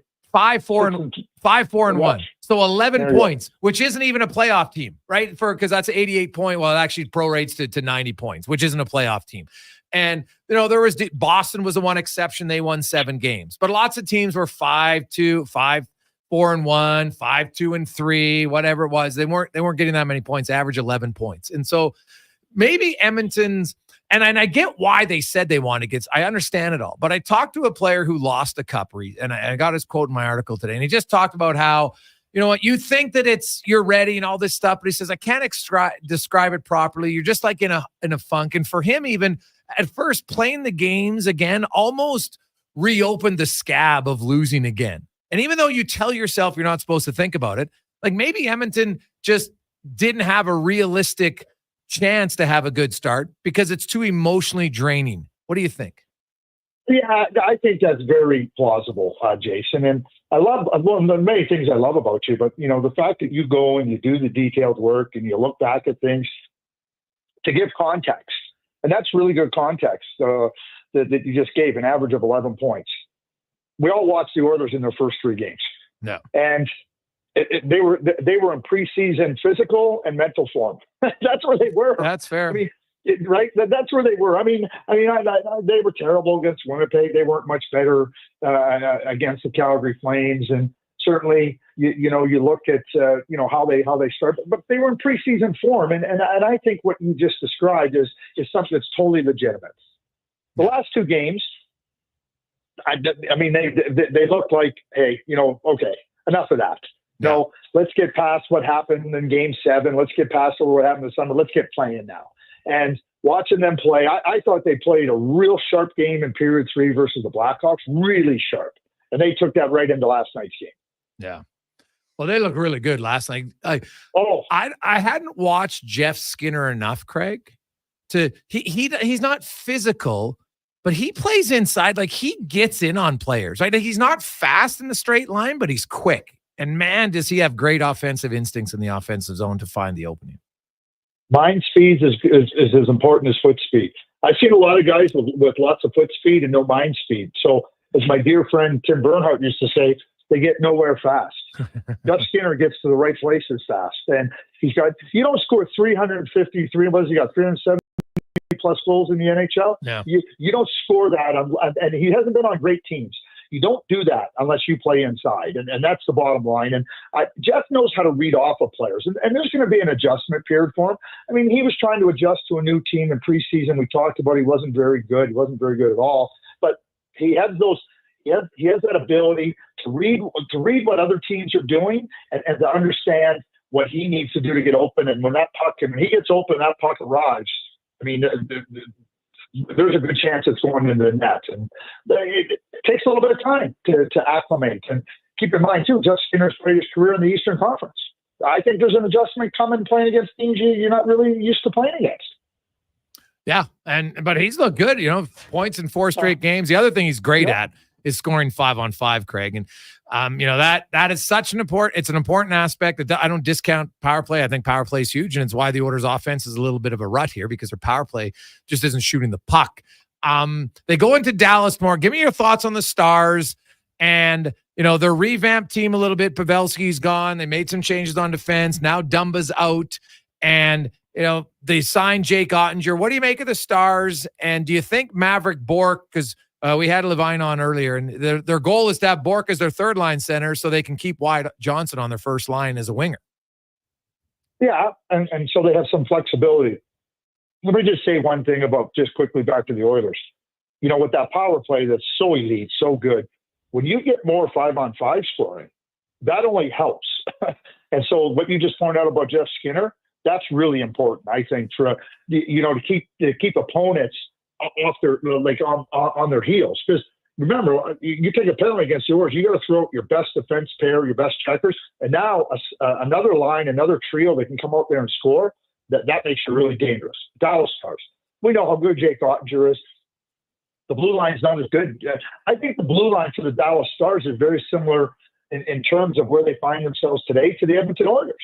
We know how good Heiskanen is. We know how good Harley is. He's a young player. And certainly Lindell's been a steadying force on that blue line. And so that's Ekholm, Bouchard, Nurse. After that, lots of players that are, in my view, use a Ken Hitchcock word or phrase, they're scaled up the lineup. And they're probably scaled up the lineup too far. They got good young players. And certainly the blue line is something that the Dallas Stars are going to have to look at addressing. I think Dallas and Edmonton are probably looking at the same subset of defensemen around the league. And so it'll be interesting to see how that builds out over the next months. I don't think you have to go and do something by the middle of November, but I think you might want to do something closer to the turn of the new year rather than later. And Dallas, this is the type of game that I think is really good for both teams. I think it's one of those games where you know how good each other is. You just went through a great playoff series, and now the respect that they have for one another is high. And I think that always makes for a really good competitive game. And that's what I'm expecting. Dallas is undefeated. Edmonton now it looks like they're finding their footing. It doesn't look. They have found some footing. You got to take that forward. Craig Button from TSN joins us. Another name, Craig, and I know it's super early, and this is only if. So I want to preface that by if.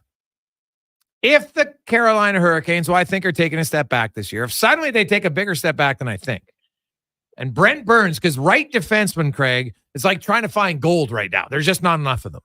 He makes $5 million. His cap hit is pretty good. He's in the final year of his deal. This guy never gets hurt. He plays all the games. I was doing some numbers before the start of the season. He's going to be top 10 games played all time in defense when he's moved up a lot of different other categories, etc. How valuable do you think he would be in other teams' eyes come trade deadline if he was available? Let me frame my answer this way. If teams wouldn't view him as extremely valuable come trade deadline if he became available, then I would have to say that they're not seeing the same thing I'm seeing, because he's big, he's rugged, he can play the big minutes, and he adds so many different elements to your team. And he's no fun to play against, because it's not even so much when I use the word rugged. He's rugged in the sense that like he just pushes his way to where he wants to go. And when he leans on you and you're playing against him, he just kind of pushes you away. Like, to me, he might be the prime, that unrestricted free agent defenseman. He might be the prime defenseman out there. Yeah. Oh God. Yeah. I just came across him looking up the numbers, and I was like, ooh, if Brent Burns is there, man, that would be a bidding war because so many teams like Dallas, exactly, you said, they're looking for a second pair right defenseman. The Edmonton Oilers. Like, you imagine Nurse and Burns as a pair. Oh. The other thing, too, I think what it would do, and we talked about Darnell, and Darnell's such a great competitor. I know that Darnell gets maligned at times, and we all sometimes go, Darnell, what are you doing? What are you doing? Right? But, Darnell is a dyed-in-the-wool competitor, and I think if he's guilty of anything, it's he tried to do too much. A lot of players, we kind of have disdain for them because they don't try to do too much, and they don't understand, what their game is. I think a player like Brent Burns could really be a calming influence on Darnell Nurse, like in every regard. Because Brett goes out here, we're going to play, and if something happens, okay, let's go next play, right? And I think because Darnell's so wired in and so competitive that sometimes, he gets through these stretches where it kind of like layers. One layer goes on to the next layer, onto the next layer, and it's almost like you got to just wipe all the layers away before he gets back to his game. I think a player like Brent Burns, because of the way he plays and his personality, would allow Darnell to be that much better. And I think that's a big goal for the Edmonton Oilers. Yeah. I'll say this. I think Darnell Nurse earlier this season, he's been really good for Edmonton. And he's way more engaged physically. He's an emotional player. And I think he plays better when he plays with a little bit of a mean streak. And I've noticed that this season. He got in a fight with McCarron. He's been involved in way more scrums early on this season. He just looks like he's playing on ice a little anger, and I think that helps his overall game. Well, I think he can be a dominating physical presence on the ice. Yes. He can be a dominating physical force. And I think where he runs is when he tries to be more offensive. And his game leans more, when he tries to lean his game more to the offensive side of things, is when he runs into trouble. But when he starts from that defensive posture, physical, territorial, competitive bent, I think that what you see is when Darnell is really, right in the heart of his game. Yeah. Craig, totally agree, man. Quickly, one last one for you. There is, they had kind of the first time ever in a long, long time where you had the three commissioners of each WHL, OHL, Quebec Major Junior League, the new CHL commissioner. They all got together. There's obviously lots that's going to change here potentially with NCAA. And, I read some of their comments and listened to them. And, there's some talk here that, they don't think it's going to be that drastic for her. And I kind of agree. I think it, even like for Plymouth and some of those Ontario leagues, they might allow to get more Americans to come up earlier because now the kids, if they choose at 16 to be like, well, I want to wait and go NCAA. Now, if I want, I can go CHL and then still go NCAA if I want to. Yeah. I mean, the way I look at it is, and I guess we have to define drastic, right? Like, what is drastic? And I mean, the CHL has really good development model. I mean, not everyone is perfect, but that's same in the NCAA. They have really good coaches. They have a style. They have a schedule that obviously replicates a pro style environment. So, those are all selling points. And I think for the CHL, it's about celebrate what you are. Here's who we are, and here's what we are. Every single player that comes in CHL is not going to thrive. Just like every single player that goes to the NCAA doesn't thrive. Yeah. For me, for the players to have opportunities now, that they don't get locked into one way or another, and that's been more the case for the player going CHL. Now, I was talking to an associate coach at one of the top colleges in the USA, and he was through Alberta doing some scouting. He goes, "Oh, this is so good. I'm not going to have to spend my time in the living rooms of 15-year-old kids trying to tell them about education." He goes, "They don't even know what they're going to do tomorrow, let alone in 3 years. And I'm trying to convince them that, this is the right path for you, college." Now these kids can go in. The college coaches don't have to recruit there. The young kids can go and try their hand at junior hockey if they feel they're good enough. And not everyone comes and plays. You know that, Jason. Totally. So now if they do and it doesn't work out, well, now they have another option. I think it's great. And let me just add one more thing. And I'm just going to kind of put my finger on the desk when I say this. And it's about time that Hockey Canada gets out of this whole thing with the BCHL. Like, let those kids play. in Hockey Canada events. Like, Yes, the whole thing totally. about holding kids behind, joke. it's not. And so this opens it all up. Like, it opens it up for the young kids. They can see what it's all about and then figure out when they're a little bit more mature, they have a little bit more experience under their belt. So I think it's good for everybody. And again, I bring up the next part, just like there's a couple of kids playing in the BCHL. They're top kids under 17 years of age. They can't play at the under 17 hockey challenge coming up here in November because they play in the BCHL. Like, either Hockey Canada is going to be serious about development and letting those kids participate, but don't tell me that when you're holding kids back from participating in top competition, that's something that's good. Yeah. Craig, very well said, my man. Love it. Love it. Okay. Have yourself an awesome weekend, and we will chat with you next Friday. Yeah, and let me just tell you, if you were a baseball player, I could see you with the high stirrups. You wouldn't have had that. 100%. Yeah, you would have been the high stirrups guy. Dude, I love the high stirrups, man. Show off my not very big, but very sleek calves. It would be awesome. Well, whenever I walk around in shorts, everybody asks me what the poor chicken walking around with no legs. Awesome. Thanks, Craig. Have a great day. Have a good weekend. Take care. There you go. That's Craig Button from TS. Very well said on his last point. Like, hockey you're basically being petty and childish is what they're doing. Petty and childish. Grow up. We'll come back. 5 questions on the Jason Gregor Show on Sports 1440, Oilers Nation, YouTube, and Facebook. Hockey is back, and Play Alberta, Alberta's #1 sportsbook and official partner of the Edmonton Oilers, has you covered with bigger offers, boosted odds, live betting, player props, and more. New to Play Alberta, new players now receive $200 in free bets just for signing up. You already play? Get a $10 free bet for every $100 you bet. Every week, all season long. Visit playalberta.ca and make your picks today. Bonus terms and conditions apply. Silent Rides is one of Alberta's premier bus charter companies with state-of-the-art motor coaches. We provide our customers with the safest and most reliable ground transportation. Our seatbelt-equipped buses have become the preferred carrier for many local sports teams, tours, corporate outings, and other various travel across Western Canada. For more information and to request a quote, contact Ted Nakamura at 780-940-0880 or visit silentrides.ca. I take possession of my commercial space in 3 months. I need lighting. I need a fire alarm. I need data. I need a generator. I need panels. Sounds like a job for the men and women of Action Electrical. Projects team reporting. We design, build, and construct all the electrical systems for your projects. Need everything to work right? Get the Action Electrical project team on your site. Facing an electrical menace? Call the men and women of Action. Operating throughout Alberta at actionelectrical.net. Have you heard of anything more chilling than frozen beef? Until November 3rd, get an always fresh, never frozen Dave single from Wendy's for only $4. Nothing scary about that. Taxes extra at participating Wendy's until November 3rd. Terms and conditions apply. Cold weather is coming, and low prices are here at Canadian Tire's biggest tire sale of the year. Save up to 25% on quality tire brands like Motomaster, Bridgestone, and Michelin at Canadian Tire. Only from October 11th to 31st. Conditions apply. Details online.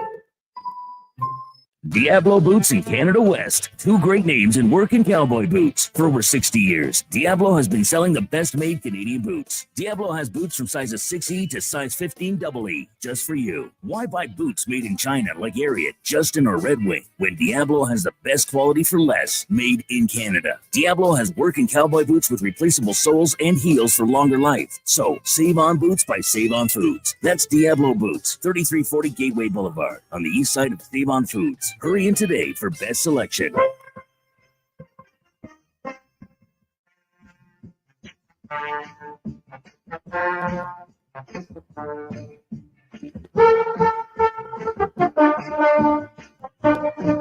Portions of this hour brought to you by Culligan for all your residential water needs, your local water treatment company. More than just big bottles, Culligan.com. The Jason Gregor Show, the best of Edmonton sports talk and beyond.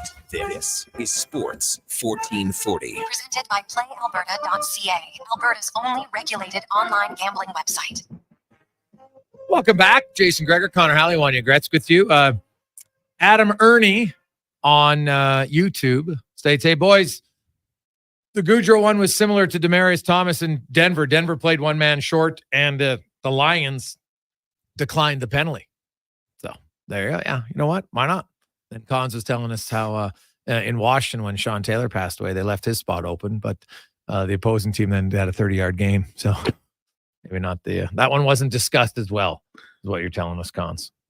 Yeah. It looked like a harmless little run to the left, but it was exposed quite heavily. Yeah, so not ideal.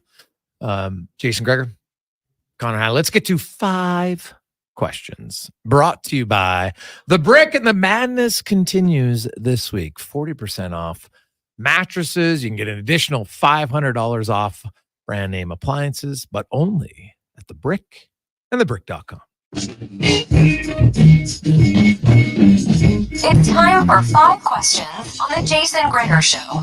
All right, guys. Question number 1. Let's get a game day prediction. Oilers and Stars, and for fun, mix in something a little bold as well.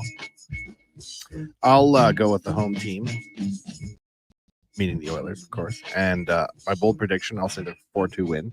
I think Skinner's going to get another point to keep this roll going. Points in his first 5 games is no other regular season. Well, technically, he didn't get a point the first game, so because he's got points in the last 4. Oh, in the last 4, yes, because they got shut out. I rounded up. Yeah, you rounded. Yeah, you're points big in the into, last 4 yeah, games. You're big into rounding up today. Skinner has 14 points already. Huh? Pretty impressive, Gregor. Yeah, Pretty impressive. And he's a goalie. It was interesting listening to Bruce outline the injuries to the blue line in Dallas, and going to Washington all the way back for one trip. I don't know. It's fatigue play factor, maybe. I think Edmonton loses in a shootout, and sadly, it's a low scoring game. That's my bold prediction. It's 1-1 going to a shootout. Ugh. But the trend would continue. Yes, right. Cons for you, yes. They would that trend. Because 2 goals would not count. If it's a shootout goal, it does not count against. Goals against for the goalie anyway. Question number 2. Only 5 games in, I know, but so far, who's been your best Oiler, and who do you think? We'll put it positive on this Positive Friday. Who's got the most room for improvement? Best Oiler. Ooh, I would probably lean towards Jeff Skinner, followed closely by Adam Henrique, and most room to improve, Zach Hyman. I would put McDavid as the top Oiler. Point a game, actual, not rounded up. He hasn't been great, but he's still Connor. Room to step it up. I mean, you don't want to give him any guff, but I think the Nuge has a little bit of room to step up. But I expect, and I think everybody expects better play. No one's suggesting the Nuge isn't it. Say both good picks there for guys who could improve. Question number 3. Tampa, Winnipeg, and Calgary all remain undefeated to start the NHL season. Who do you think will go the longest before losing a game in regulation? If I'm being honest, Connor, I don't think the Calgary's going to win another game this season. I think they went too big, too fast, and they're just going to have an extended period of losing. However, Tampa Bay, I think, will be the last to lose a game in regulation. Well, the Jets have San Jose next, so I think they'll win there. Tampa plays Ottawa, Toronto, New Jersey. Toronto, New Jersey are playing pretty well, so I don't see them beating both of those teams. The Jets, I'm just looking quickly. After San Jose, they play Pittsburgh, then St. Louis, Seattle. I don't mind that at all for them. And the Flames, who do they got? Calgary is playing Seattle, Pittsburgh, Carolina, and then Winnipeg. I will say Winnipeg is the last one standing. All right, question number 4 for you guys. Nick Chubb's going to return to the Cleveland Browns backfield after suffering that gruesome injury last season. When it comes to players recovering from tough injuries, is there one for you that comes to mind? Yeah, that's been ugly for him. Unfortunately, he's in an organization that deserves no good things that happen to them, unfortunately, for Nick Chubb. So, but when like obviously the Joe Theismann, and like if you go back in time, like that one was pretty gruesome to see a guy come. But to me, how can I not go with Hamlin and for the Bills? Are you kidding me? Like we thought he died on the field, for goodness sakes. And he's come back and played, so I got to go with him. That was a tough situation. I'll go a little older. When Eric Lindros used to get hit by Scott Stevens, Oh man, the second one. Remember the second time after he came back? Yeah. That is to me some of the most gruesome hockey ever. And then the Paul Correa hit. Yeah, but he came back in the game and scored. But that was a heck of a hit. Tough injury comeback. Those would be my two. Yeah, I don't think he remembers that one. Final question for you guys today. But he says he doesn't. Yeah. I remember that documentary. Final question, National Mashed Potatoes Day. So when it comes to the versatility of a potato, what would you say is your favorite form? Connor, I don't know who told you it's National Mashed Potatoes Day, but how dare you bring this into the Sports 1440 environment? Who told you this? Where do you find these lists? Daysoftheyear.com. Daysoftheyear.com. I suppose I like a French fry, Connor. Oh, this one's easy for me. It's mashed potatoes all day, every day. Mashed potatoes, a little bit of butter, not butter, none of that margarine crap. Butter. And then, because the good ones, you don't even need gravy, but gravy does make it way better. So I will say mashed potatoes with gravy as a bonus, but mashed potatoes all day long. As my son used to call them, smashed potatoes. Do you believe it's National Mashed Potatoes Day? Like when you woke up this morning and you greeted your family, were you like, hello, everybody? Cons, you know what? Cons is a big fan of the days. He's this is kind of his thing that's been going on for many years. He likes it up because there's so many of them. Like obviously it's a good conversation point. So I'll be honest, I never wake up wondering what day it is, other than as long as I know what day of the week it is, to me that's a win. Cons, what about you? What's your favorite? Well, I just got to say, Wanye, I mean, I do 30 questions a week. Oh, no. Got to keep it interesting every once in a while. I'm going hashed browns when they're cubed. I'm not dissing the process. I'm just wondering how it became National Mashed Potatoes Day. I know we're hunting for content 365 days a year. But did they like make an application to the website? And they were like, hey, October 18th, we have an idea. It's us, the potato people. It's a good question. I know TR gets kind of fired up when I throw some very random ones his way. He's got the same reaction to you. Where does this come from? Why is it this way? But it's easier just to answer the question. It's true. I wasn't dissing the con man. I was dissing the potato people. I sense you might have been. No, there was a shot. I don't think so. There's a little bit of shot there. That wasn't my intention. From the would-be father. It was almost like I sensed a tone of jealousy from somebody bringing an off the rails conversation to the show, thinking you're the only one who can bring an off the rails to the conversation. That's kind of what I sensed. I sensed Am I stepping on toes here? A little bit of envy coming over there. Like, why didn't I think of this random inane topic? That's normally my thing. That's what I sense here. We're all learning a lot about ourselves and potatoes. Mm-hmm. Yeah, we got a lot of text in though. Most people are like mashed potatoes fans for sure.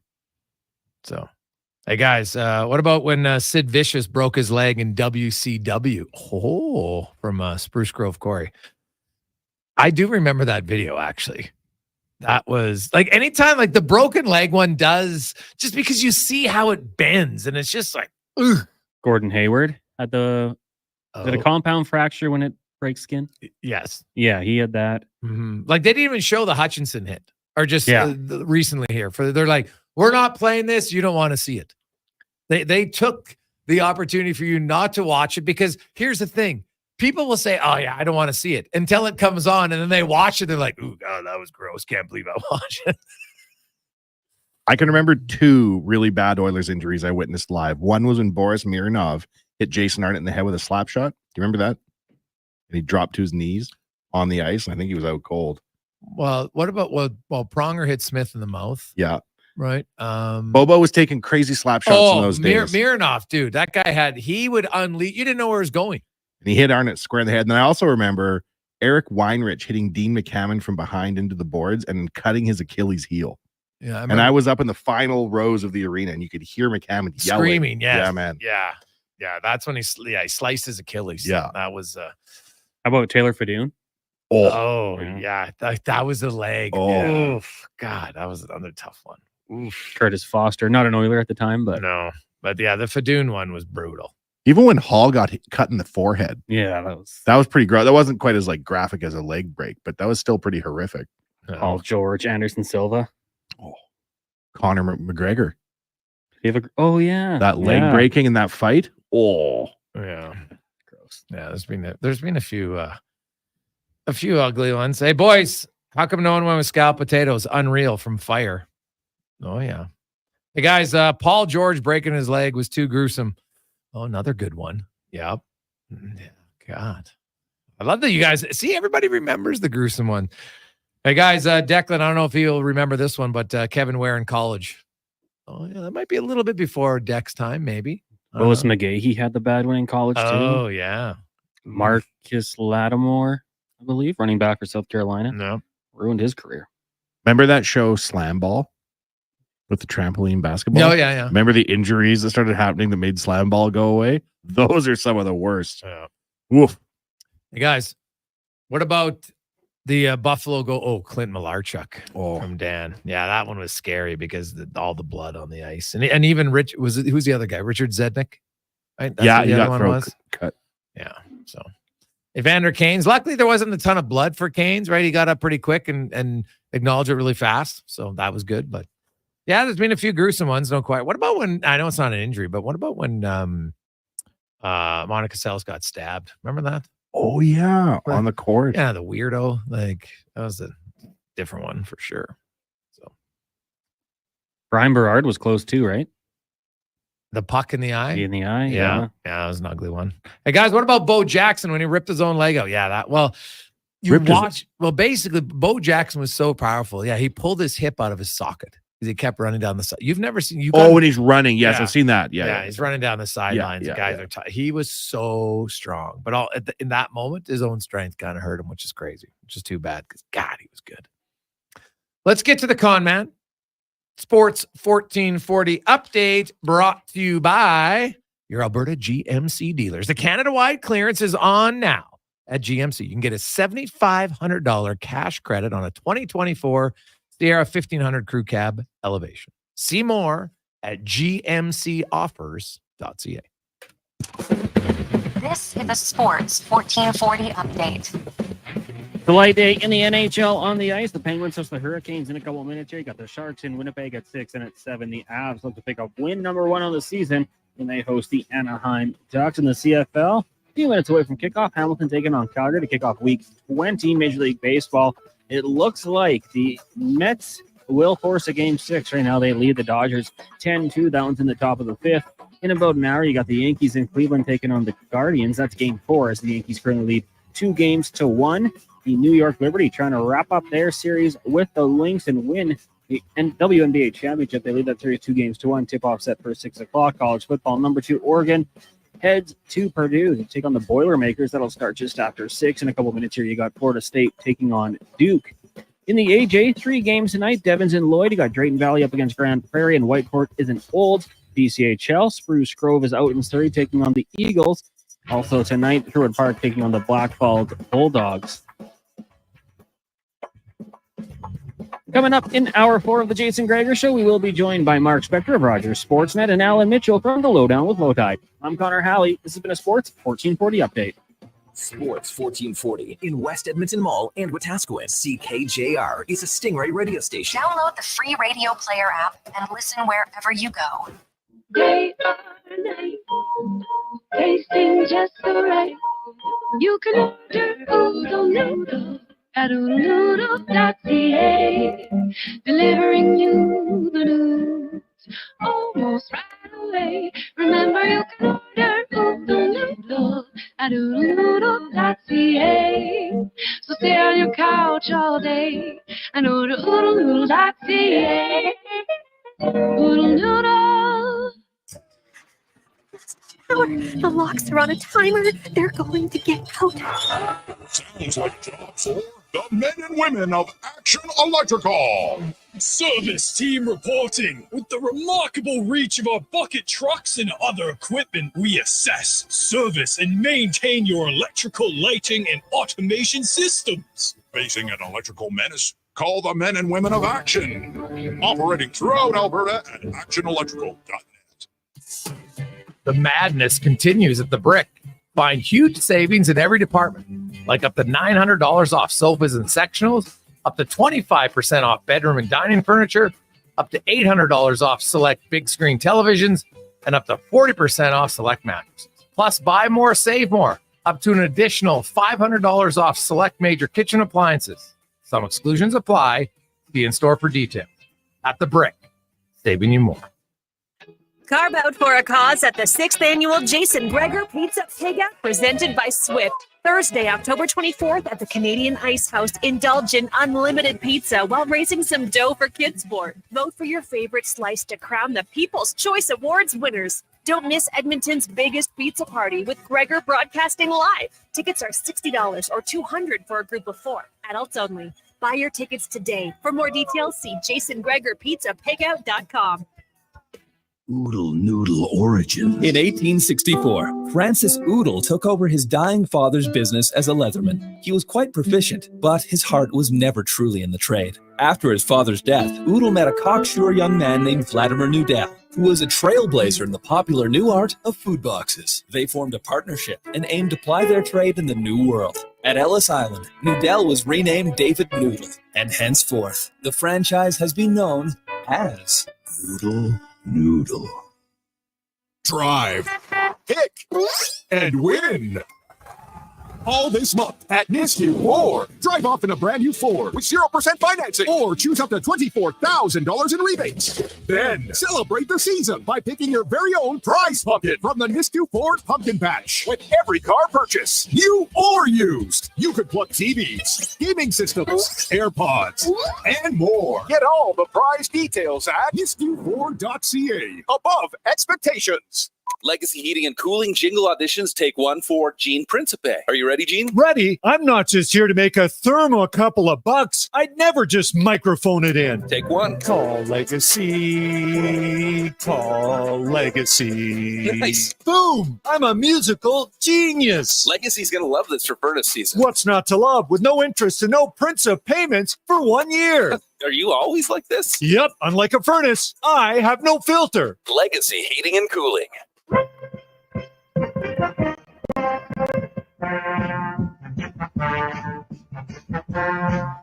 Portions of this hour brought to you by Crystal Glass, your clear choice for residential windows, locally manufactured and installed. Crystal Glass provides a beautiful product and incredible customer services for all of your residential needs. Call 310 Glass or visit crystalglass.ca for a quote.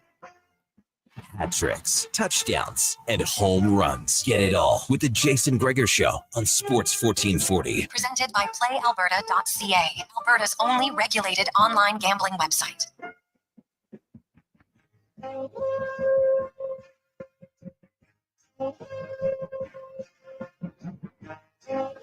Oh, we got a few more good answers in.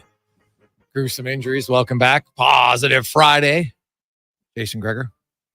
Connor Halley, Wanye Gretz on Sports 1440, Oilers Nation, YouTube, and Facebook. Ooh, don't go anywhere. It's a slugfest right now. The Mets and the Dodgers, 15 total runs now in this game. So Dodgers not going away. Still down 5, but they are not going away. It is the Gregor Show presented by PlayAlberta.ca, and good news, we're not going anywhere. Just getting started, baby. We love it. Thanks for tuning in to Sports 1440, Oilers Nation, YouTube and Facebook and X, Instagram. Listen on the app wherever you are. Hope you're having an awesome Friday. Great weekend planned. Major League Baseball playoffs are getting closer to the World Series. It's getting more exciting by the day. You got a big weekend in the NFL. F1 is back. You got Golden Bears hockey. You got Nate. You got Graham McEwen hockey, AJHL, BCHL. The Elks are off. The Oil Kings are in action. Oof. NBA season's right around the corner. God, I love this time of year, man. It's like an orgasm for sports fans is what it is. Oof. It's great. Hey, fellas, what about Brian Stemmel? Oh, yeah, that crash. Well, what about Todd Brooker? That one, I think it happened. Both of them were in the 80s. I can't remember. One was 87, one was 89, and I can't remember for the life of me which one was which. But those crashes, like I've always said, you be a ski racer, you got to have a little bit of a screw loose, man. Like car racers go super fast, but you're kind of protected in a car. Skiing, like, what's your protection? You got a helmet? Like, you got nothing protecting your shoulders, your arms, anywhere else. And when you wipe out, man, you are going forever. Oh, some of those things are, it looks like they're a piece of spaghetti just flopping all over the place as they go down the hill. Those are some of the craziest wipeouts I've ever seen. So that's a good one, man. That's a real good one. From Gord. Let's get to the Spec Report now, brought to you by GS Construction, you know what? They fix a lot of mistakes. The underground infrastructure. You don't know. Sometimes, hey, think about when you have an accident in the old John, you'd be like, whew, if it wasn't for GS here, this could be way worse. But Indeed.com, look up GS Construction if you're looking for a new gig on a great company. As Mark Spector joins us. And Spec, you're a big ski fan. Do you have a ski wipeout that's at the top of your memory bank for gruesome? That I was involved in or that I watched? Not, buddy, you're barely on the bunny hill. I'm talking like real wipeouts. Oh, I've been it a few times. I think Todd Brooker was on the Honnencalm, if I'm not mistaken. Okay, yeah. Well, him and Stemmel, they were both in the 80. I can't remember which one was. They were both. I think Brooker was the Honnencalm, which is one of the steepest, oldest, most traditional. It's like the Indy 500 of the world of the ski tour.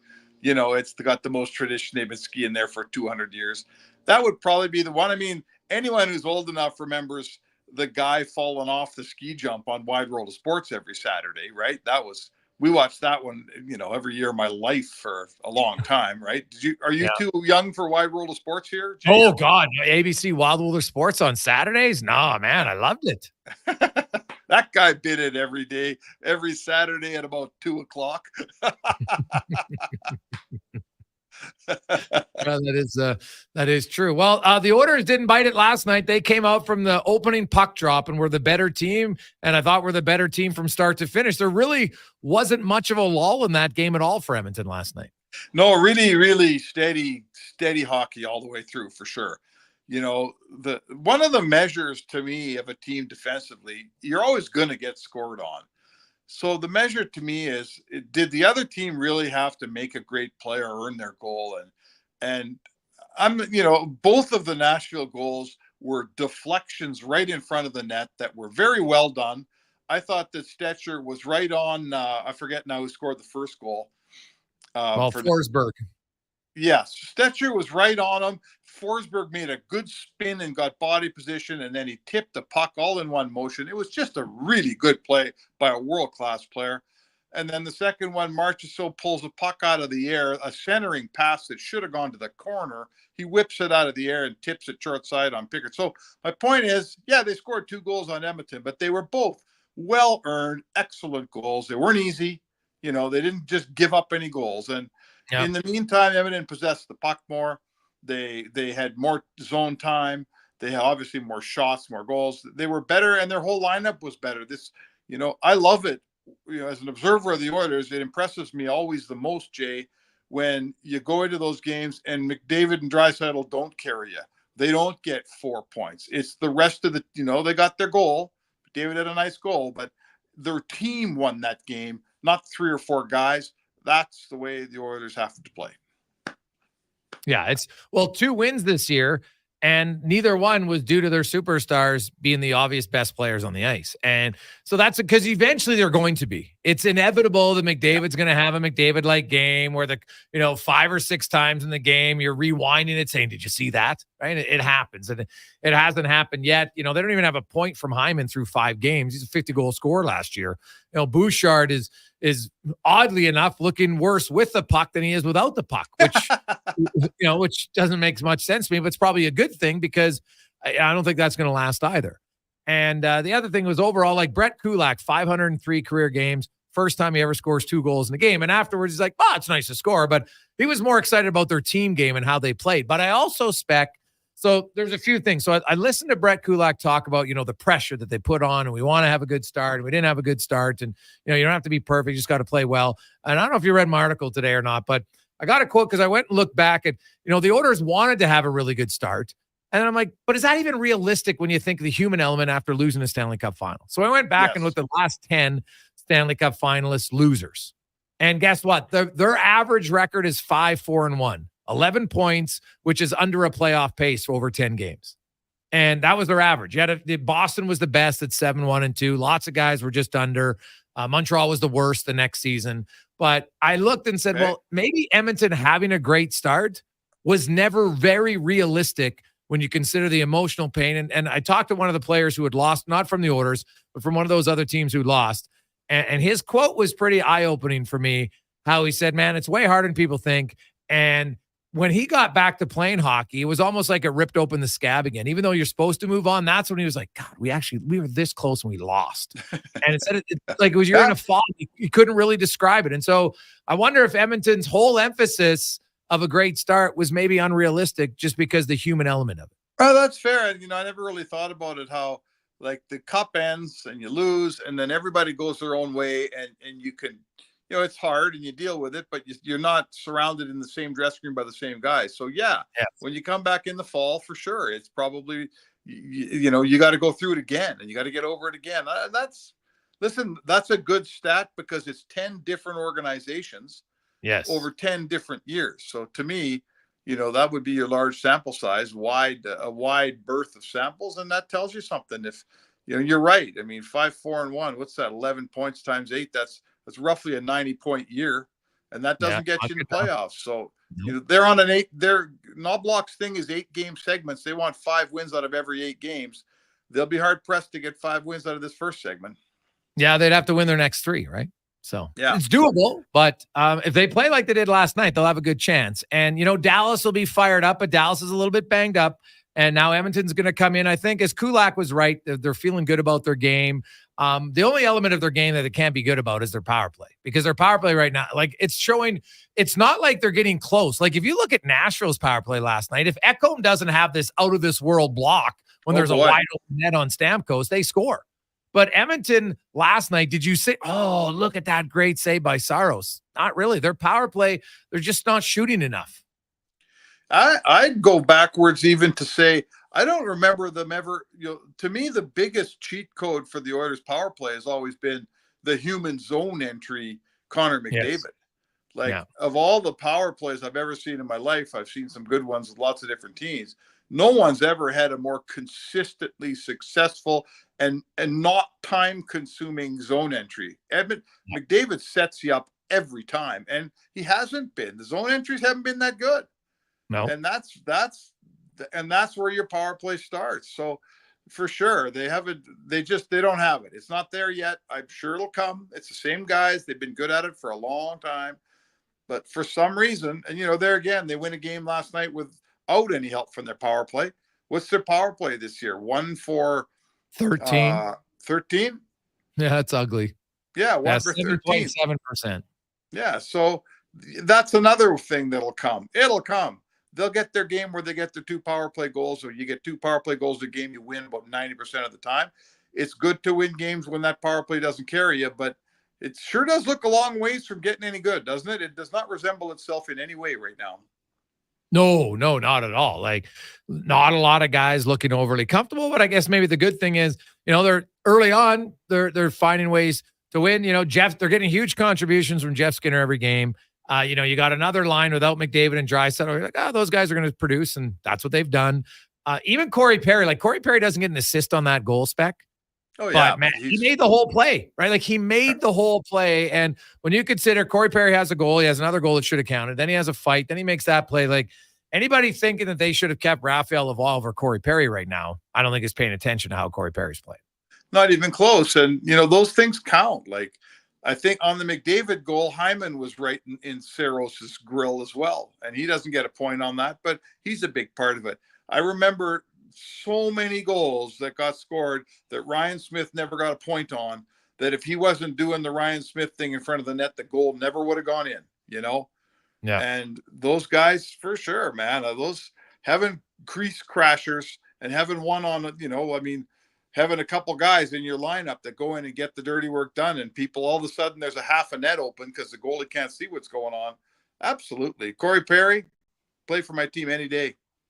Yeah, even at his age, it's rare to think of a guy who scored like he does. He's 1 goal shy of being 80th all time in goals, right? and then he's going to pass some other. He scores 8 or 9 goals this year. He's going to be in the top 70. It's pretty incredible where he's going to be, and some of the guys on that list that he's going to pass. And yet here he is late in his career. Oh, you want to fight? Okay, I'll fight you. Grind it down. And we all know that if you have Corey Perry coming in off the rush, it's not going to be a threat. He's a threat from basically below the hash marks. And that's fine. That's where he is on the boards. He's good in there. But that play, man, was just, heads up. He's still got hands and offensive instincts around the net that are hard to replace. What I like about him too is this game's changing. They put him on the fourth line and he's playing like a fourth liner. Like he's doing fourth line things. You know, he's been a first line player his whole life here, right? Olympic Games, World Cups, like world-class player, this guy. Very likely a Hall of Fame player, won a Hart Trophy, you know? So I think it's pretty cool. Like he's not too proud to drop the gloves with some kid and give his team momentum. He's not too, you know, it's not above him to still go in and poke a goalie and grind around and stand in front of the net and have someone ring a shot off him once in a while. I think that shows you that that's leadership, right? He's not worried about what we're supposed to think about Corey Perry or who I used to be once when I was in Anaheim. He's just out there trying to help the team win with whatever he's got left. And tell you what, man, that's when you see that pedigree of player playing that game, that's leadership for me. Yeah. Spec quickly, the Yankee Cleveland game. I know you're a huge baseball guy. That 8th and 9th inning, are you kidding me? It was unreal. I love a team that, like, Cleveland's down to its last strike, right? Yeah. 2 outs, 1-2 count. Unbelievable. And the Dodgers just hit another home run. This game was 10-2 Mets. Now it's 10-6. So it's I don't know, man. It's every year we say it, but Major League Baseball's got something going on, boy, because the longer they go, the better the games get. At this rate, I can't wait to watch the World Series, whoever's in it. It's going to be one hell of a series, I'll tell you right now. Well, Noel was the first ever pinch hit home run with 2 outs in the 9th inning of an MLB playoff game. First ever? First ever pinch hit home run, with 2 outs. Wow. It's a lot of, I always say it, when you break a record in baseball, it's a 120-year record. So, it's true. Right? That's something. Yeah, very well said. Spec, have a great day. We will chat with you tomorrow. Or sorry, all right, man. Have a great weekend. There you go. That's Mark Spector and the Spec Report, brought to you by GS Construction. We'll return. Low Tide will join us and more on a busy Friday edition. Positive Friday, the Gregor Show. Sports 1440, sports1440.ca is always presented by PlayAlberta.ca. And if you're thinking about it, go to Play Alberta, use the promo code Gregor50. You'll get a free $50 wager and enter it into a draw to win a pair of seats to an upcoming Oilers game. PlayAlberta.ca. Hockey is back, and Play Alberta, Alberta's #1 sportsbook and official partner of the Edmonton Oilers, has you covered with bigger offers, boosted odds, live betting, player props, and more. New to Play Alberta? New players now receive $200 in free bets just for signing up. You already play? Get a $10 free bet for every $100 you bet. Every week, all season long. Visit playalberta.ca and make your picks today. Bonus terms and conditions apply. Actions speak louder than words. Japa Machinery Group puts your construction plan into action with XCMG construction machinery you need. Available for rental or sale. Learn more at japamachinery.com. The job isn't done until the last load is hauled, and having a semi-trailer out of commission is not an option. Whether replacing or adding to your convoy, Edmonton Trailer has a huge inventory of new and used semi-trailers, trusted by the gravel, logging, oil field, fluids, and freight industries. Find a trailer right for you online or at one of their 3 locations. For sales, service, parts, rental, and finance, when you're in it for the long haul, Edmonton Trailer. At Fountain Tire, we love jingles. Get up to 25% off select tires. Until October 19th. Plus a bonus $50 off any service of $150. Restrictions apply. Book online today. Fountain Tire. We're on this road together. We've finished construction of our gamma radiation containment facility. Is it up to code? Is it going to be safe? Sounds like a job for the men and women of Action Electrical. Testing team reporting. We test your commercial operations using tools like infrared to ensure safe operation. Trust us to prevent potential calamity before it strikes. Facing an electrical menace? Call the men and women of Action. Operating throughout Alberta at actionelectrical.net. The Junior Prospects Hockey League is entering its 3rd season of gameplay. The JPHL now offers academic and athletic opportunities in the 14U, 15, 17, and 18U age divisions. All JPHL games are broadcast live on Silent Ice TV with a showcase-style game schedule and high level of travel and accommodations for its team, staff, and players. To learn more about why the JPHL is the fastest growing elite hockey academy stream in Western Canada, visit juniorprospectshockeyleague.com. The madness continues at the Brick. Find huge savings in every department, like up to $900 off sofas and sectionals, up to 25% off bedroom and dining furniture, up to $800 off select big screen televisions, and up to 40% off select mattresses. Plus, buy more, save more, up to an additional $500 off select major kitchen appliances. Some exclusions apply. See in store for details. At the Brick, saving you more. Have you heard of anything more chilling than frozen beef? Until November 3rd, get an always fresh, never frozen Dave's single from Wendy's for only $4. Nothing scary about that. Taxes extra at participating Wendy's until November 3rd. Terms and conditions apply.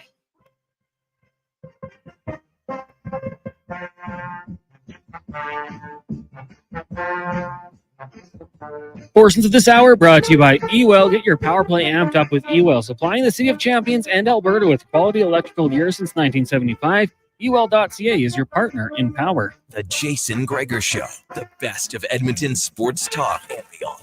This is Sports 1440. Presented by PlayAlberta.ca, Alberta's only regulated online gambling website.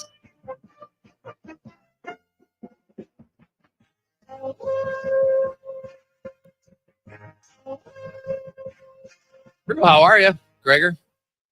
Halley? Wanye Gretz is here. Declan Kruger running things on the digital side. Positive Friday. Remember the pregame show on Sports 1440 tomorrow at 1 o'clock. But there is, of course, Saturday show at 9 a.m. tomorrow. Cons, who's hosting that tomorrow morning? I'm going to say probably myself or the Duke. Oh, okay. One of the two of us, yeah. Oh, all right. Okay. Maybe we'll throw Kate in the big chair. Oh, so yeah. Get her in there. Let's see what happens. Sink or swim, Kathleen. Does anybody call her Kathleen, or is it just Kate? Might just be Kate. Might not be Kathleen. We don't want to make that jump, right? We need to be Pierre Maguire here for a second. Sink or swim. Oh, she would be fine. More than fine. So there you have it. Let's bring into the program Alan Mitchell. We talk a little Oilers, brought to you by eWell. If you need some electrical gear, you think eWell. EWEL.ca. Alan Mitchell, aka Low Tide, host of the Lowdown, noon to 2 weekdays on Sports 1440. And Al, it's one of those games where you watch and there was very little to criticize about how the Oilers played in that game.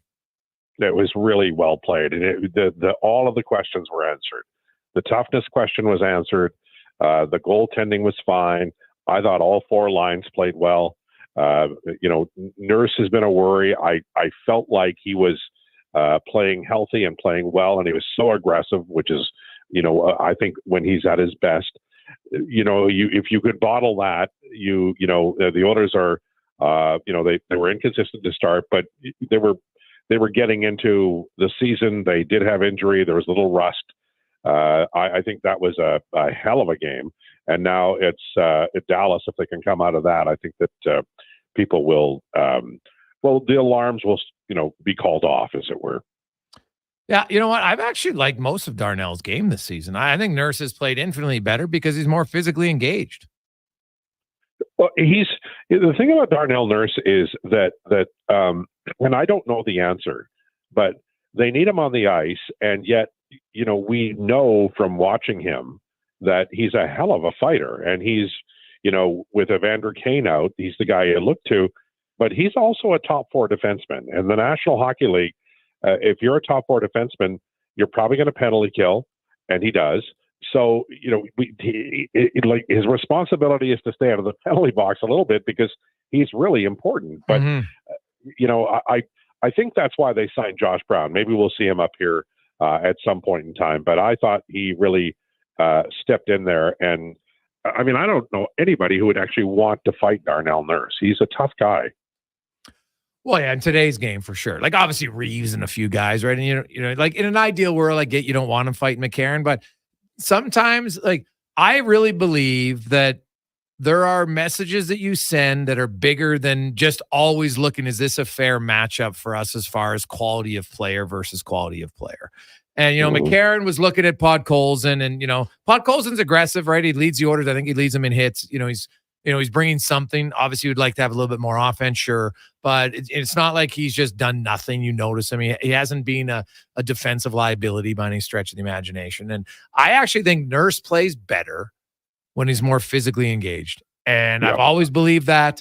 And I think that this season, I think he's been fine, right? Like not every pass is going to complete itself, right? Ekholm had 2 icings last night, right? Like, it happens. People have to get over the things that they watch for. Oh, there's an icing that ruins the whole game. Like, I don't care. I thought Nurse's decision-making last night, his positioning, battling, stick work. He's very good with his stick on puck to create or to disengage chances. And him and Troy Stetcher's, I don't want to say I'm surprised, because I'm not. I thought Stetcher was the perfect partner for Nurse of the 3 guys who were the options.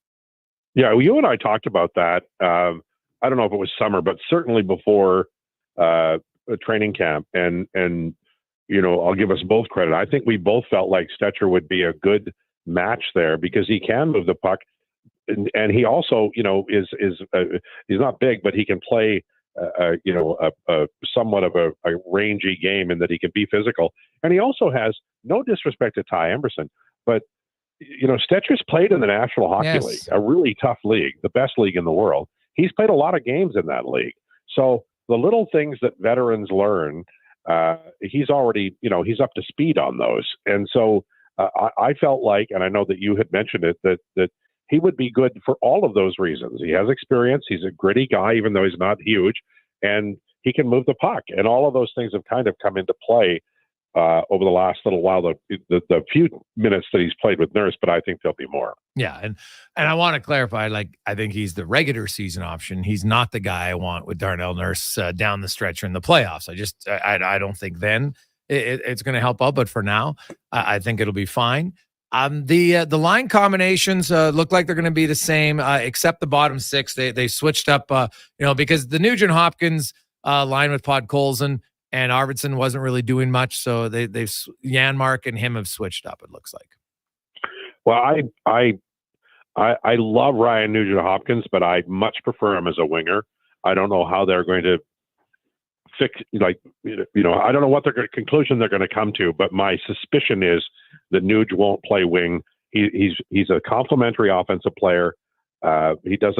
He's not a driver. He doesn't push the river offensively. There's nothing wrong with that. You just have to outscore the opposition. But I think they'll eventually check down from Draisaitl McDavid, and Nuge will go over to the left side, and he's far more comfortable. Nuge has had a slow start. He's not the only one. Evan Bouchard's been slow. There's others, but I think they might have moved into the middle to kind of kickstart him a little bit, and we'll see how that goes. LT, did you see the scene at intermission when Zach Hyman and Smitty talked briefly? No, I didn't. They were chatting down in the bowels of the arena in Nashville. It was such an interesting moment to see. We were talking earlier about, is Zach Hyman the new Smitty? Maybe not their style of play is identical, but just the idea that he's a fan favorite blue collar guy who scores a lot of hard goals. And to see Smitty, who in 2024 looks phenomenal, still has the same hairdo, looks fighting fit. It was a really interesting moment. Ryan Smith, my favorite Ryan Smith moment. There are many. I rarely, make a big deal in my life about hockey players, but I was thrilled to be able to congratulate him on his fine career the summer that he retired. I have an enormous amount of respect for him. One of my favorite moments watching the Oilers came years ago. It would have been, I don't know, before he got traded for sure. He was working the wall down on the right-hand side in the first period, and I was sitting right by the glass, and he moved the puck along the wall. The ref got in the way, and he didn't say anything. And then the puck sort of went back that other way, and the ref got in the way. It didn't say anything again. Then it did it a third time. Ryan Smith, right in the middle of a hockey play, looks at the referee and says, "Get out of the way." And it just cracked me up, because it was almost like that moment where it sort of pierced the play itself. It just became comedy at that point. And I think Zach Hyman has that kind of presence too. I will say this: Zach Hyman's motor, like the engine that drives him, it is really. I couldn't name 5 guys who have played for the Oilers who had that kind of engine. He just won't give up on plays, and it drives people nuts. And in that way, he's very much like Brian Smith.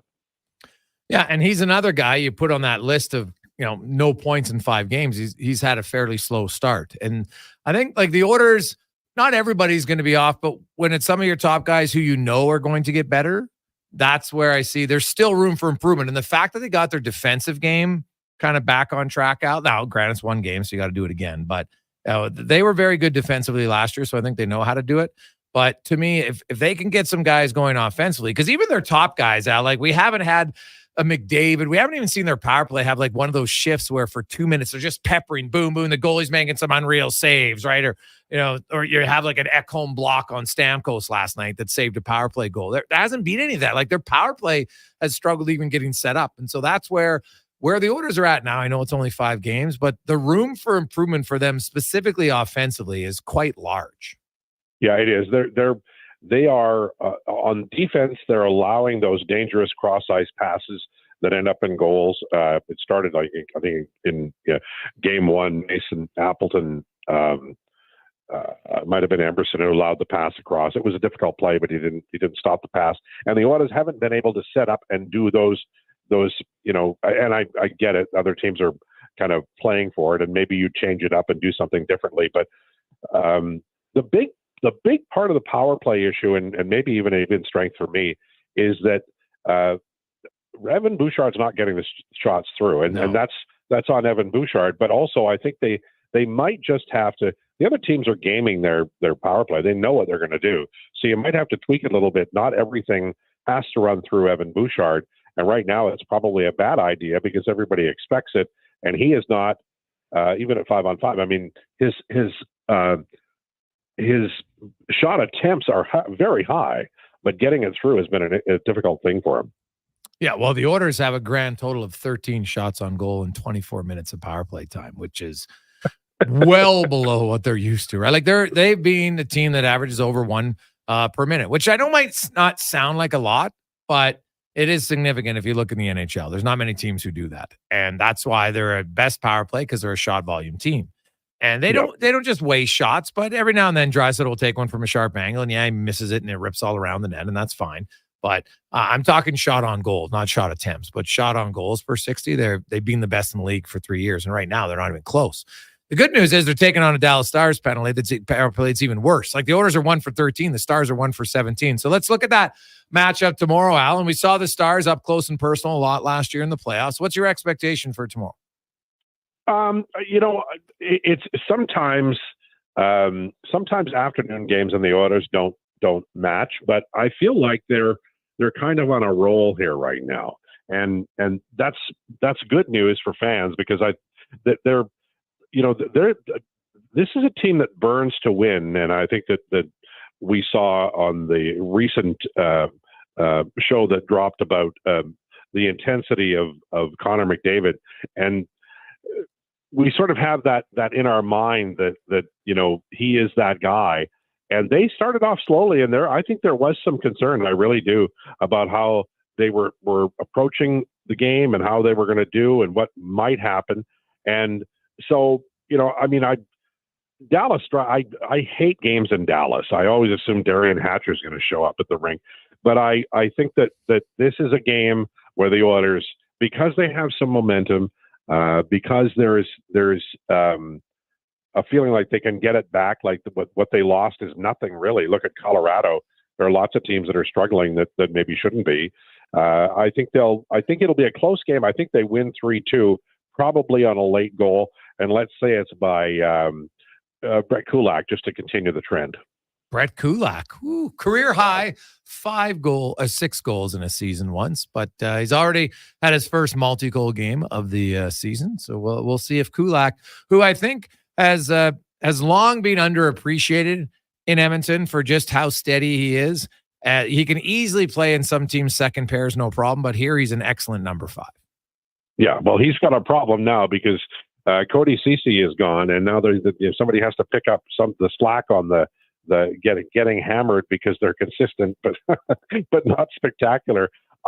What I like about Kulak is he is really mobile. Like he can close the gap. Unreal And he skater. can make, he is. And so like he's never, God love Vincent Desharnais.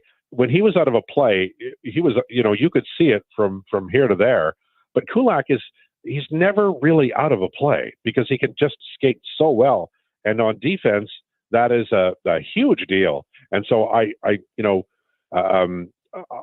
love him as on the third pair, and I think that he can, because he's so fast, he could take on a slower partner if he needed to, and did in the past, obviously with Vincent Desharnais. But I think that the Oilers' defense, one of the really good underlying things that people don't mention right off the top is that Kulak is there on the third pair, and he's an anchor, and that's an important thing, especially during a long playoff run when not everybody's gonna be 100%. Al, have a great weekend. Enjoy it, and we will chat with you on Monday. The Oilers are either going to be 2-4, 2-3-1, or 3-3. We'll see. All right, good stuff. Enjoy the weekend, boys. Oh my God, it's Al CLT. AIK. Low tide. 5:40. We'll return. We got Wanye's World and more. Jason Gregor, Connor Halley, Wanye Gretz with you. Sports 1440, Oilers Nation, YouTube, Facebook, and X, as always, presented by PlayAlberta.ca. Get in the game, and remember, if you do wager, use your game sense. Go to gamesense.ab.ca. You got a go-to coffee spot, a trusted barber, even a lucky game day jersey. But when it's about looking your absolute best, there's only one name you need: Mr. Dirk. Family run since 1939, we're experts in crafting impeccable tailor-made suits and offering a wide variety of everyday styles. Pair that with personalized one-on-one fittings and the convenience of on-site tailoring. Mr. Dirk elevates your style game. Visit our Edmonton store or explore MrDirk.com. Score big on style with Mr. Dirk. You'll see us digging holes. No, we're not looking for buried treasure. You'll see us digging trenches as well. And no, we're not building a fort. We're GS Construction, and you'll see us in neighborhoods throughout the Edmonton area. So what are we doing? GS Construction provides rehabilitation and upgrade services to Edmonton and surrounding communities. Some of our underground utilities have served us for years and are past their useful lives. We replace them, so they're around for years to come. Find out more at gsconstruction.ca. The madness continues at the Brick. Find huge savings in every department, like up to $900 off sofas and sectionals, up to 25% off bedroom and dining furniture, up to $800 off select big screen televisions, and up to 40% off select mattresses. Plus, buy more, save more, up to an additional $500 off select major kitchen appliances. Some exclusions apply. See in store for details. At the Brick, saving you more.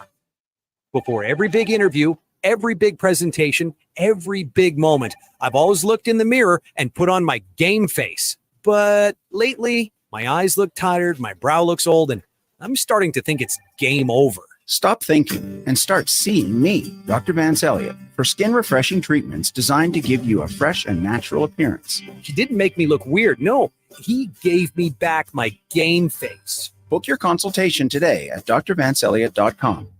Looking for the perfect spot to unwind? Check out The Ridge Social Eatery, St. Albert. The Ridge is a locally owned, upscale neighborhood restaurant offering unbeatable daily features. Open daily at 11:30. Craving something late? Check out their new late-night menu from 8 till close. Enjoy brunch at The Ridge Saturdays, Sundays, and holidays until 2 p.m. Plus, there's open mic night every first Wednesday of the month and live music select Saturdays. Welcoming atmosphere, friendly staff, good times. For more, visit theridgestantalbert.com or social media. Hey, it's Scott from Sherwood and St. Albert Dodge. I think it's safe to say we are all paying attention to interest rates these days. If so, you'll like this. We have 0% financing available on Jeep Compass, Wrangler, Grand Cherokee, and Wagoneer. 0% on the Dodge Durango and the all-new Hornet. And the rates on Ram 1500, Ram 2500, and Ram 3500, you guessed it, 0%. Are you picking up the theme? We have 0% financing on virtually all 2024 new models with hundreds to choose from. Why pay interest? Instead, come get a new vehicle at St. Albert and Sherwood Dodge.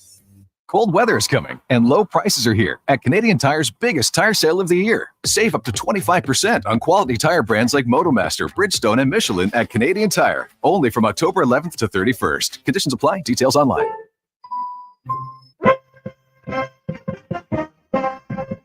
Courses of this hour brought to you by Leading Edge Physio. The team at Old Strathcona have special training dedicated to reducing the impact of cancer care before, during, and after your diagnosis. From lymphedema to the management of fatigue and side effects of chemotherapy and radiation, they can help. Learn more at leadingedgephysio.com. The Jason Gregor Show, the best of Edmonton sports talk and beyond. This is Sports 1440. Presented by PlayAlberta.ca, Alberta's only regulated online gambling website.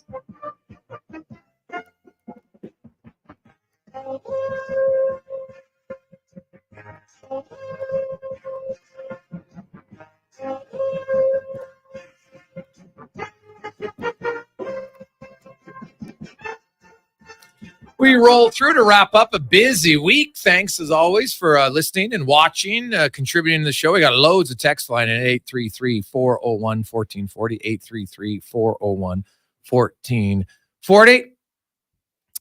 Hey, guys, I get nervous every time LT predicts anything. Well, maybe we should keep track of his predictions. Is he good or bad? Hey, guys, have to say I love the pregame show when I listened last night. Can't wait to hear it going forward. Low Tide didn't know what I am him meant today, and I just asked my son about it, and he said Low Tide is from Ohio, from Catherine. So, well, Catherine, thanks for tuning in. Yeah, you know what? Walker and Paulson doing great work on the pregame show. You can listen to it again tomorrow, 1 o'clock, right here on Sports 1440. Hey, guys, one of those wipeouts had the worst injury ever. The ripped anus. Yeah, in the wipeout on the ski. I can't remember who it was, but you're right. That is not that's good. Not good at all. Hey, fellas, tuning in from the cattle truck today. Positive Friday. Hope everyone enjoys a burger this weekend from Lane. Oof, hey, Lane, I like it. Shipping little cows. Let's go. Some good meat for you. Nothing, I'll tell you right now, nothing better than a good, fresh, homemade burger. The gang in the back of the truck might not be so pumped that he wants us all to have a burger this weekend. You know, might not have a good run. So, well, it depends. They don't know where they're going. So let's get to Wanye's World, brought to you by Action Electrical Preventative Maintenance. Do you need it? Well, guess what? They can help you out. ActionElectrical.net. So we have a contest going right now, Gregor, at all of the Edmonton area Oodle Noodle locations. Okay. And you come in and you fill out a chance to win 2 spots on the nation vacation. And this time we're going to Denver, Colorado from November 29th to December 3rd. Okay. So you just go in the store, you get a free entry. You buy anything. You could buy a napkin, even though we don't sell them. You get a second entry. This is a pretty good contest. Like, if you think of all the contests you can enter over the course of the month, there's a pretty good chance you're in the mix of winning here. Like, really, how many people are going to make their way into Oodle Noodle during this time period to enter to win? A couple thousand? No. So if you want one in a couple thousand chance to win a trip to nation vacation in Colorado, we're going to have a good time. This is your chance. So what does that include? Does that include like tickets to the game? Oh, yeah. Hotel, airfare, everything. You get everything. Yeah, yeah. Ooh. So my question to you, Gregor, we're going to be going to Colorado this year. We're also going to Vegas. Right. So that's exciting. Okay. Where would you want to watch a game in the NHL that you have not seen a game? MSG is top my list of places I've never been to watch an NHL game without question. I've never been to a game in Ottawa, but I am going this year, of course, now. So, you know, I don't know if it's at the top of my list, but I'll be going. Why, of course? What are you doing out there? Well, my nephew plays there, so we'll go watch him play in Ottawa. Philadelphia is another. I've been there for lacrosse. I loved it. And I got to go to an Eagles game once as well, but I've never been to a Flyers game in Philly. So the New York and Philly are probably the two at the top of my list. And then I'd say Vegas. I haven't been to a game in Vegas, and I hear it's quite the fun time. Well, if you're me, well, I've seen the Oilers play the MSG. I saw them play in Jersey. I saw them play in Long Island. That was a pretty interesting trip. Nashville, I've seen them play. I've seen them play in Dallas. I've seen them play in California on that California road trip. Yeah. I would probably say Boston. Oh, yeah, that'd be a good one. When I went to Boston, I was able to go. I wasn't at Harvard. I went to Harvard, like not to go to school, but I was to tour. Exactly. Sure. I was physically on site, but there wasn't any sporting events really going on that weekend. But I think there's something about the Boston area with all the history and their big four teams. I would love to go to Boston and go to a bunch of games. Well, it's an unbelievable city too. From everybody I talked to, Boston's one of the cities I want to go visit. There's you know, you want to go to an Irish pub there. There's lots of other things to do in Boston, but lots of people who have went to Boston have raved about, you know, Boston's a place that you want to be going to. So I would be highly motivated to check out Beantown. No question. Other than that, though, given the history of the game and all that kind of stuff, I wouldn't mind going to see a game in Detroit. Current state notwithstanding, the current Iser plan notwithstanding. I think that arena looks really neat too. The new arena in Detroit, the Little Caesars Dome or whatever. Oh yeah. No, it looks pretty nice arena. I would never go to Calgary. You've never been to a game in Calgary? No, never been to Calgary at all, Gregor. Just keep driving.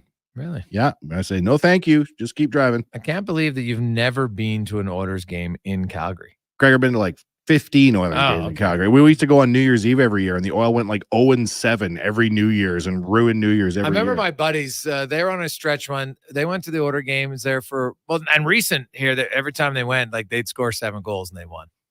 Right, like that was remember the Gaetan Haas when he buried one in Calgary? I think that was like a penalty shot for the 7th goal. And they're having their time of their life. Anytime you go on the road especially if it's into Calgary, because it's not that far of a road trip, right? And there's quite a few. I'll say that there's way more Oiler fans in the games I've been in Calgary than there are Calgary fans in Edmonton. I think there's lots more Edmontonians there, and there's just the truth of the matter is there's more Edmonton Oiler fans in the province than there are Calgary Flames fans. That's just the truth, because there's more lots of people who live in Calgary go there. They're not from there, right? And there's lots more people who stay who are Oiler fans. And so that benefits them for sure. Stay in the province more. Have you ever been to a game in Seattle? Not a hockey game, no. Any sort of sporting event? Oh God, this is the loudest NFL building I've ever been to. It was almost too loud. Really? Like I've been to Green Bay, been to a few other. So when the opposing offense was on the field, like the people, they just do this. They're just like, that's all they're doing. I'm just like, plus the way that the stadium is built, it funnels the sound so it ricochets off and then just comes back down. Like, dude, we were in the lower bowl. Our buddy Daryl, we had his tickets. He's a season ticket holder, lives in Edmonton. Season ticket holder Daryl Hollowaychuk, and he goes to a few games. He sells some games, right? There's only 8 or 9 games, but he still goes to probably half of them. And so we use his tickets. And it was but I was like, I literally had earplugs. He was like, just bring some earplugs. I put earplugs in because after a while it was so loud that it was starting to give me a headache. It was crazy. Seeing other teams, other sports, seeing all the little idiosyncrasies and like the history of what fans do and all their little. I remember in Nashville, they've got a lot of cool stuff they do when there's 1 minute left in the period, and they all thank the guy Paul in the box. So like 1 minute left in the period, and everyone goes, "Thanks, Paul." I just about jumped out of my own skin. I had no earthly idea what everybody was saying. Because in Edmonton, I don't know if the fans hear it all the time, but the band that plays in Edmonton, right? They're like, "How much time left?" Right, and then because they time it with like whatever. There's they say it with like 1 minute and 2 seconds left, and then it's all of a sudden, "Hey Al, what time left?" And then he's like, 1 minute to go in the second period. Thanks, Al. I think they wanted the crowd to do it, but I've never heard the crowd. And the reason why the crowd wouldn't do it is because they're not staring at the clock, right? They're watching the game. So it's easier after the announcer says it to say, "Thanks, Al," right? That's the one that probably could stick, because now you're like, well, he announced it. Now I know how to say "Thanks, Al." I'm not going to say it prematurely because I'm watching the game. I'm not watching the clock. The cannon in Columbus is another cool thing. You'll never see that anywhere else. Oh God. Like, it's funny how it freaks people out. Still, like, people have been covering the game for a long time. They still get, they're like, "Oh my God, it's going off." Well, it only goes off when they score. Like, this shouldn't be a surprise after, like, fool me once. Okay. Fool me twice. I'm saying shame on you. Like, figure it out. There's footage of Gene Principe getting startled by the cannon last year. It was one of my favorite highlights There's of the year. lots of people who are just kind of like completely caught off guard by it. And you're just like, what's going on here? How do you not know what's coming? Like, this is not a surprise. This is not the first time it's gone off. So, Cons, what about you? What is your, where you'd want to go to watch a game that you haven't seen? Montreal for sure would be a fun one. Been Kind there. of It's the great. mecca of hockey, MSG. And yeah, I've only seen games Anaheim, Edmonton, and Tampa. So I think I've got the nice warm weather ones. I want to see the classics. Boston for sure. Ashley's been before. She said one of her favorite cities. So maybe we'll go back to Boston, see a Bruins game too. But yeah, I want to go to like original 6, I think, for the most part. Nothing wrong with that. I can see why you'd want to go there. So it would be good. Everybody, have yourselves an awesome weekend. Wanye, what happens tomorrow? Oilers win. Oilers win. Score? 4-2. 4-2. Pre-game show, 1 o'clock right here on Sports 1440. On behalf of Connor Halley, Wanye Gretz, Declan Kruger, I'm Jason Gregor. Thanks so much for tuning in all week long. We always appreciate your support. For those listening, those sponsoring the shows, it's all, hey, Steven, the new sales guy, killing it. You want your business on a great station, send him a note. Steven at sports1440.ca. PH, by the way, not a V. He's a PH. He's a little classier. Steven with a PH. Not Stefan, though. Steven. Let's get to the con man. Sports 1440 update brought to you by Legacy Heating and Cooling. Home the no payments, no interest for 1 year on your furnace. Stay warm all winter. Legacy Heating.ca. Good night. Please do not drink and drive. Get home safe. We'll talk to you on Monday. Good night.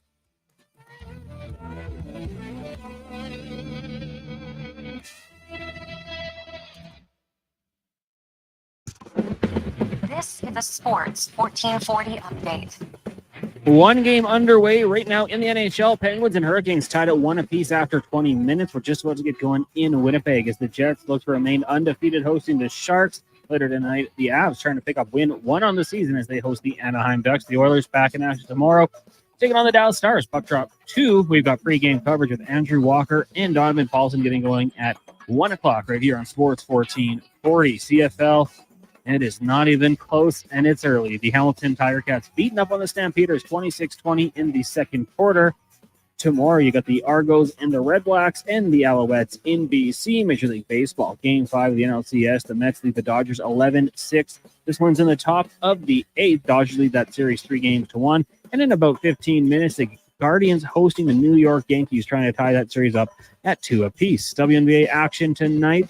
The New York Liberty trying to wrap up their series and win the WNBA championship as they're in Minnesota taking on the Lynx. They lead the series 2-1. Tip-off 10 minutes away. College football, Duke leads Florida State 7-3 in the second quarter. Later tonight, number 2 Oregon is in Purdue taking on the Boilermakers. You also have number 13 BYU hosting Oklahoma State and Fresno State in Nevada. In the association, the preseason is rolling on. Right now, Raptors trail the Nets 18-15. That's in the first quarter. In the AJ, you got Devon and Lloyd. Drayton Valley hosting Grand Prairie, and Whitefort takes on Olds and BCHL. The Spruce Grove Saints are in Surrey taking on the Eagles. Puck drop just after 8. Also at 8, Sherwood Park is in Blackball. That'll do it for us here on the Jason Gregor Show. Coming up next, we've got Fox Sports Radio. I'm Connor Halley. This has been a Sports 1440 update. It's Sports 1440. A Stingray